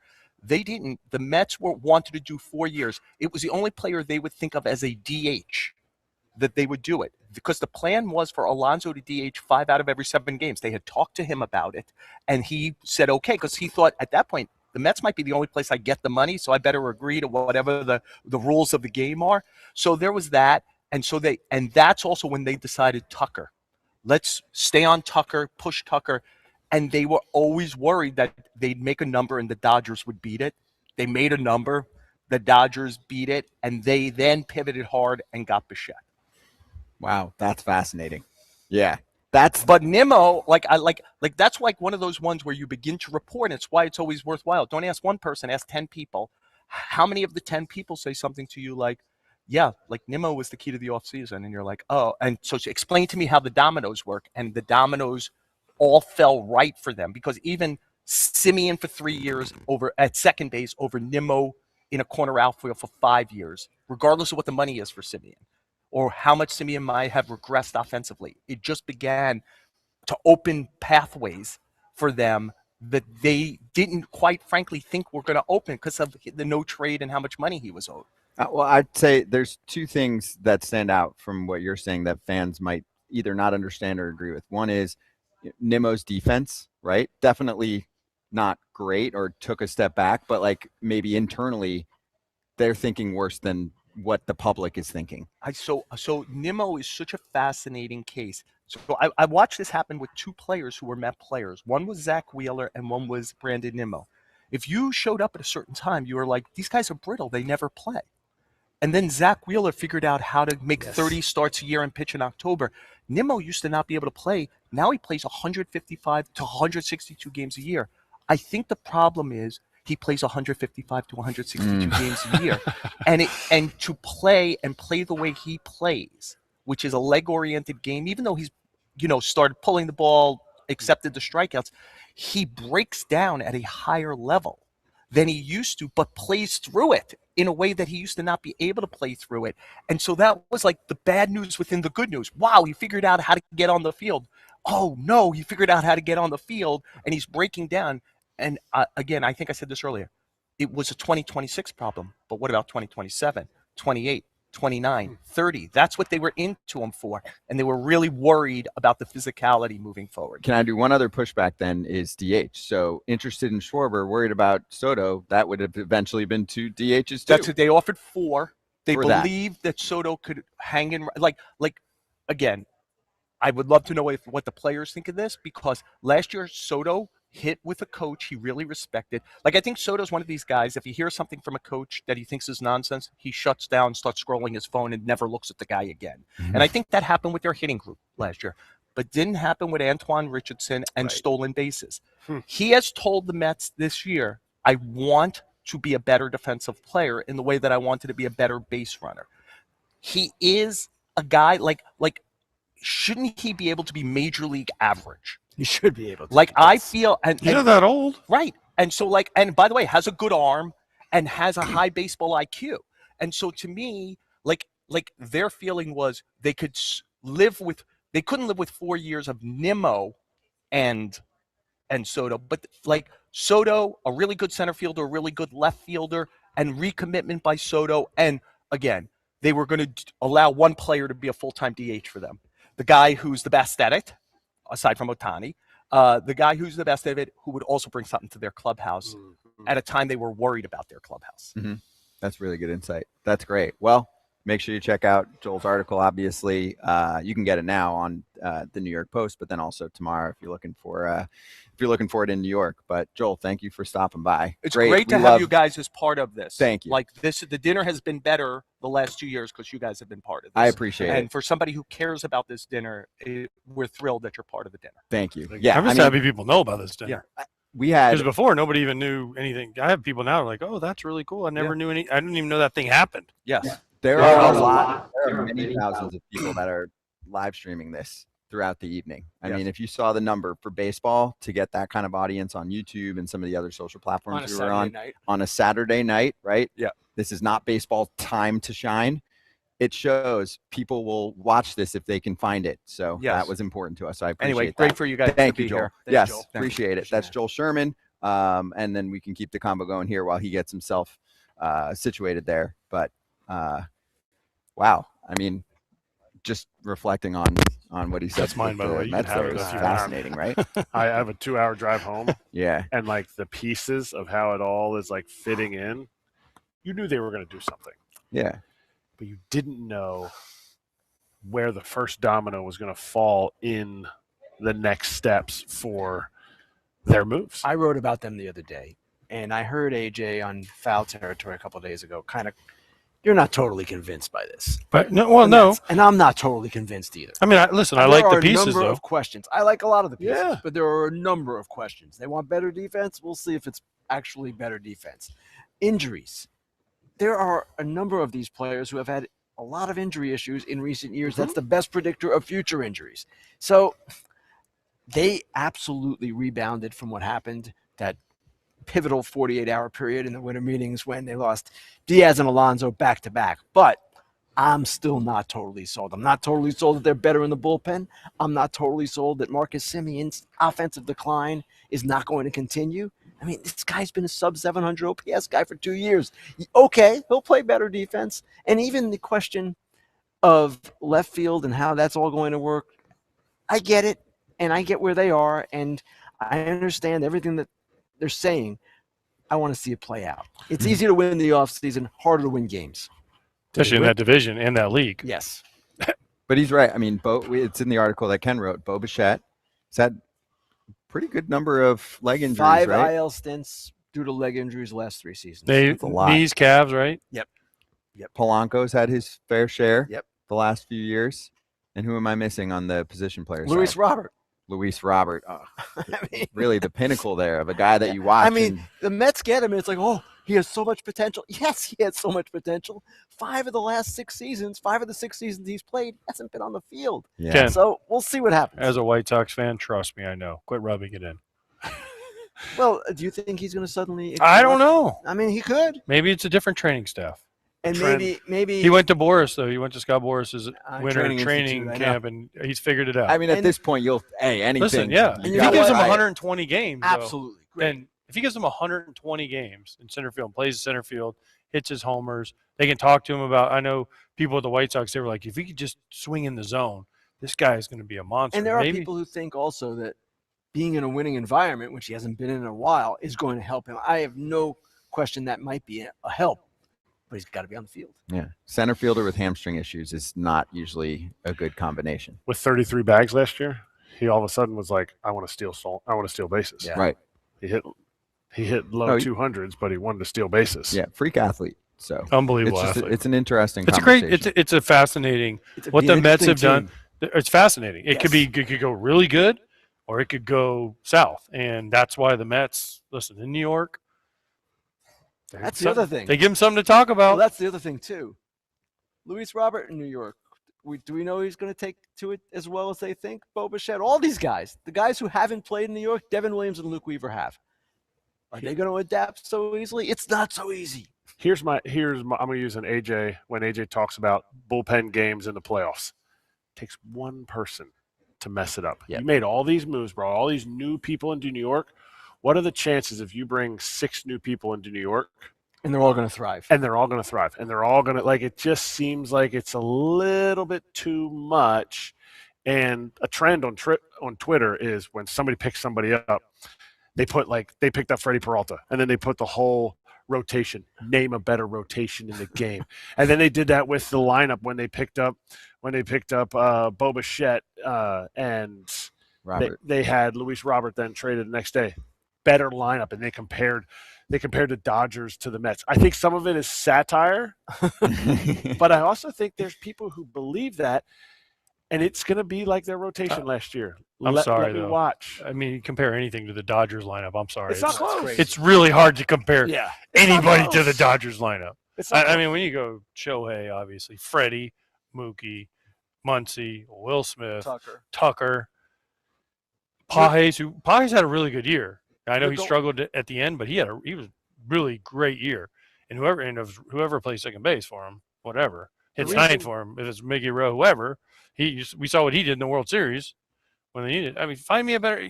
I'm sorry, there's not a better lineup, and even we can go starting. I mean, listen, they're the team. Yes, they're the gold standard. I'm sorry, they're the gold standard right now. And for anybody on Twitter or anywhere else to say compare the lineup to starting pitching the bullpen, if you go name for name, no one's beating that team. Name for name. Now, can they lose a series? Absolutely. They were this far from losing the World Series last year. They got swept during the regular season by the Brewers. Yeah. It happens. That's why we play baseball. And the Yankees swept the Brewers by a score of 200-4. Remember? Exactly. With the torpedo bats. Remember? Yes. We talked about that on the post here. I will say in the World Series, the Blue Jays lineup was better than the Dodgers lineup in my mind. They're facing the Dodgers pitching, and I mean they gave them as close of a run as you could. So I will say, I mean, whatever, you can point to 20 things that happened that would have led to it. Jeff Hoffman giving up the homer, whatever it is. Yeah, on paper, the Dodgers lineup probably looked more impressive, but the Blue Jays lineup was crazy good. You got to play the game. Yeah. That's why baseball's so hard to predict. And that's why don't give up.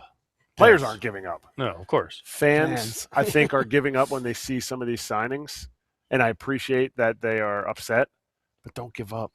Don't give up because players come to the ballpark.